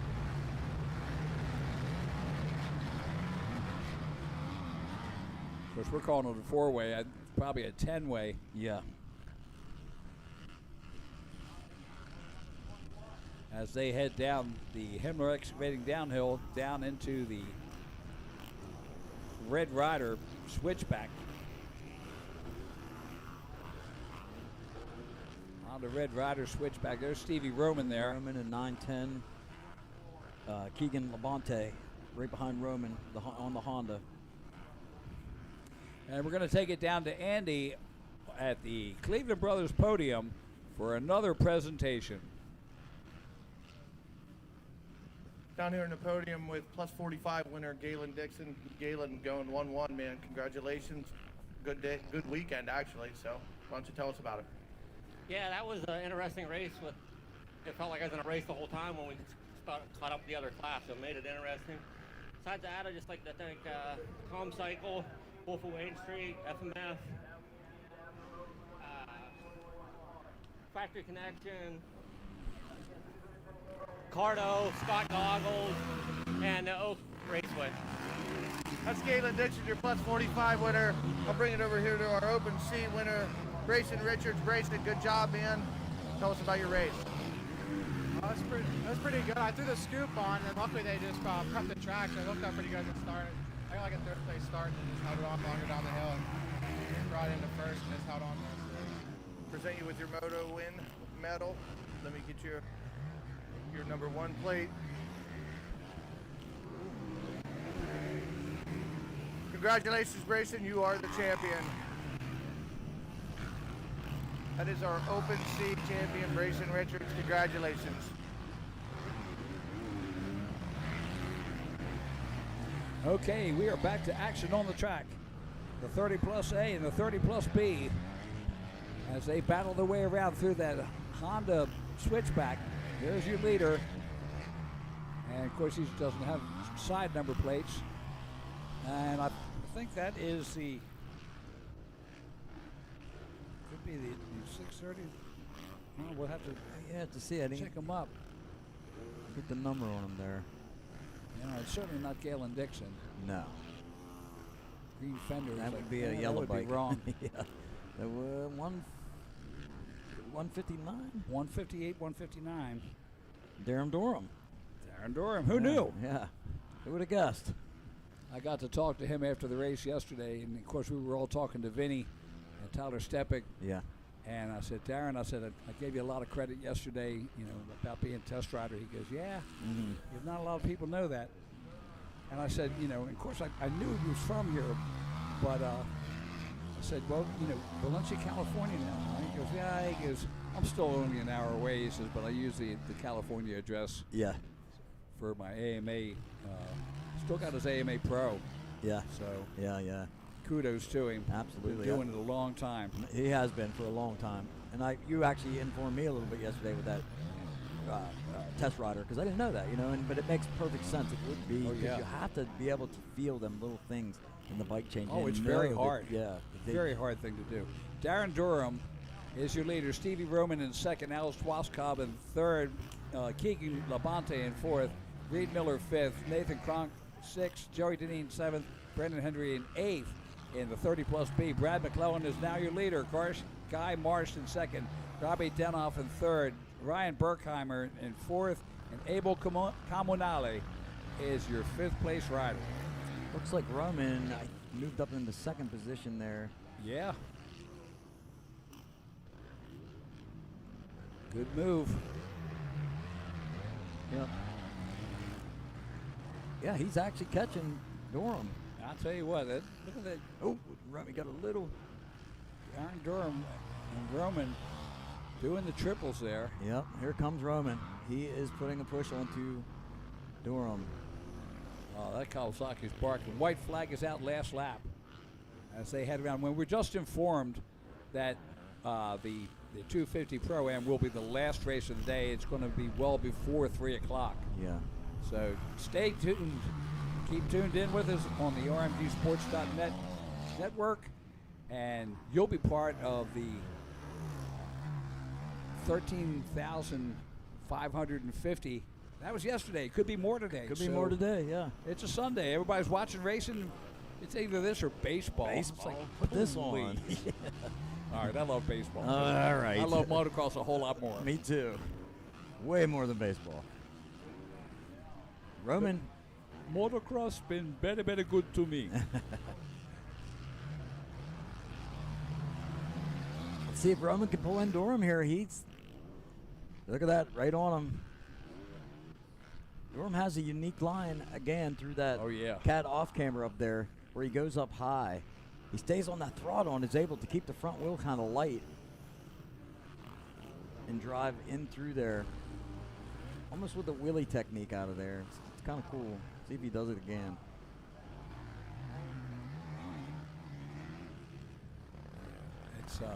It's amazing. Darren Durham, Steve Roman. I remember back to Daytona. Freddie Spencer won the Daytona 200, and 2 days later, Honda had him out there as a test rider, and they sent him out.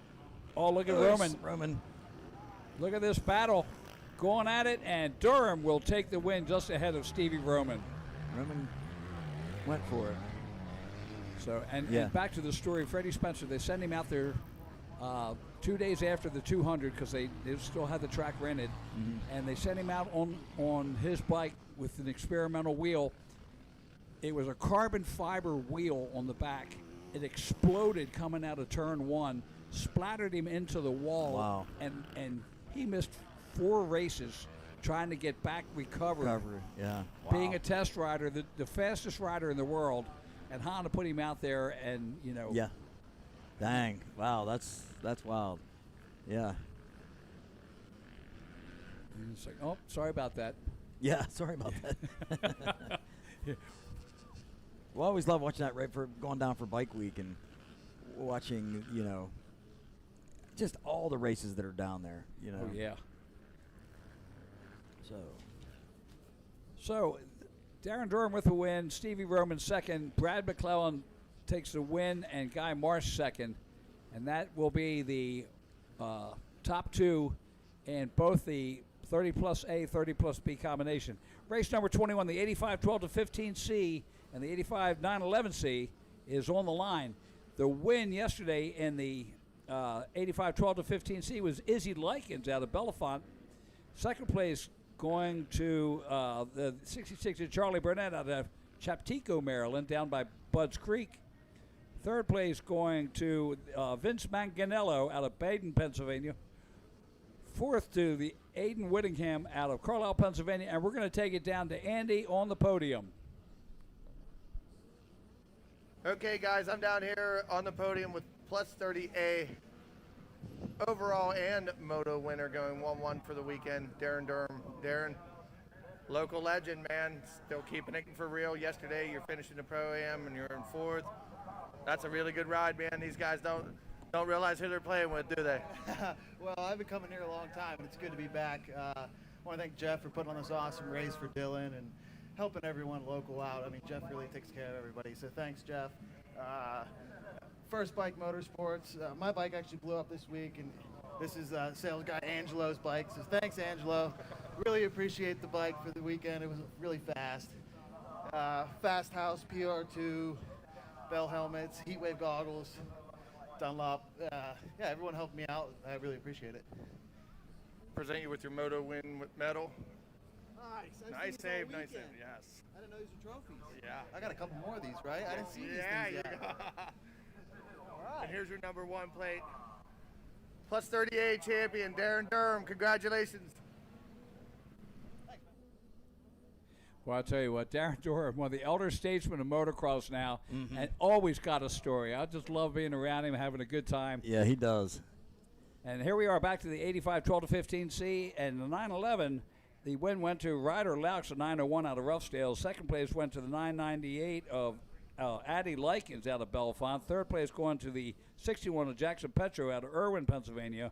Fourth to the 786 of Axel Kleitz out of Huntington, Pennsylvania. And fifth going to the 5 of Nick Bergamasco out of East McKeesport.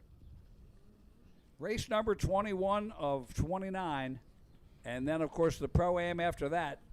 We are rolling through this and just proud to be here. Yeah. Thank you all for being here this weekend. We love it.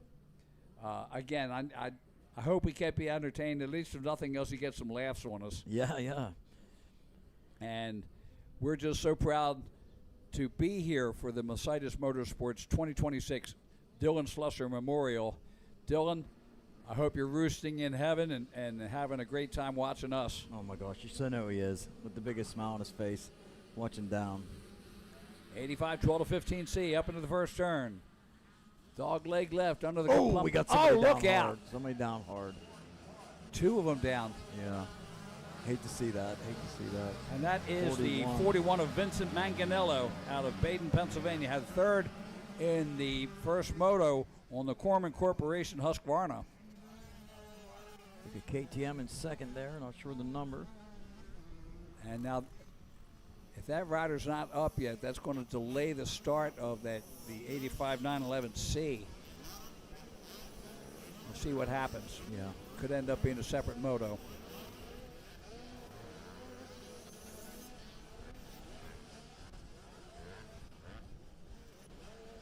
Listening kind of outside, we can hear some stuff. I'm trying to hear if I can hear the gate dropping, Yeah. Down the Himmler Excavating downhill. 41 of Vincent Manganello from Baden, Pennsylvania. There's a battle for fifth right here. And it looks like the 85 911 did get off the line. Yeah, I can hear it.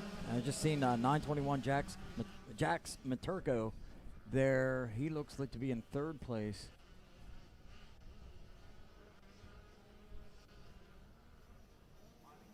And Jax had an 8th in that first moto, so a big jump for him. Oh, yeah. Well, again, the two riders down could have been some of the... Okay, so we're going to go down to the podium and take it away, Andy.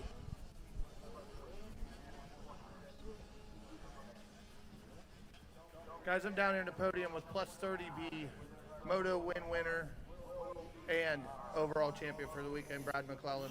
Brad, local staple here for a long time. You, your dad, the whole family. Why don't you tell us about your weekend here and how good it was? Yeah, it was a great weekend. Me and my dad would come in here basically my entire life. So yeah, I'm pretty familiar with the soil. But yeah, it was a great weekend. A lot of fun watching the relay on Friday. It was a lot of fun winning it last night with my, stacked team. But yeah, great racing this weekend. Had a lot of fun racing my buddy Marsh in plus 30. He always keeps me honest. But yeah, it was a great weekend. I would like to thank my dad most of all, MX Tire, Elite Decals, Factory Connection, Bentley's, anybody else I forgot. Thank you. Present you with your medal. Congratulations. Here's your number 1 plate. Hold it up with pride. That's your plus 30 B overall champion, Brad McClellan. Congratulations, Brad. All right, Vincent Manganello in the lead. Jacob Day second, Eli Coons third, Jackson Paterko fourth, and Tucker Pence in fifth. And that's in the 85 12-15C. We're still waiting for the 911 to come through. Oh, there it is. Nick Bergamasco is your leader. Ryder Lauk second, Addie Likens in third, Jackson Petro in fourth, and fifth place is, as we wait patiently, or impatiently as the case may be. But we see Manganello. Oh, it's Remington Newth in fifth place on the Husqvarna. So Vince Manganello is who we're watching here. Now it's Jake Day, Eli Coons as they come over the MX6 double. Gaining a little bit there. Yeah. 85 911C and 85 12-15C.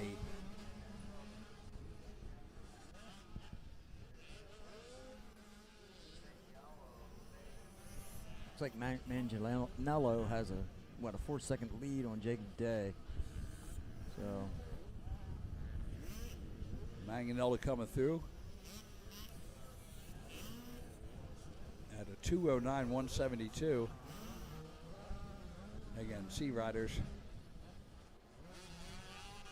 You got to start somewhere. Yeah. Jake Day in second, Eli Coons in third. 2:17. It's a 13-second gap between first and second. Yeah, he's got a nice lead. Coons in third, Charlie Burnett in fourth, Tucker Pence in fifth. Again, the 911, Nick Bergamasco is your leader on the gas. Ryder Lauch in second on the Yamaha. Hattie Likens on the KTM in third. Jax Petro, the 61 in fourth. Remington Newth on the Husqvarna, the 722 Husqvarna in fifth.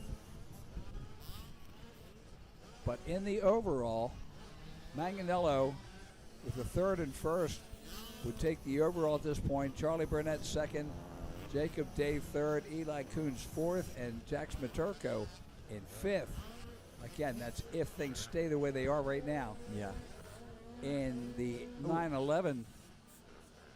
Lizzie Likens just going into second. Nick back to third. She had the win in the first moto. Yeah. Of course, a rainy day. Yes. But let's see. Gee, Jackson Petro just moved up. Something must have happened to Bergamasco. He was in the lead. Yeah. It's now back to fourth. Ryder Laux right now with a 1-1 would take the overall. Addie Likens in second. Jackson Petro in third. Nick Bergamasco in fourth. Remington Newth in fifth. Again, that is projected for the overalls. It's not what's happening right now because we're only 2 laps in. Mm-hmm.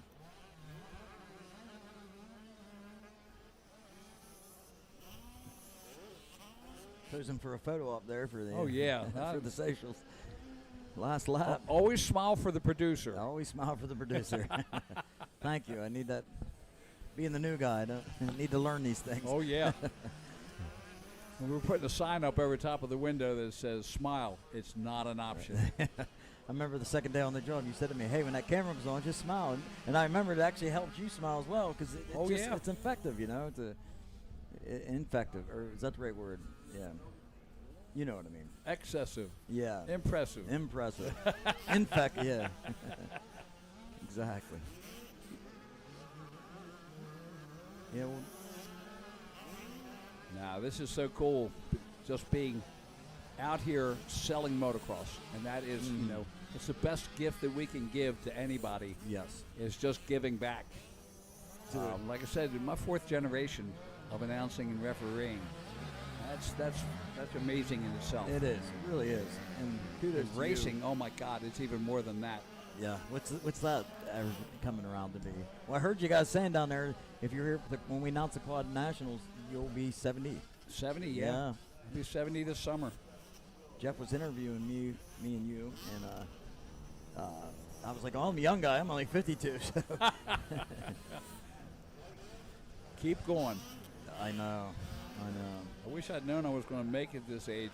I'd have done a little bit better for keeping myself in shape. Yeah. Nah, no, wouldn't. Yeah, you know you wouldn't have.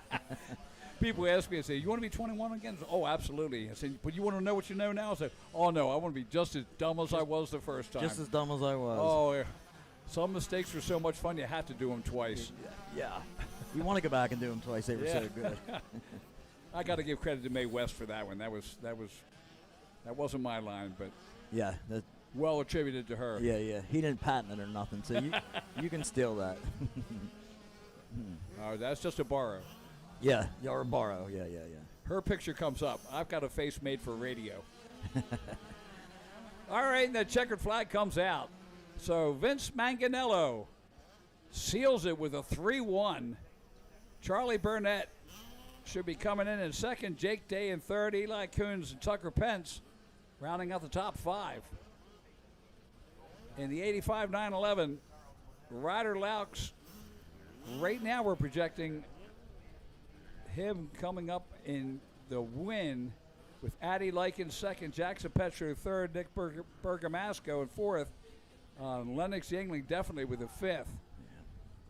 Affecting the overalls, Manganello will take the win in the 85 12-15, Charlie Burnett second, Jake Day third, Eli Coons 4th, and Aiden Willingham 5th. That's in the overalls.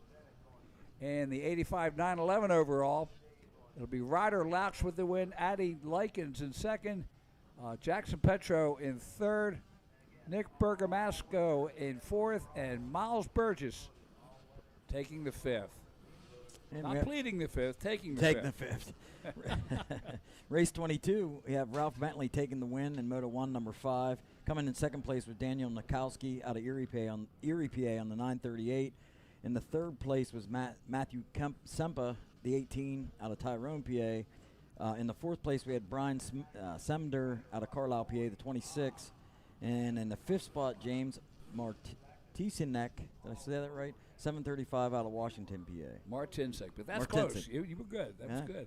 In the bomber class, the Joey Janine out of Bedford taking the win.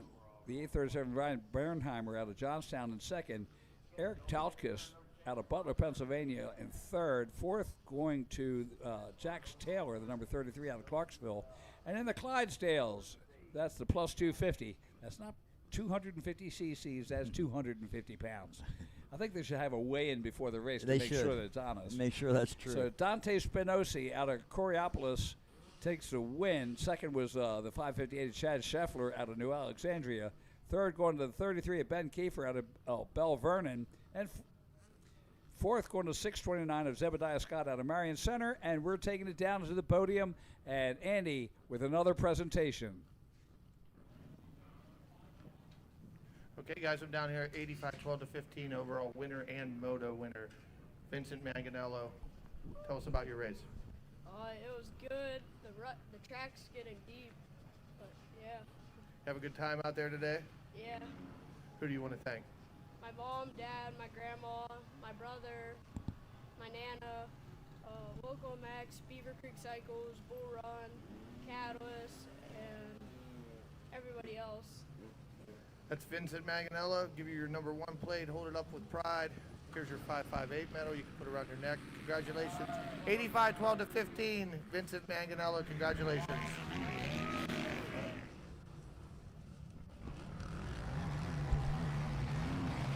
All right, we're back live now. That was the 55 plus BC. Ralph Bentley took the lead, but someone's challenged him there.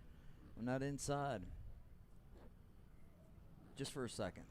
Ralph on the Berserky.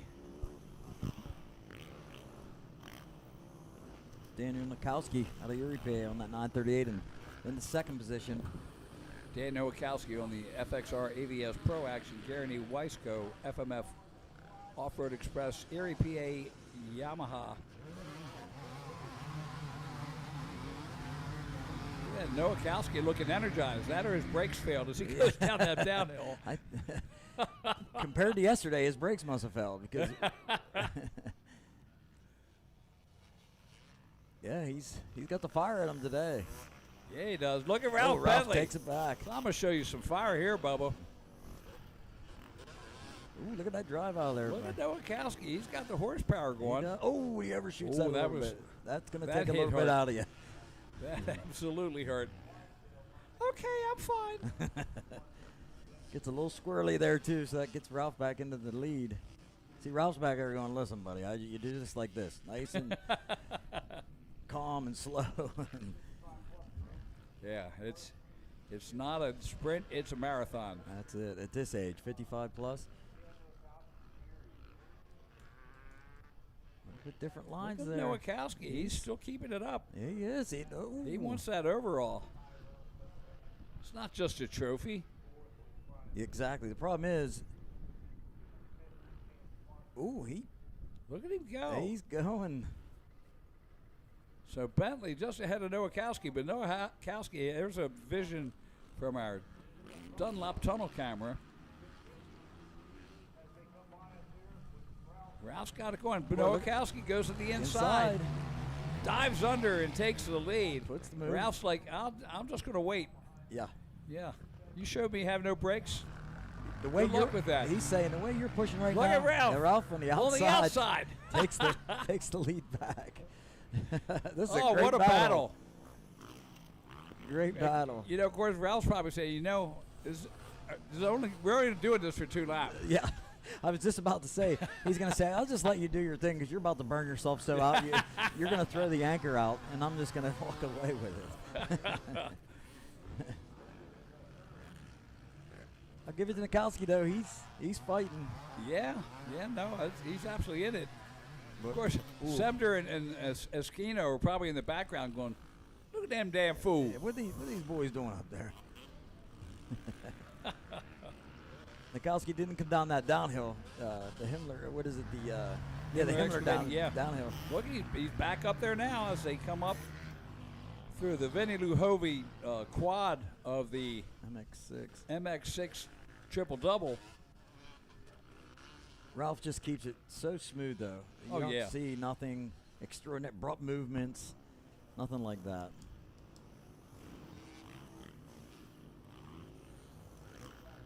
Is that third and fourth? Fourth and fifth, I think. That's Esquino and Sempa. Well, that might be Semder, Esquino, and Sempa.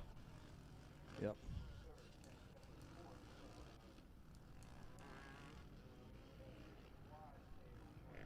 Them guys pretty evenly spaced out. Looks like Ralph's starting to pull out a little bit now. Yeah, speaking of spaced out, Nowakowski gave it one heck of a valiant effort.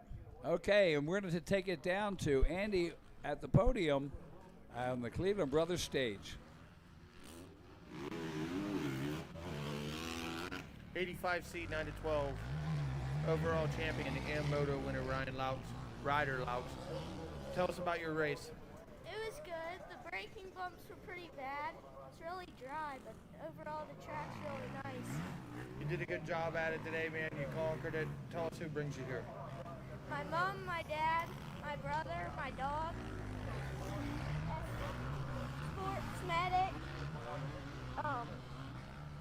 Smash, whatever,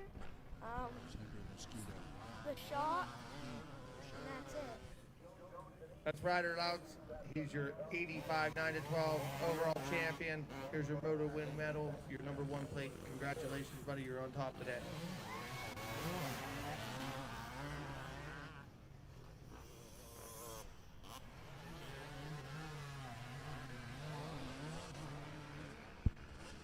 All right, we are back. Ralph Bentley still leading Dan Nowakowski in the Clydesdales.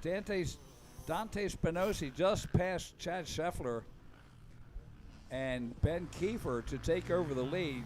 Kiefer, who was leading, now back into third place. Eb Scott in fourth. In the Bomber, Joey Deneen is your leader. Ryan Bernheimer is second, and Jax Taylor in third.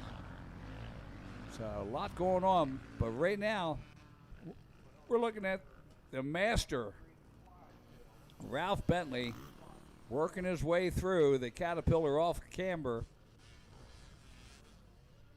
Mikowski's still lurking back there. Yeah. He's not. White flag coming out. 1 lap to go.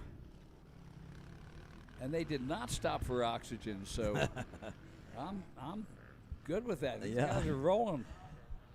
Pit stop with an oxygen tank sitting up there.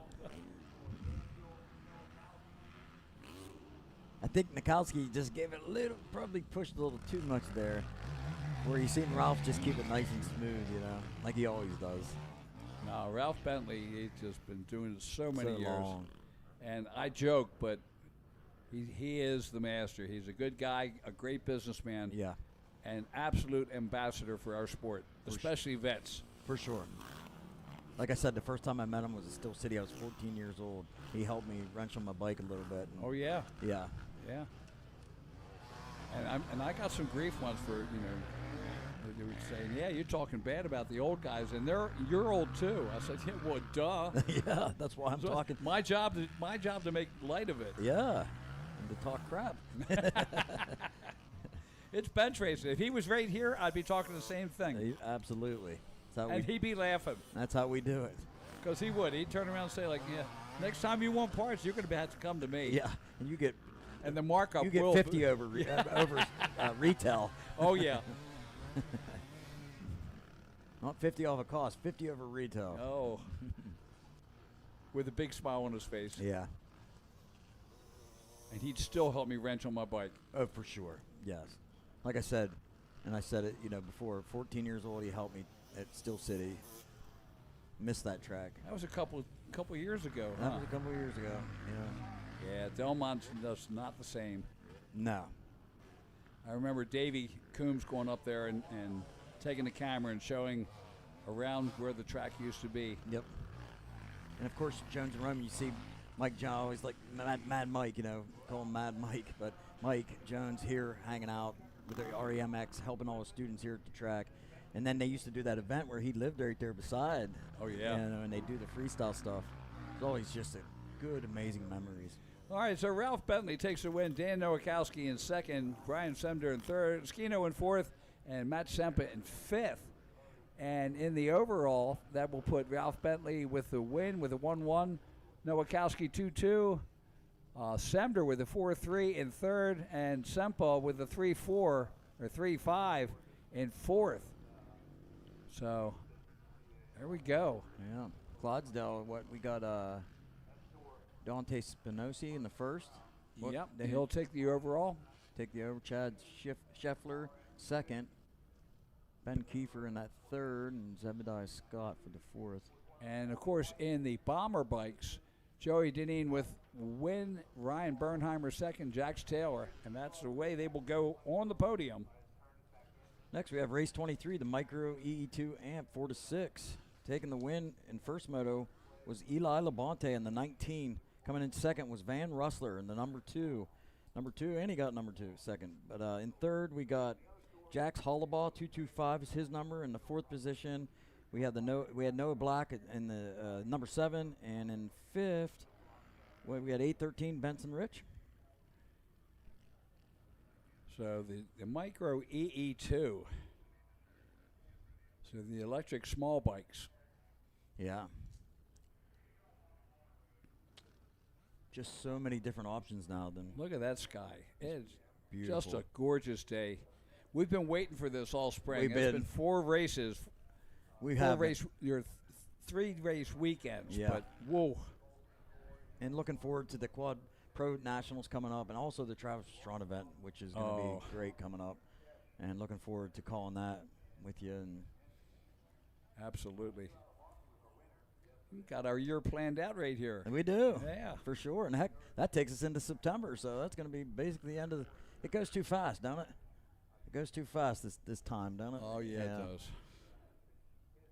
I mean, that's race season almost over already. Really? Come on. Well, unless you're in Florida like you. That's probably what you're thinking. You're like, what do you mean it's not over? I got all year. Yeah. That's about the time I started thinking to go to Florida, honestly, like around. Oh, me too. Yeah. Well, I Because stick I'll around. have K-Rock the week after the Travis Pastrana, so I'll be back up for that. And, Oh, that's cool. And that's over at Englishtown. Love going over, visiting with Rich Trevelise and all the guys over in District 2. Mm-hmm. But another great event. Love doing that. Been so many years over there. That's awesome, yeah.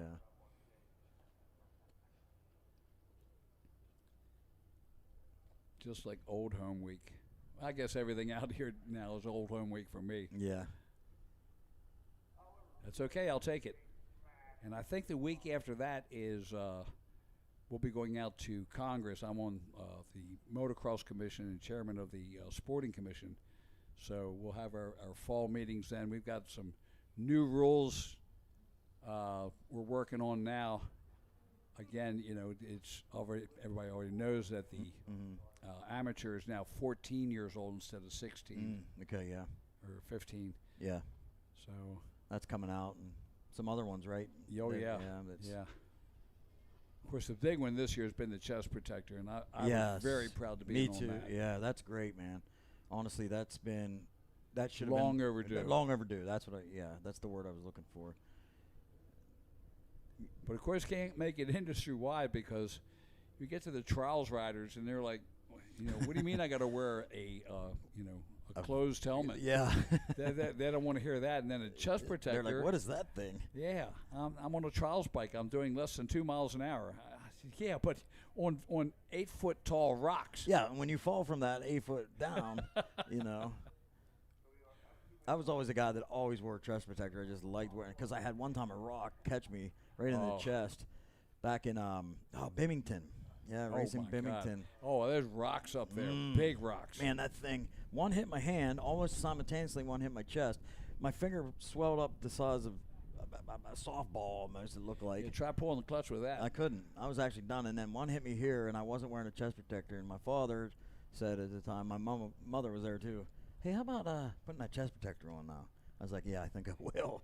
Well, you know, it's weird. I've raced enduros a bunch of times, and I show up in New Jersey, and Jack Lafferty out there, the old Lafferty man, and he's out there with no gloves on.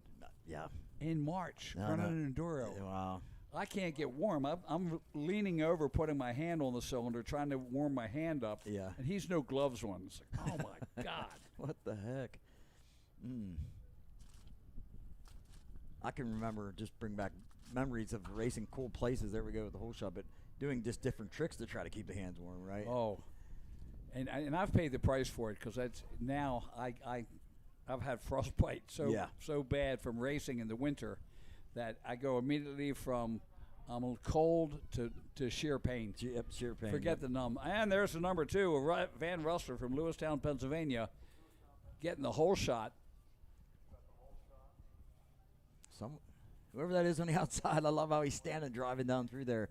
They look like PWs compared to the others. They really do.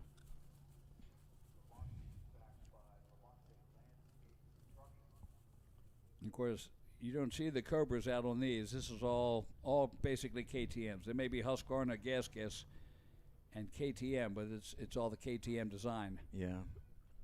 Van Rustler, the number 2 from Lewistown, digging in, making it work. Can't see that number. Can't see that number. 813. Third. Of Benson Rich in 3rd place. Had 5th in the first moto. As they come through the Fuel Factory Dragonback.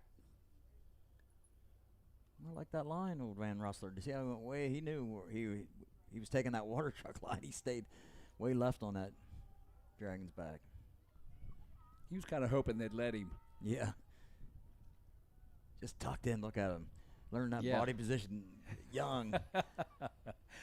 Maybe they just won't see me. Yeah.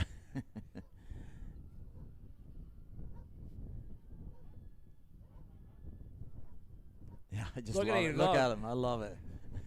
Get that butt back over the seat. He's actually standing up there a little bit. It looks like he's not, but Yeah. he actually is. Tucked in. Tucked in. He looks like some of them pros going off the start. You'll see it coming up this the next race, the first Outdoor Pro National. They'll tucked in tight. Butts are back at the back of the seat. So Van Rustler goes through the chaps, and we are underway. Eli Labonte, the number 19 in second. Benson Rich, the 813 in third. Jack Soloball, the 225 in fourth. Noah Black, the number 7 in fifth. Cash Schick, the number 630 in sixth place. Look at second place back there, shaping three guys kind of. Van Rustler is actually pulling out a little bit. They got the battle going. Seen some legs flying back there. Little dabble do you. In third, Benson Rich had the legs. He's back at it good, though. I just love Labonte, too. He does that style of being tucked way down in. Oh, yeah. And he just looked, the look is like he's just wants more throttle. Mm-hmm. You know? He's like, give me more.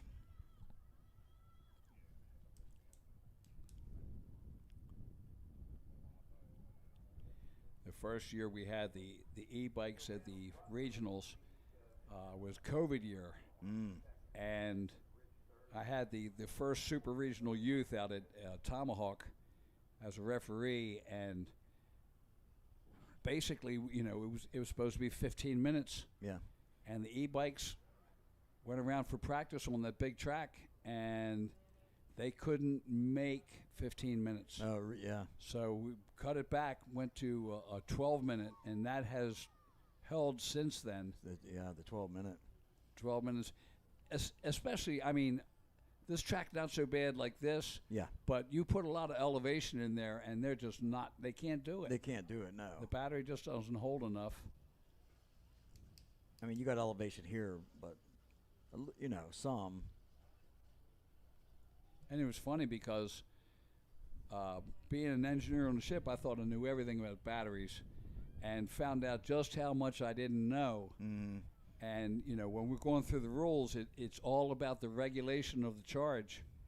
And you can overcharge, and by overcharging, kind of like a nylon line, you get a high line and then a snap and it'll rise again. So you can actually, by overcharging, you supercharge that battery, but you've also built a bomb. Oh, really? That's where they explode, is when they've gone through an overcharge, and you go back and charge them again, and the elasticity of the cells is just not there anymore. Yeah. And they will overheat. So one of the biggest hard parts of getting the rules in on this was the power regulation and how to thwart somebody going in there and changing stuff up. Changing it up with that, how they charge it and everything. Oh, yeah. And taking that, yeah. That's interesting. I did not know that. See, it's a new thing to me with this. Because the NiCad batteries, it's... And, of course, there's finally somebody that is turning around and recycling these things, because they were just throwing them away. And, you know, if somebody finally is like, you know what, we can redo this. Let's see what we can do. Because let's face it, with the Teslas, it's just coming up to the time now that the old ones are, you know, past their time. Do you replace the batteries? Oh, heck no. Get rid of it, get another one. Is that what they do? What are you going to do with the batteries? Yeah. Landfill? No, that's not good. That's not good at all. So they do have a system now where they can do something with that battery. Yeah. That's good. Yeah, nickel and cadmium, you know, don't belong in every part of the earth. No. I know that for sure. The one thing I don't know much about is, you know, these kind of type of batteries, though. I have no idea about them. I'm sorry, lithium and ion. Or ion, yeah. But lithium, you know, that's, they use that in the heavy metals for treating extreme manic depressants. And, of course, that goes right through their urine and fecal matter into the streams and soil. So suddenly you've got heavy metals all around the country where they weren't meant to be. You know, that's interesting. Yeah. Looks like Rustler getting that white flag there. Still leading. Got an 8-second lead, it looks like. Coming up on some laps. Look at this. Yeah. Oh, I thought Thought he was moving ahead, but that's Van Rustler. Just doing his thing out there. Just doing his thing. Eli Labonte about 8 seconds back. Jax Hollowball in third. He's about 9 seconds behind him. Running 2:12, 2:15. Yeah. So Van Rustler's got it wired right now. You look at him, it's like, well, he's not going that fast. It's like, dude, he is going as fast as that bike will go. No doubt. And you can see that with him, Labonte, all them guys there. Of course, they don't run the whole track on this. They run the water line. 4, 5, and 6 year olds, and the majority out there are 4 and 5. I couldn't even imagine 4 years old, Going that fast? No. It used to be the 4-year-olds were out on a PW. Yeah. And that in itself was the limitation. It had no suspension. It couldn't handle deep ruts. Now, look at these guys. Yeah, which is going to make a difference going forward at these guys. Absolutely. I mean, a big difference in their career and what they do going forward. Well, look at a 3-year-old on a Stasic. Stasic, exactly. I love it. Look, him standing up, tucked in. Van Rustler on that smooth water line, which he's probably loving because he can just hammer that thing. Sits back to make the turn, floats his foot. Look at that. Good training there. Yeah.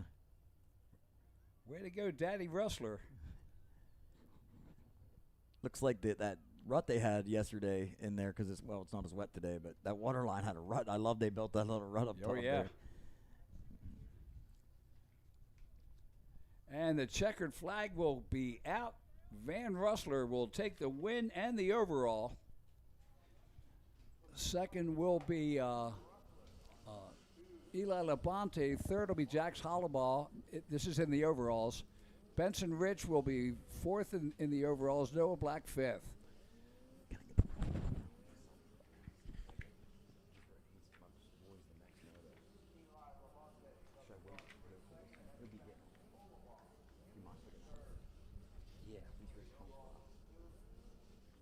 So it looks like, we got a misprint on these, so we're going to be going to, let's see.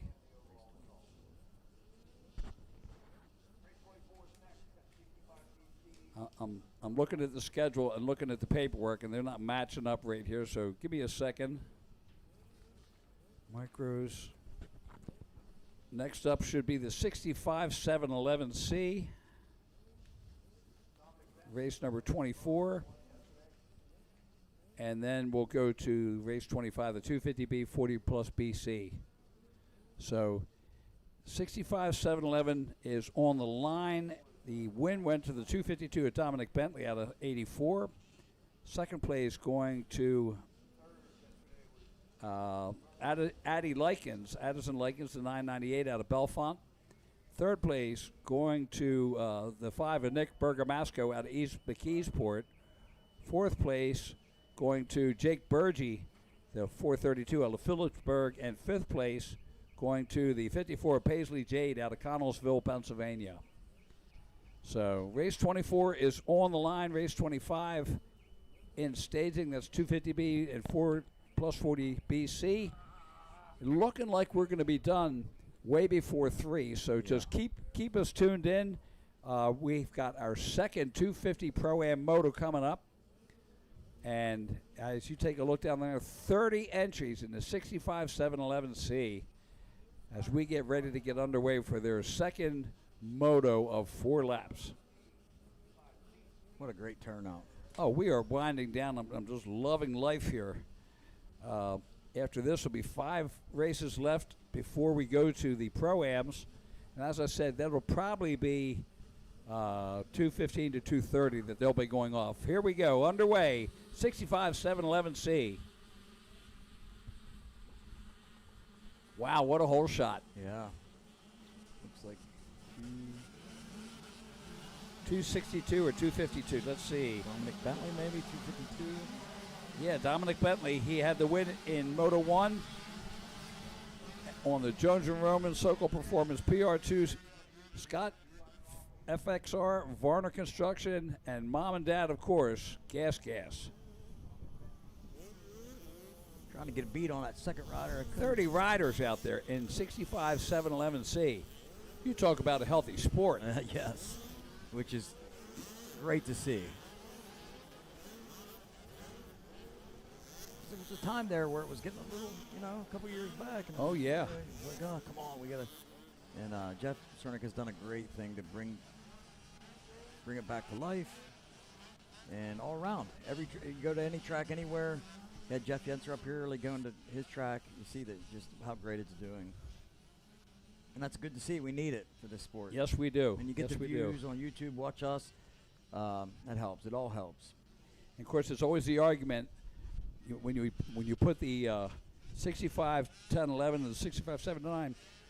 Okay, we're going down to the podium. Take it away, Indy. Guys, I'm down here on the podium with EE2 champion Van the Man Wrestler. Congratulations, buddy. Here's your moto win. What a day, huh? You had a good weekend here. Why don't you tell us about it? Yeah.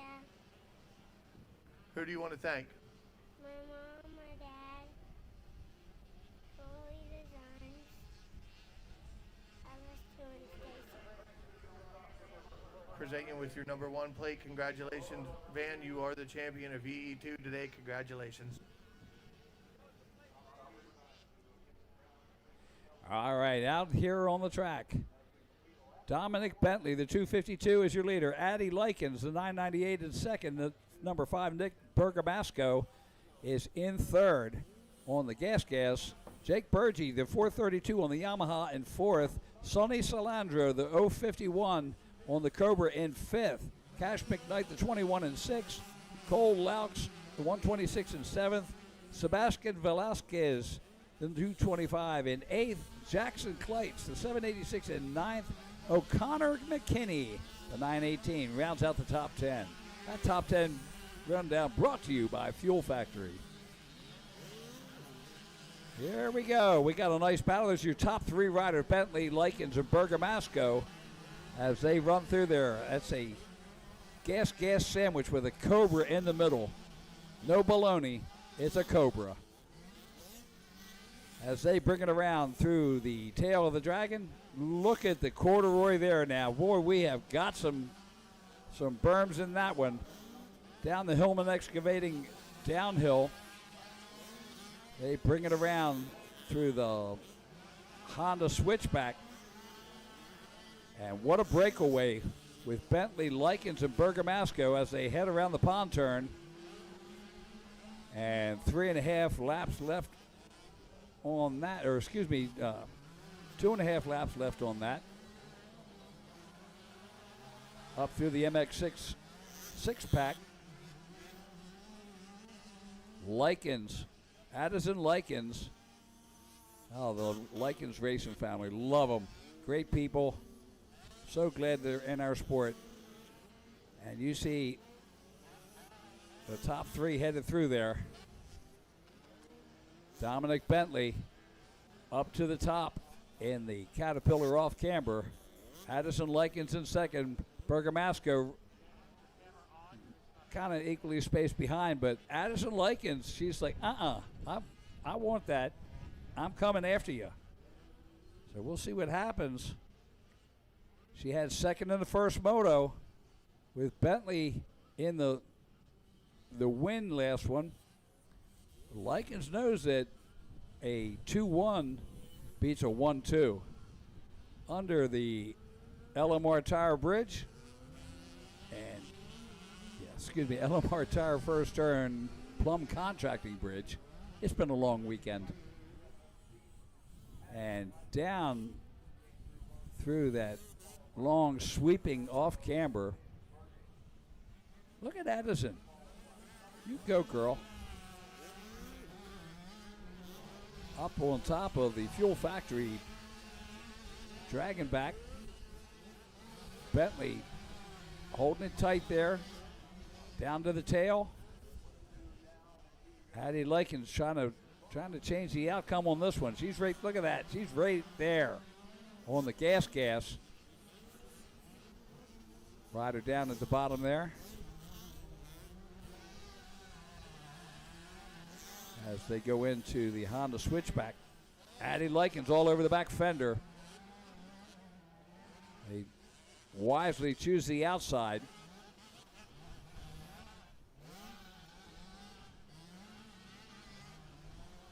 And up the MX6 triple double. Look at Addie. She's got the no care air. I want that win. Of course,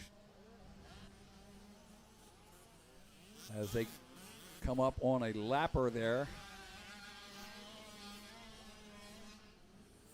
Addie getting a true double out of that. Which is amazing. 65 711 C class.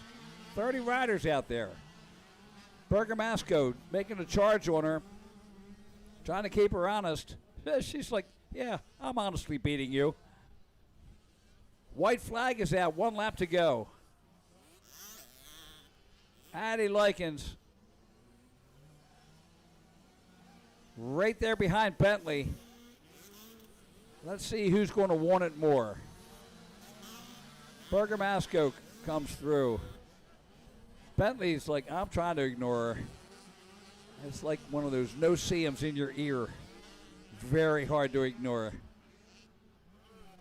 Plus, he also knows that she has the 2-1 or the second place, and the 2-1 will beat the 1-2.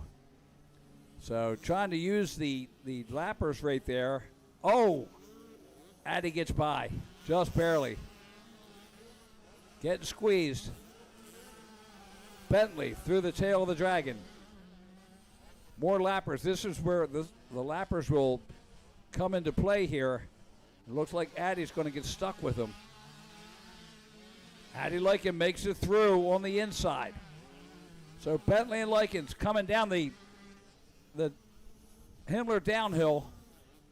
Look at this battle into the Honda switchback.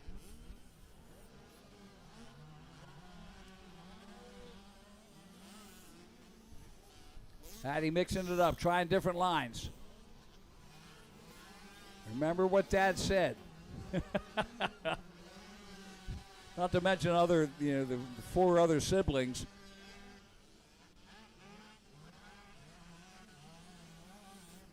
Up through the Kawasaki Team Green Bowl turn. Dominic Bentley.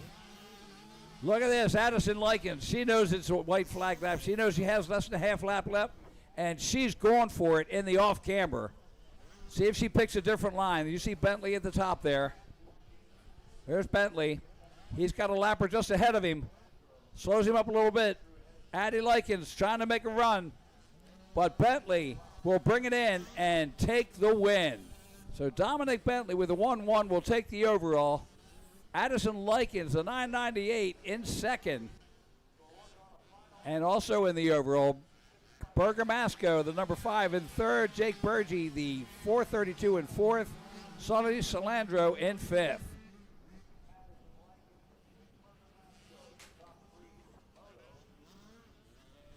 $250B coming up. And wow, what a race yesterday. The win went to the number 19 of Malachi Kraft out of Carlisle, Pennsylvania. Second going to the 67 of Jaden Smeltzer from Shalakta, Pennsylvania. Third to the 214 of Briar Stesick out of Colliers, West Virginia. Fourth place going to the 51 of Jackson Beck out of Bel Air, Maryland. And fifth place going to the 196 of Chase Dashel out of Fairfax Station, Virginia. Man, what a battle that is going to be. 16 entries. And the 40-plus BC also out there. The win going to the 69 of Zach Coons out of Fayetteville, Pennsylvania. Second going to the 52 is Jake Reimer out of Valencia, PA. Third place going to the 33X of Jared Gons out of Fenetsburg, Pennsylvania. Fourth place going to the 54 of Andrew Davidson out of Adrian, Pennsylvania.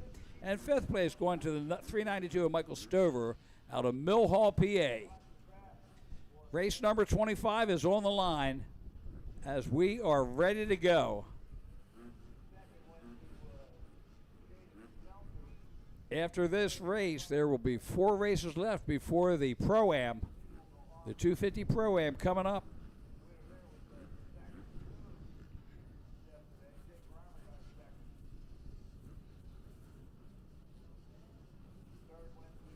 On the line, our monster girl turns it up. Sideways, and we are underway. 250B. Up under the Plum Contracting Bridge. And looks like the 43 of Timmy Scott.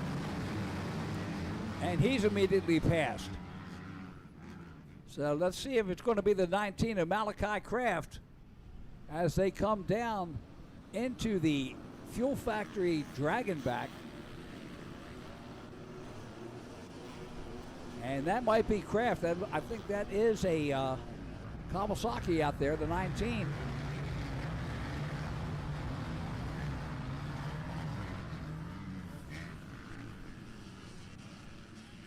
No, that looks like could be a Husqvarna. We'll see. Got to get around a little further. I can see the numbers a little closer. There's the palm turn. 1.5 lap into this race.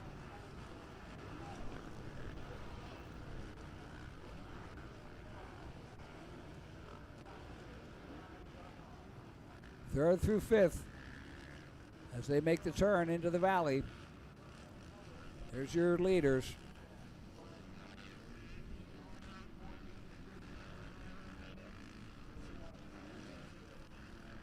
That's first through fifth right there. First and second, a little bit of a breakaway. As they bring it down the Pro Action straightaway, get the green flag at the Pro Action finish line area.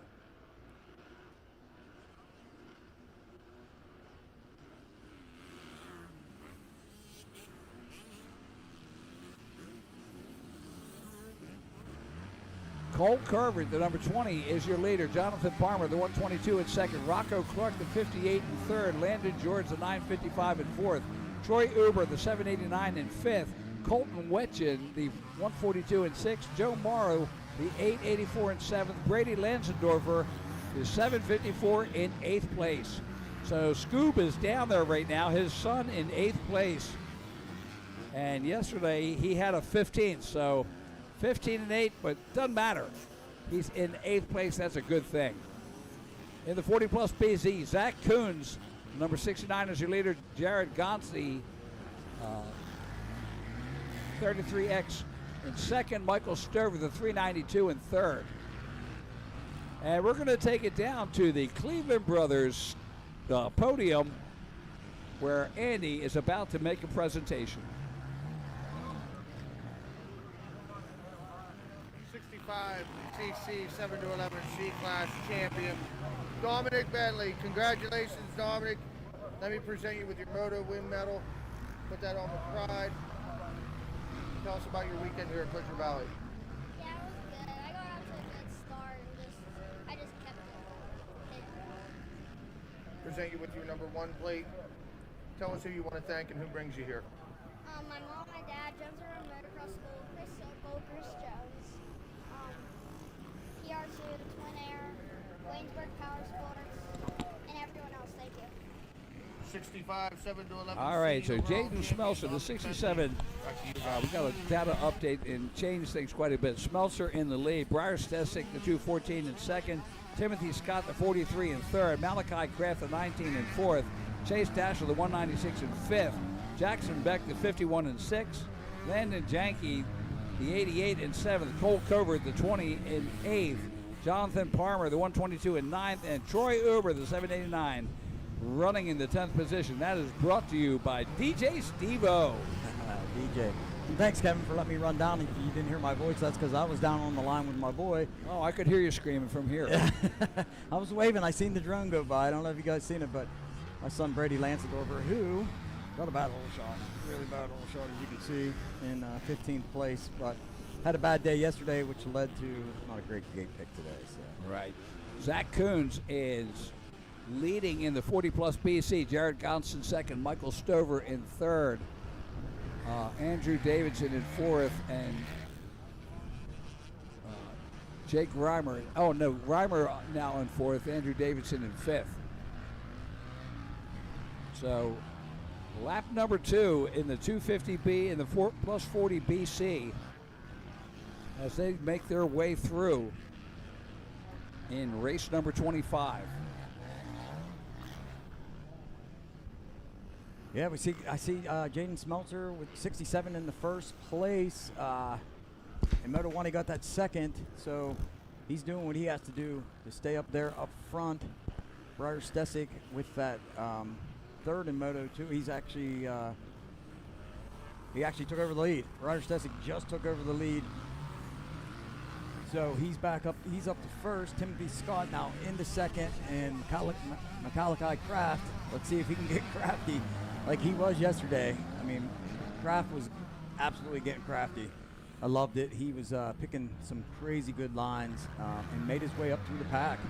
Like, let's see who we got on the screen now. 214 is Briar Stesic. That's your leader right there, coming up on some lappers. Move them out of the way and keep rolling forward is the key for Briar Stesic, who did have a third in Moto 1. So he definitely wants the win here. He's running a 145. Timothy Scott Jr. in second place, running a 145 almost. All three, the top three, Macalakai Kraft also running a 145, 88 for Scott, 81 for Kraft. They're super, super close there. Briar Stesic looking really good, leaning. See that beautiful lean angle. Gets that leg out nice and high. Stays on that throttle. Looks like we're going to, that's still Stesic. Going through the cat off camber. It's a little overzealous on the throttle there, but not a problem. Looking smooth, looking good. Timothy Scott Jr. just lurking back there a little bit, but that's the checkered flag, so he gets the win. Oh, let's see what happened there. Timothy Scott Jr. taking second, but Kraft was almost getting crafty again. Looks like he come up there, almost edged that out, but he'll take the third position. Chase Dashel with the fourth position. Jaden Smeltzer with the fifth. Jackson Beck was sixth. Landon Janke was seventh. Coming in eighth is Cole Culver. Ninth, Troy Uber. 10th, Jonathan Palmer. In the plus 40, we had Zachary Coons in the first position, which he had first in Moto 1, so that's good for him. He'll take the overall. In the number 2 position, we had Jared Gauntz, which he got a third in the first moto. Second, so that'll give him second overall. Michael Stover in the third position. On the line now, we have race 25, plus 40 BC. In the first moto, we had Zachary Coons taking the win, number 69. Coming in second place, we had Jake. We're going down to the podium now with Andy down to the podium.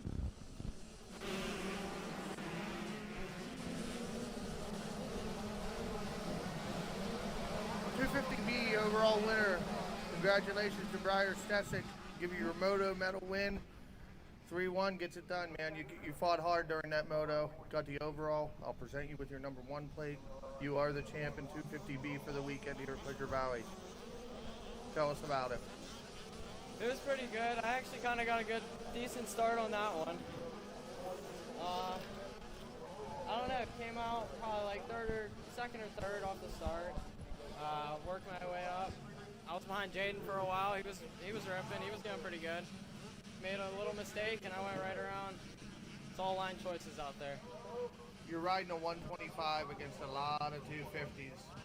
Your motor man sitting here beside us, Chris Sokol. Something got to be in that motor. What's he doing? I don't know, but it's fast. He sure builds them, doesn't he? Tell us who you want to thank. I'd like to thank my mom, my dad, Jones River Motocross School, Chris Sokol, Chris Jones, Matt Mike, Steve Roman, CNC Metal Masters, Dave and Jamie, O'Neill Fast Track, MX Tire, Jeff Cernick, Dunlop, Terry, Keystone Terry, and everybody else I forgot. Thank you so much. That's our 250B overall champion, Briar Stesic. Congratulations, buddy. Enjoy.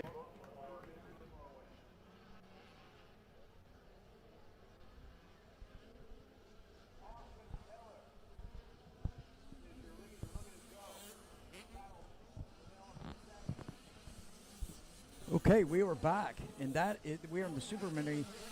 The race 26, we have Austin Keller in the first position, number 23. We have Joseph Fiedler in the second position, number 19. In third, Lenny O'Toole in the number 71.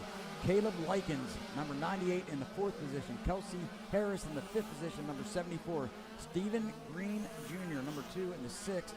We have Jackson Wright in the seventh position, 094. The 100 of Talon Hill in the eighth position. In the ninth position, we have Alston Bolts, the 116, rounding out the top 10. We have Trigger Harkins, the 308. And Austin Keller is now pulling out a nice little lead there, but it looks like they're in second. As you can see, there's a battle shaping up with Fiedler, number 19, and 71, Lenny O'Toole. Let's see what happens here. They both come into that Honda switchback, leading up into the MX6 Racing double doubles. Lenny O'Toole on the inside, but Fiedler drives out of that a little bit harder, gets a little bit of a gap back there.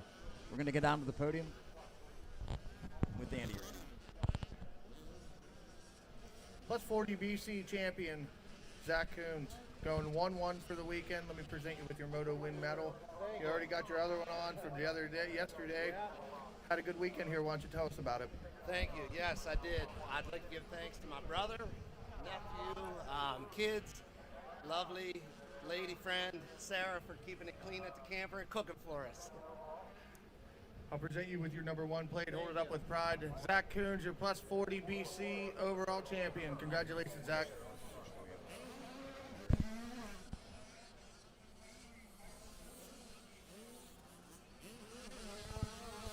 All right, here we are, Super Mini 12 to 16.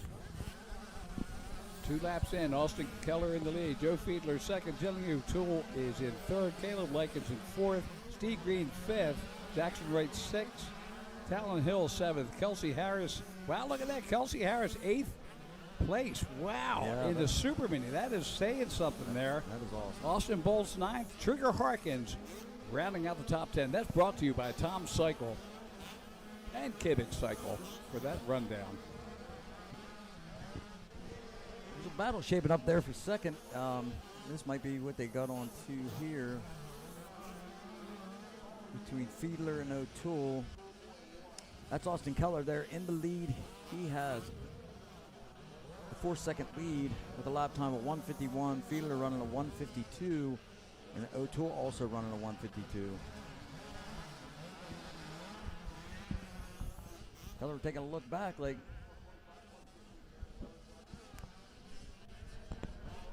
I'll tell you what, this is a much happier Super Minis today rather than running in the mud yesterday. For sure. The last thing that you want to do is, look at that triple. Keller. He did the triple. Wow. Just as you were saying that, we both looked up, and I could tell, we both looked, he was like, you could tell he was on the throttle hard. Oh, that put a smile on Dean Dias' face right there. He's loving that. Absolutely. Yeah, that's, yesterday that's like tying one leg behind a greyhound. Well, you putting the Super Mini in the mud. Yeah, and you wouldn't have seen that tried yesterday. Oh, no, not at all. No, not even close. Today lends to the conditions to do that. White flag is out. Austin Keller out of Orlando MX Park. Joe Fiedler in second. Lenny O'Toole third. Caleb Likens fourth. And Steve Green in fifth. Kelsey Harris up to seventh now. Jackson Wright drops back into eighth.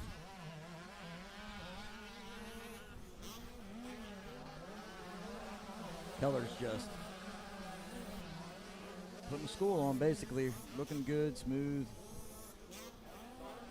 Heck, he even got the triple. So You know, it's funny. A few years ago, we had voted that we were going to take the 110s out, or the 112s out of Super Mini. And then the next day, Kawasaki called and said, by the way, we got a 112, so you're going to have to keep it in there. Yeah. And I don't think I've ever seen a Kawasaki 112 in any of the races. That's so true, yeah. You're right about that. You just don't see them. You don't. That's a great point. There's Keller just coming up on the lapper, getting his last lap in, coming up the RMX. Ken Roxon, RMX triple, which he did. Let's see if he does it again. He's going to that outside, so he probably is. Oh, yeah. Setting it up. Good run here. Ooh, we got a little squirrely there, but he still goes for it. He went. He cased it, but he did it. He did it. Well, he didn't get the best run out of there. But you know what? It's the last lap, so it doesn't matter. Well, you know. Of course, his dad's probably going to smack him in the head. Yeah. Say, don't give up that lead. Geez, you only had a 7 the second. The last lap? Are you kidding me? Yeah. Let's just double that and take it home. And he brings it in. Checkered flag is out. Austin Keller out of Orlando, Florida, and Orlando MX Park takes the win. Great run for him this weekend. Joe Fiedler brings it in second. Lenny O'Toole third. Steve Green fourth. Caleb Likens is dropped back to fifth. Talon Hill in sixth. Kelsey Harrison makes seventh. Austin Bolson, he keeps dropping back. Jackson Ray eighth. Austin Bowles ninth. Trigger Harkins 10th. So in the overall, Keller with a 1-1. Joe Fiedler with a fifth and a second takes second. Talon Hill third. Caleb Likens in fourth. And Jackson Wright rounds out the top five. And coming up next, we have the plus 25, race 27. Taking the win was Alexander Washcobb. Coming in second was Stevie Roman on the 731. In third was Robbie Denoff out of Apollo, PA, the number 35. And fourth was Ronald Blazer, 51. And fifth, we had maybe a DNS, because I don't. Oh, no, I'm sorry. Brandon Henry, 978, Mars, PA. And I believe that was the 23 of Beimel or Denoff that. Okay, and we're going to send it down to Andy right now. We'll get back to you in a few minutes as Andy gives away another podium presentation on the Cleveland Brothers stage. Down here on the podium, a Super Mini winner, Austin Keller. Austin, 1-1. Congratulations, here's your moto win. I know you got to get back down to the gate. Tell us about your weekend and your race here at Pleasure Valley. It went good. I got second place start. I passed the first pretty quick, and yeah, I mean, the track's amazing. I was driving the race from there. Representing Team USA well. Austin Keller, you are our Super Mini champion. Congratulations.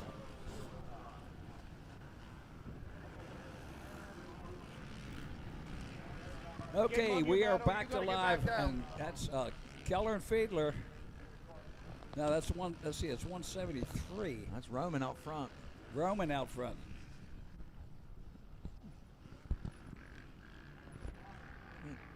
Looks like that's Roman there. I think Washcobb or could be Darren Durham. That's what I'm thinking. Darren Durham. Yeah. So Steve Roman. Oh, it's Washcobb. It's Washcobb. 125. Yep. I thought. Boy, I thought it was Roman too. Vision's failing this afternoon. So Alex Washcobb in second. See, not Roman, but Washcobb put his head down there. Roman really roosted him pretty good. He had to turn away. Alex Washcobb, then Robbie Denhoff in third, Don Blazer in fourth, James Beimel in fifth, River Rowe in sixth, Josh McCool in seventh, Brandon Henry in eighth, Abel Kamunale in ninth, and Travis Hurt rounds up the top 10. In the plus 50, Galen Dixon is your leader, Greg Simmons in second, Robbie McWhirter in third, Dan Nowakowski in fourth, Keith Noggle rounds out the top 5. John Natale got that he got the win in that Moto 1, so where do I see him out there in plus 50? No, I'm not seeing him either. Something. I hope it was the bike. I hope it was the bike too. Definitely. Roman keeping a nice little gap here, doing his thing. Knows this track so well. Makes a difference too. Yeah, it does.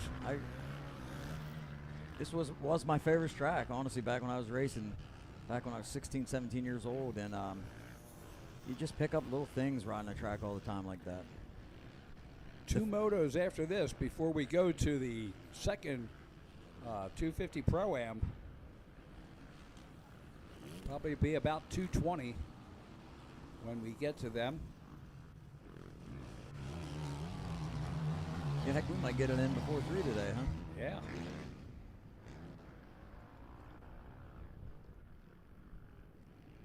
See the different line choices there. Roman stays inside.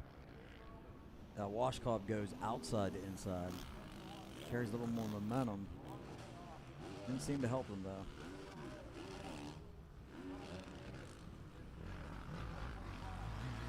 You know, I think that a lot of people don't talk about in motocross is the feel, right?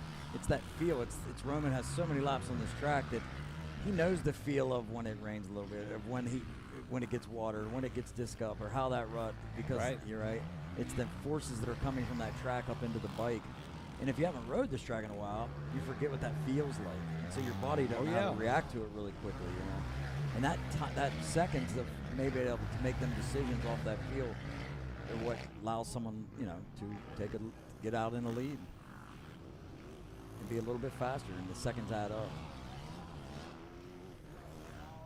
Steve Roman up over top of the Ken Roxon RM Army triple. Up across the Caterpillar off camber. See, that's a little thing right there. Like Roman just went a little bit higher there. Yep. And then stayed on the throttle, really kind of out of there, where it took Washcobb down just a step down. White flag is out as they come across the Dunlop tunnel. He's putting a push in, though. Under the Plum Contracting Bridge into the There LMR goes. Tires first turn. Look at Washcobb. He's keeping the pressure on. There's no rest for Stevie Roman right now. That line didn't pay off, though. See how he came in so hot? It was paying off, but then he had to almost square up, which took his momentum away. Washcobb, that's a different line across there. He outside to in, but he's crossing across those braking bumps. Yeah. And maybe it just cleans it up a little bit for him. I like the look of the line.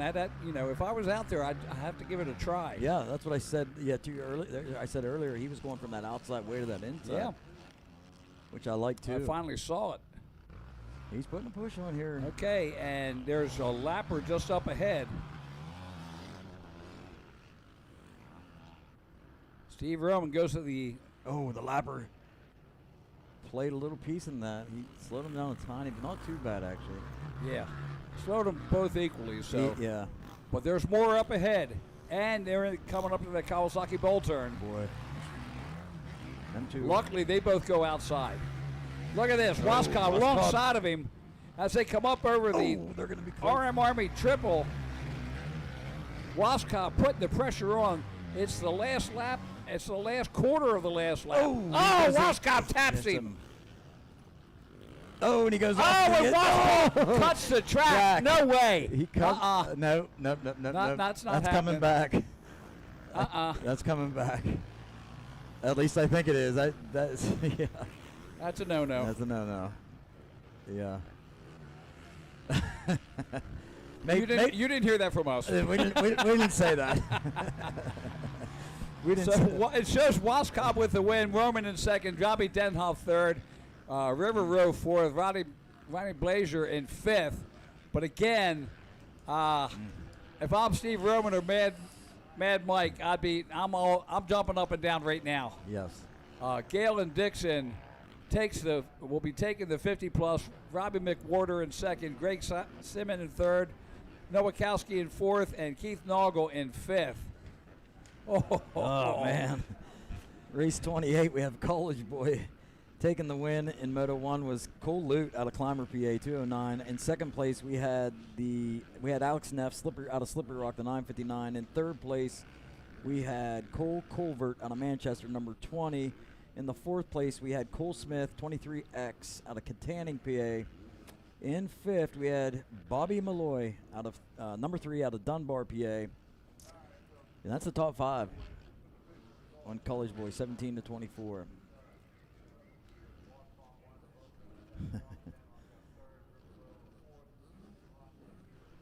Looks like that gate is about to drop.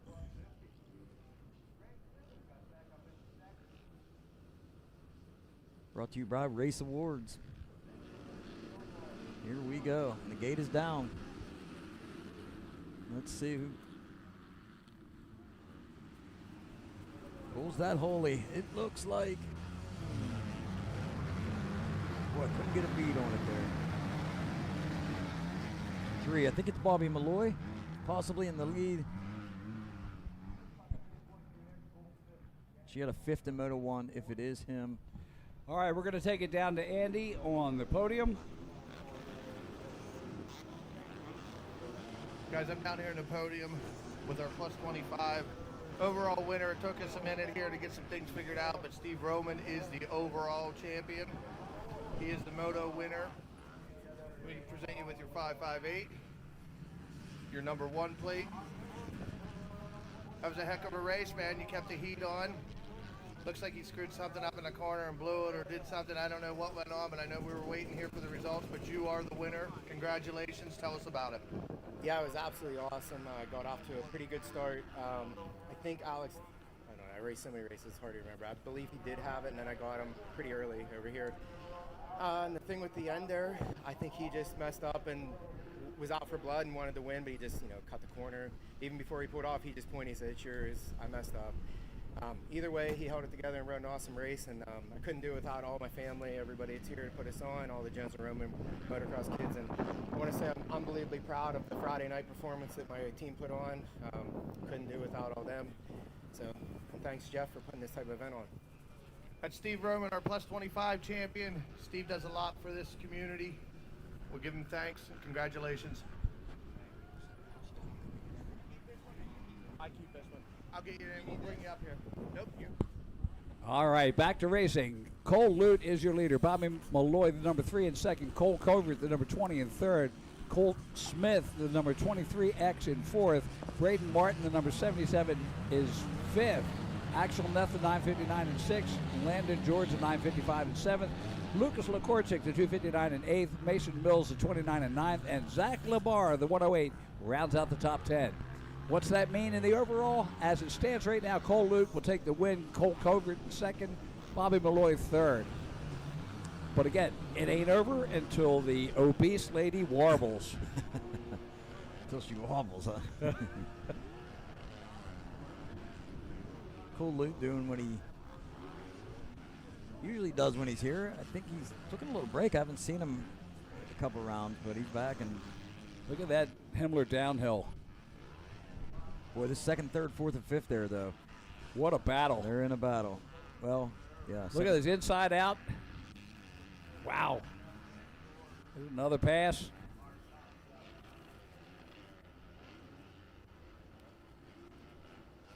Lute, Malloy, Covert, Smith, and Martin. And we're going to take it down to Andy on the podium for another of the Mercedes Motorsports medals given away.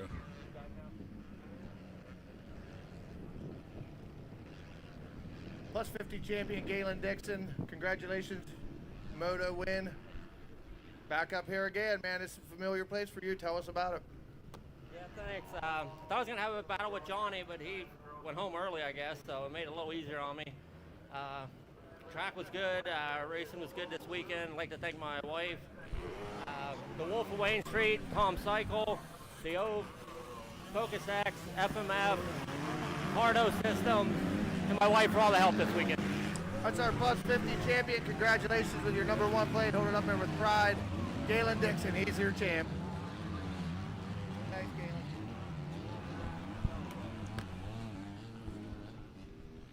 All right, here we are looking at the Fuel Factory Dragonback. And there is your top 7 riders. Wow, what a battle. Cole Lute, Cole Covert, Bobby Malloy, Braden Martin, Alex Neff, Cole Smith, and Landon George going at it. You know they're close when they're on the same frame. And that's Covert in the lead now. So that's definitely a Yamaha. I'm assuming that is the number 20. He was in second. Yeah, I think you're right. He's up around the pond turn already. Oh, no, I think that's 20 right there. Huh? I think Culver still is in second.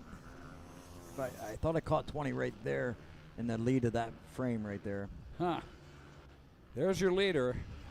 Yeah, 209. That's still cool out in front. Okay. But looking at it, he's on a Yamaha. I'm just looking up at our data board and it's saying a KTM. Well, it almost got me, too, because it's 209.20, and so it looked like. But these three are Culver, Malloy, and Martin going at it here. Is that right? Yeah. Yeah. But he's not being very covert. He is overt. He's winning in second. That's a white flag. 1 lap to go. My goodness, this race went by fast. It really did. Cole Lute. He's just putting the waxing on him right now. Just looking good out front there. Cole Lute on the MX Tire, Jones & Roman MX Training, PR2, O'Neill Scott Yamaha. Had win in the first moto out of Clymer, Pennsylvania. And winning in the second. We love that math. 1 and 1 equals 1. That's math I can figure out. Oh, yeah. Actually, see this battle for seconds. I mean, you see Lute, he's way. Oh man, you see them all coming through that Fuel Factory Dragons back. Look at them. Look at that. All 3 of them side by side. What a battle! Covert, Martin, and Alex Neff. Wow. Yamaha, Kawasaki, and Suzuki. You know they're tight when they're all in the same frame. Oh yeah. There goes Neff on the inside. He got the pass on Martin. Let's see if he can get I know he wants to make it a twofer. Yeah, because would he get the first one, Neff? Look at this. He's going to get the him. Suzuki out horsepowering a Yamaha. He said, Ken Rosing can do it, so can I.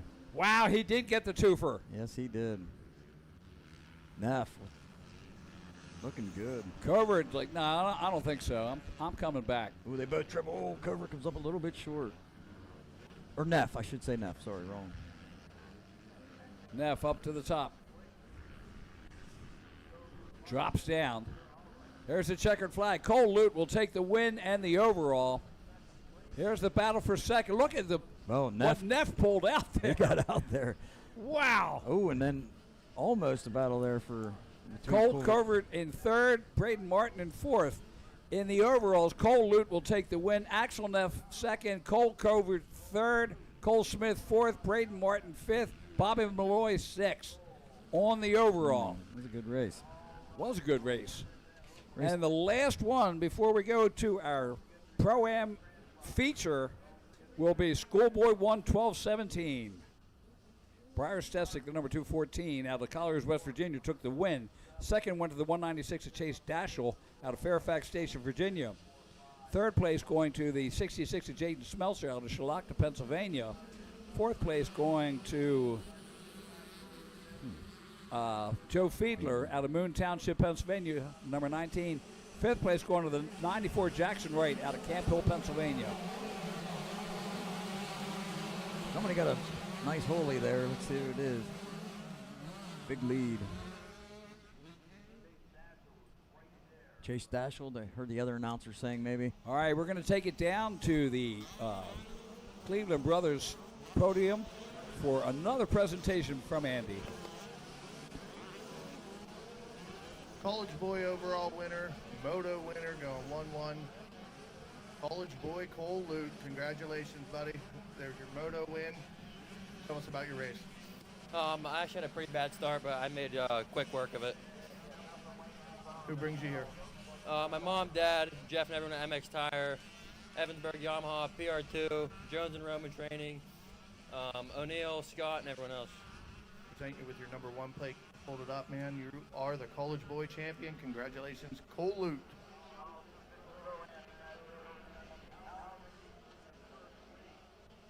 Okay, the battle continues in the schoolboy 1. That's our third place rider. I think that's the 196 maybe of Chase Dashel in the Yamaha. Second in the first moto. 214 in the lead. 214 of Briar Stesick in the lead on the JRMX tire. Chris Jones, CNC Metal Masters, Skycade, Ride Dunlop, GR Welding, Keystone, Terry Photos, Yamaha. Yeah, in second we have Chase Dashel. In third, Joseph Fiedler. Fourth, we got Austin Keller. Fifth, Oscar Joseph. Sixth, Jaden Smelter. Seventh, Jackson Wright. Eighth, Talon Hill. Ninth, Skylar Bentley. Round out top 10, Trent Tim Pence. Now watch out, Talon Hill and Austin Keller are going to be movers and shakers. I don't know whether they can get past Briar Stesick and Chase Dashel, but I'm pretty sure that they will be challenging. Yeah, they did yesterday. They did. Yeah. And we got 4 here. That would be what's second. Or no, looks like 1, 2. That'd be third, fourth, fifth, and sixth. Briar Stesick and Chase Dashel were getting out there. Look at this top 4 your battle for third. Third, yep. 4-way battle. And now we got a battle for the lead. So Chase Dashel and Briar Stesick going at it through the MX6 triple-double. And that would be for the overall. So. Oh, yeah. All the marbles. Oh, I actually thought Dashel was going to triple that. He was looking like he was setting up the triple. He didn't. I think he realized he didn't have the speed at that point. Yeah. Stesick didn't do it either, so maybe that. No. Which kind of slowed him up. Yeah. Here he goes. It's strategic in its own way. Yeah, for sure. And that's the thing, moving at this speed, you got to think. Oh, Quick thinking. Let off just a little bit. And a very key moment. Just very intelligent riding by Briar Stesick. Chase Dashel in second. Austin Keller now into third. So he made the move. He did. Keller in third, running a 149.218. So Stesick and Dashel both at a 145, 416 and a 145.884. Wow. 0.4 of a second separating. There's the battle for the lead through the tail of the dragon. Boy, Stesick and Dashel running about the same lap times. This is the battle for third. Keller, Joseph, and Smeltzer going at it. Look at this on the outside. Oscar Joseph. That's a 3 of Oscar Joseph. He's like, yeah, you passed me, I'm going to pass you back. He almost looked real going with it. He wasn't even looking, he was moving that. He just did it real nonchalantly, like, I got you back. Here we go. Let's see if Austin Keller can recover from that. Keller going for the short trip around that section. Stesick and Chase Dashel going at it. Yeah, Dashel's still putting the charge on behind. Keeping the pressure there. Got a smoother drive out there. Did you see that? Yep. How the entry of that. White flag coming out. Last lap. Until the 250 Pro-Am coming up next. Can't wait. Here they come Call up. your friends. Tell them we got a barn burner. That's right. Courtesy of Jeff Cernick. Share it on the socials and watch it on the YouTube channel. Tell your friends. Tune in to rmgsports.net. And if you're on here and you like it, hit the like and subscribe. For sure. Tearing the tear off, Dashel saying, you know what, here we go. We're going to make a run for this. Last time around as they come through the tail of the dragon. Great body position. Oscar Joseph in third, Austin Keller in fourth, Jackson Wright in fifth, Talon Hill in sixth, Skylar Bentley 7th, Trevor Pence 8th, Jackson George 9th, Emmett Johnson rounds out the top 10. Brought to you by Unruly, excuse me. See how Dashel just, and he made some time. He didn't see them breaker bumps right there. He went right outside of them. But Stesic knows how he's defensive in the right parts. He is. He does the right thing at the right time. Stesic takes it into the Kawasaki bull turn. One last turn. They both double. The Ken Roxon RM uphill triple. Dashel trying everything. Oh, got a little. He tried to get up on the wall. Look at that. He jumps out there. Man, is he on him? And Stesic will bring it in and take the win and the overall. Chase Dashel in second. Man, Dashel gave her all he could. Now let's see the battle. Oscar Joseph, Austin Keller, and Jackson Wright should be coming through in about 7 more seconds. Here they come.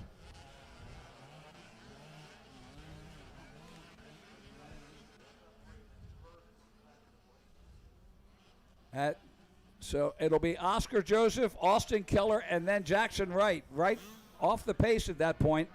And here we go. The final race of the weekend. 10th position, the 320 of Cooper Geppert from Granville, Pennsylvania on the KTM.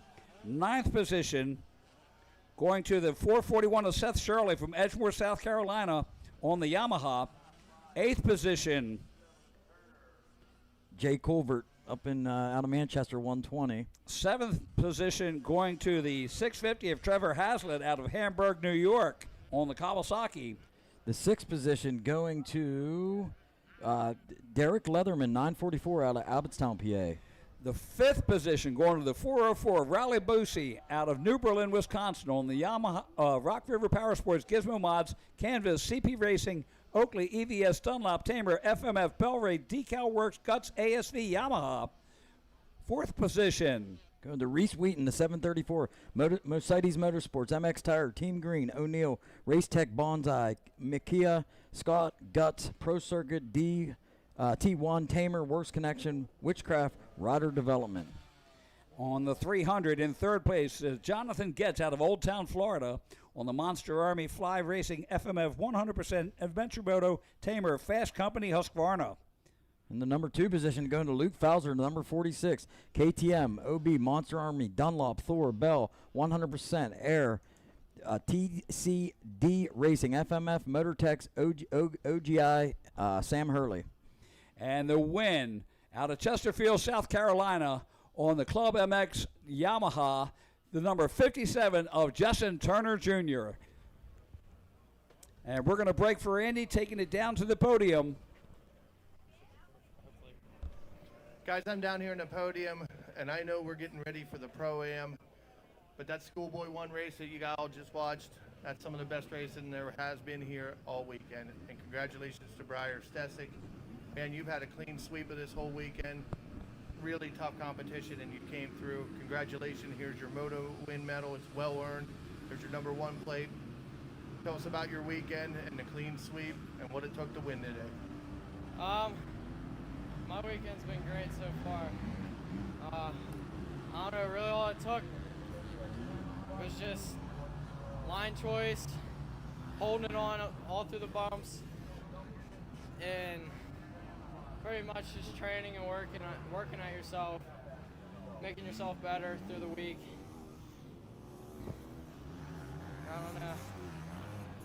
Well, I know that you're working with Jones and Roman, great program. Obviously, the results show. You got the Sokol motor. You got to keep going here. Obviously, the road to Loretta's, everything else. Who do you want to thank? My mom, my dad, Jones and Roman Motocross School, Keystone Terry Photos, Chris Sokol, CNC Metal Masters, Dave and Jamie, Fast Track, O'Neill, Renthal, Hillview MX, or Motorsports, Micah Metals, PR2 Racing, everyone else I forgot, thank you. All right, guys, that's our schoolboy champion, Briar Stesic. Congratulations. Back to you. Okay, our site lap is underway, and we're getting ready to go back to the line. It's the last race of the weekend in the Mositis Motorsports 2026 Dylan Slusser Memorial Pro-Am Weekend, the 250 Pro-Am Moto number 2. I'll tell you what, I've been up here with Scoob Lansendorfer. We've been having a blast all weekend, and certainly appreciate y'all coming in here. Again, invite your friends. Tell them you got a 15+2 moto to complement their Sunday afternoon on the rmgsports.net network. 13,000 plus hits yesterday. Yep. You see Luke Falzer coming through on his sight lap, getting a final bird's eye view as they head back down to the track. Yep. Justin Turner, Reese Wheaton, Joe Shipley. And again, we are getting ready 15+2. And, you know, everybody else is, forget it, I'm not watching the bike. I want to get on and watch this race. Yeah. This is going to be good. We'll watch the bike after this race is Oh, over. yeah. But yeah, tune into YouTube. It helps tremendously, and hit that notification, subscribe, and you know, there's more great races coming up. Absolutely. RMG, the cutting edge on racing between car dirt track, drag boats, jet ski racing, and of course motocross right here at Pleasure Valley. Yep. Big thanks out to Jared Romsberg, and of course for Jeff Cernick for allowing us to come into your homes and bug the devil out of you all weekend. Also a big thanks out to South of the Border, Pedro and the crew there, providing fantastic fireworks last night, and of course one of the greatest training facilities on the East Coast. Absolutely. And if you didn't go back and watch, because they're streamed on YouTube again, they're still there to watch. You can watch yesterday, hear the interview with Matt Curry from Cleveland Brothers, which was absolutely a great and interview. I was kind of hoping you would hit on that, because they have extended above and beyond the fact that they are a major sponsor here. Yeah. They love motocross, and it really, really It shows. shows. Thanks again, Matt Curry and the crew. Here we go. All right, 15+2, getting ready to go. Who's going to get that all-important money-winning hole shot? Justin Turner. Oh, I see. That looks like I see Waskob there. Getz. 320, Getz. Cooper Geppert or Jonathan Getz? That's Getz out front, I believe. I think it is Getz. Looks like Fowler might be on the outside Look right there. at this breakaway already as they head into the Fuel Factory Dragonback. I'm just looking at this in amazement.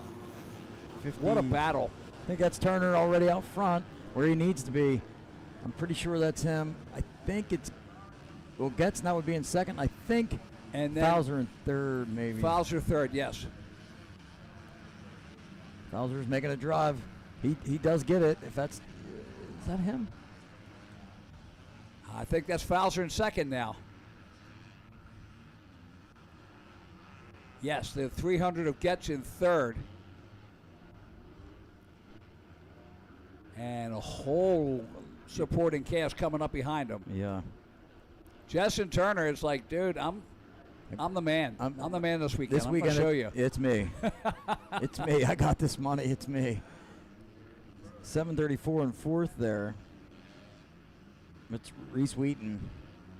Wow, with a fifth in the first moto and a fourth in the second. That is riding hard. Mm-hmm. So the 57 of Justin Turner is your leader. And there is Luke Falzer second, Jonathan Getz in third, Reese Wheaton in fourth, Raleigh Busey in fifth, Trevor Hazlitt in sixth, Derek Leatherman in seventh, Joe Shipley in eighth, Talon Thompson in ninth, Jake Herbert in 10th, Seth Shirley in 11th, Cooper Geppert in 12th, Alex Neff in 13th, Christian McCauley in 14th, Braden Carpolk in 15th. That rundown brought to you by Fuel Factory. As they head down the head of the Dragon and out on the Fuel Factory Dragonback, just starting to get dusty. We just made it through, and I think these guys are are grateful that it's dry. Yes, for sure. And rough. And rough. Obviously rough. Yeah.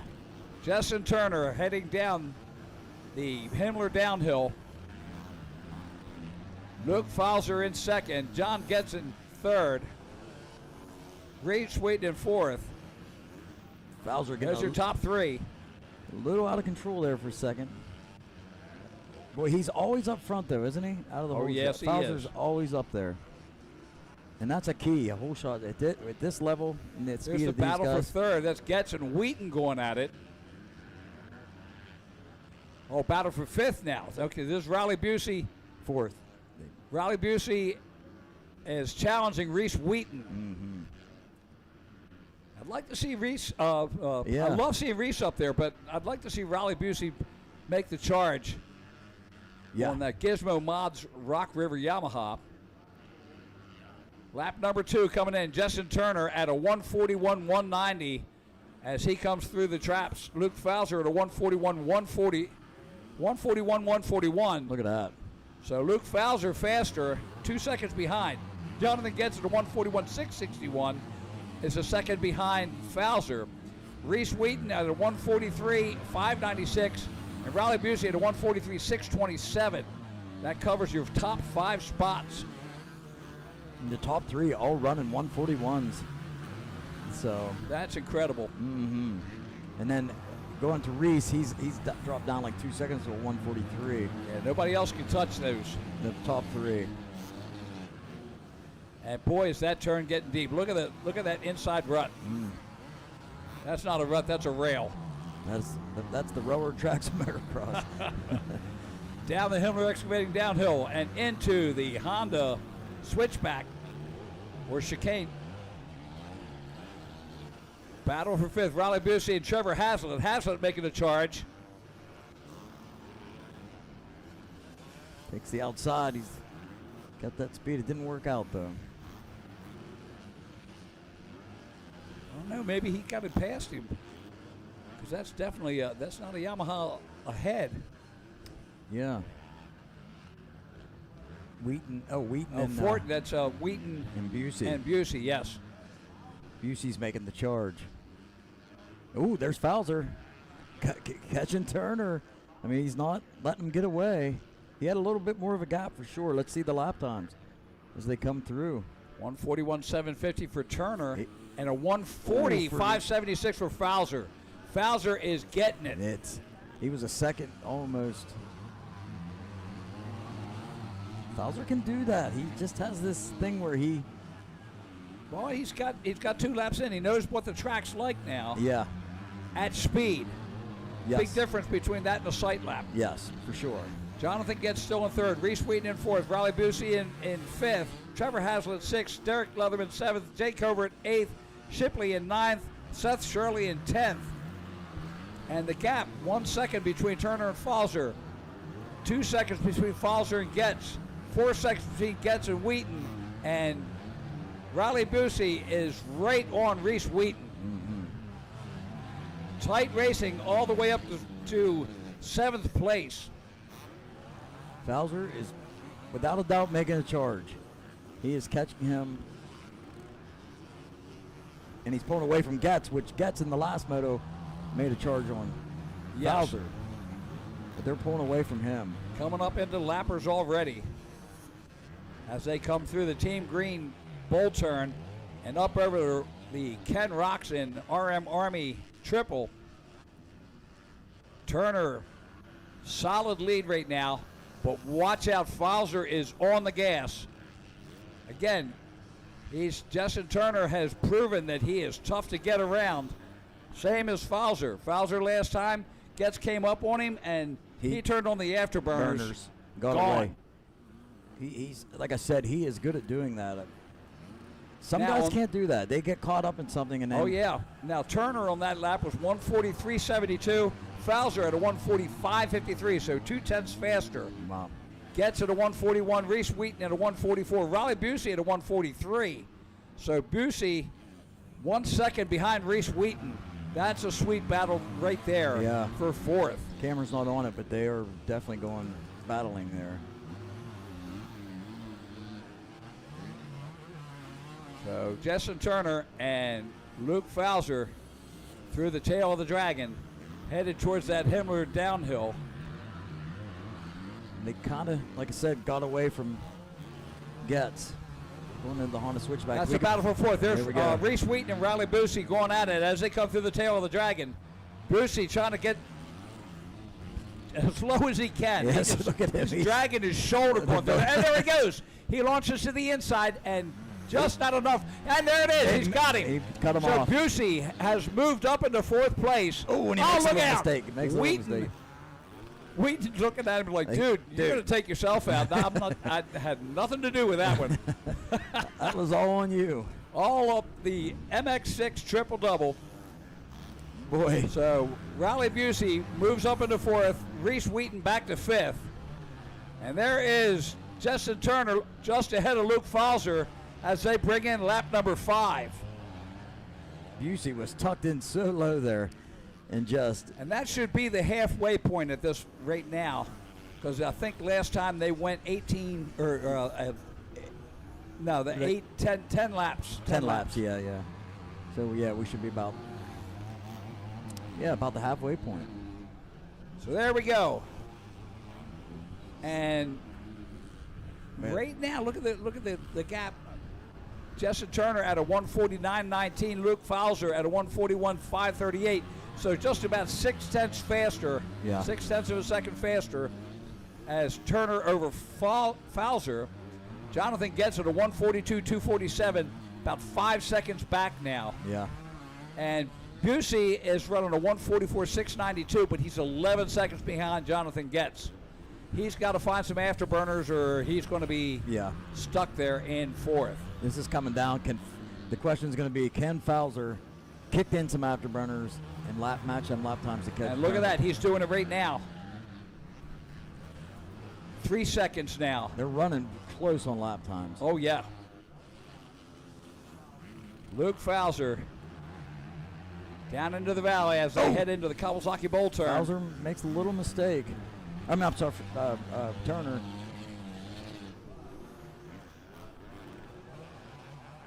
See what lines they choose in the Caterpillar off camber here. They all take that top line. Coming up on the lapper there. Justin Turner puts lap number 6 into the books. Turner to 142.062. Let's see, Falzer at a 142.378. So Turner is still turning and burning. Yeah, you can tell. Falzer, it could be lap traffic that's taking the edge off of that one. I think that's what it was. Nobody's, they're not slacking back. No. Of course, a 142 at 6 laps in. Yeah. He knows there's probably 4 laps left. Figure 2 more before he gets the white flag. Yeah. And I imagine whoever he has with him telling him that, on the pit board. Justin Turner and Luke Falzer. Falzer closing it up again. No, that's a lapper. I was going to say, looking at that. Here comes Turner. Turn and burn down the Himmler downhill. And, of course, right in his race line. Oh, he's like, I am messing with you. Get out of the way. He almost tucked the front there a little bit. Yeah, he did. That. He's going so fast, it's not like he's going to fall over from lack of speed. Yeah. The corner speed is incredible. Incredible, yeah. Turner up through the MX6 triple-double. Luke Falzer 2 seconds behind him as he comes up into the Kawasaki Bowl turn. Justin Turner is really showing he belongs here. Yes. Here's second place. There's the 46 of Luke Falzer up over the Ken Roxon RM Army triple. Jonathan Getz 8 seconds back now. He turned a 146 on that last lap. Riley Busey at a 146. He's 11 behind him. There's the white flag. White flag at 7 laps. So they're only going to go 9. That's how fast they're going this time. Yeah. And Turner turned a 142 to Luke Falzer's 144. So Falzer's falling off a little bit. And again, I don't think he's falling off. I think that it's just a. Turner made a little mistake there. That's okay. He can afford that one. Yeah, he can. right now he's feeling it. He is. That's 3. He had a great weekend. Yeah. 4 motos today. Granted, the other ones were only 5 laps, but still, that plus the time trials and all of yesterday. Amazing rides this weekend from our pro riders. Justin Turner down into the Honda Switchbacks. Honda Switchback. Sorry, I'm thinking, white flag. That's all I'm thinking right now. We go to the pond turn up over the Vinny Lahovey quad right there. Out of the MX6 triple-double. One more time through that Kawasaki bowl turn. And Fowler, that should be him at the bottom of the screen where he just went through. Justin Turner, last time through the dreaded cat off camera. Cat off camera. I was going to throw Cleveland Brothers in it, but that's enough. Yeah. And he brings it in, checkered flag, and Justin Turner is our 250 Pro-Am winner for the weekend. Great weekend for him. Luke Fowler will bring it in here in second.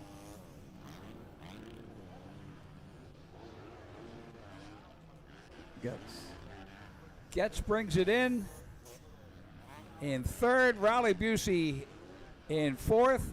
Incredible rides for him this weekend. Yes. Reese Wheaton in fifth. Trevor Hazlitt in sixth. Derek Leatherman in seventh. Jay Covert in eighth.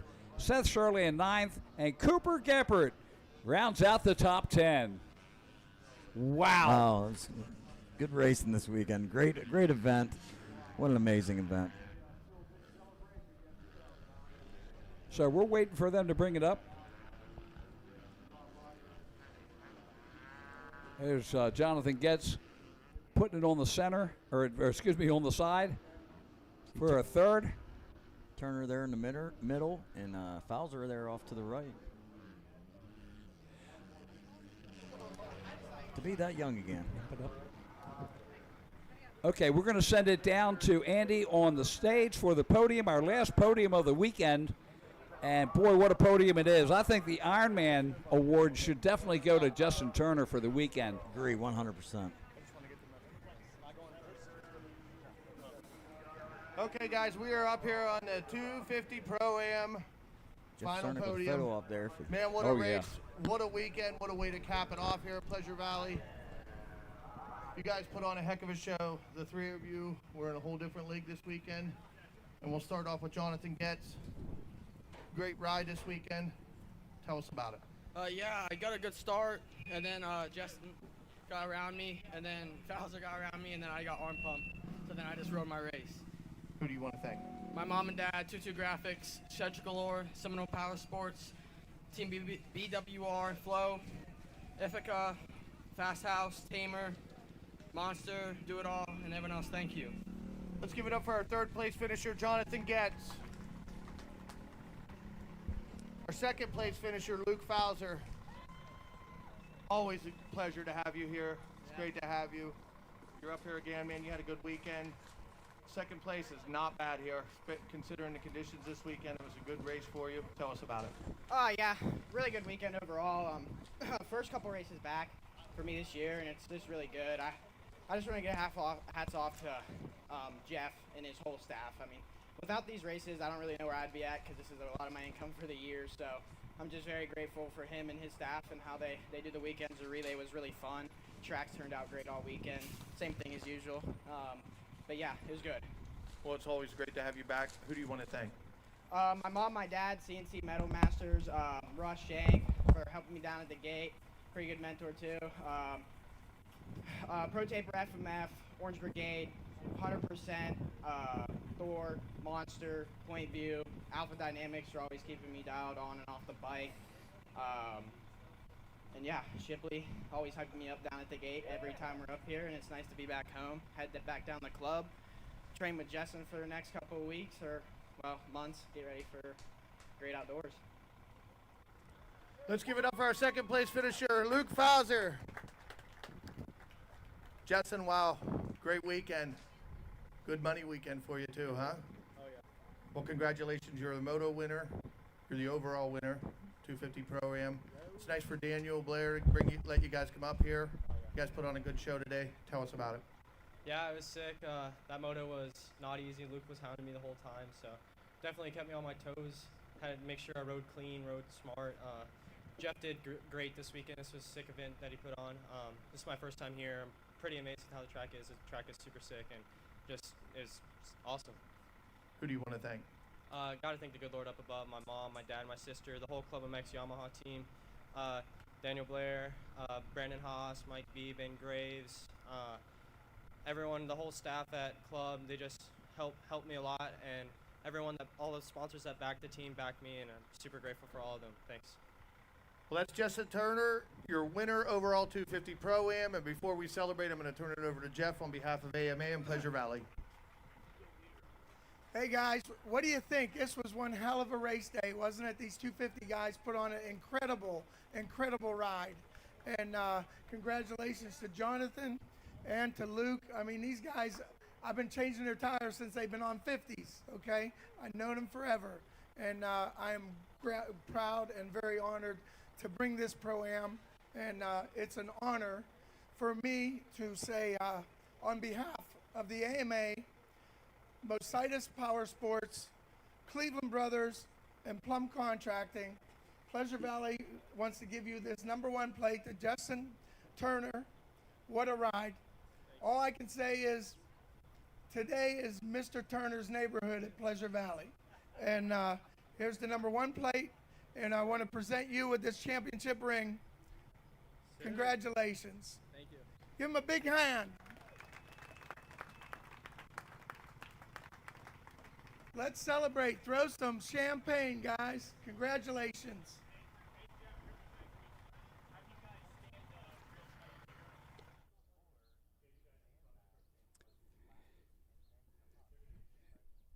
All right, we're going to finish up.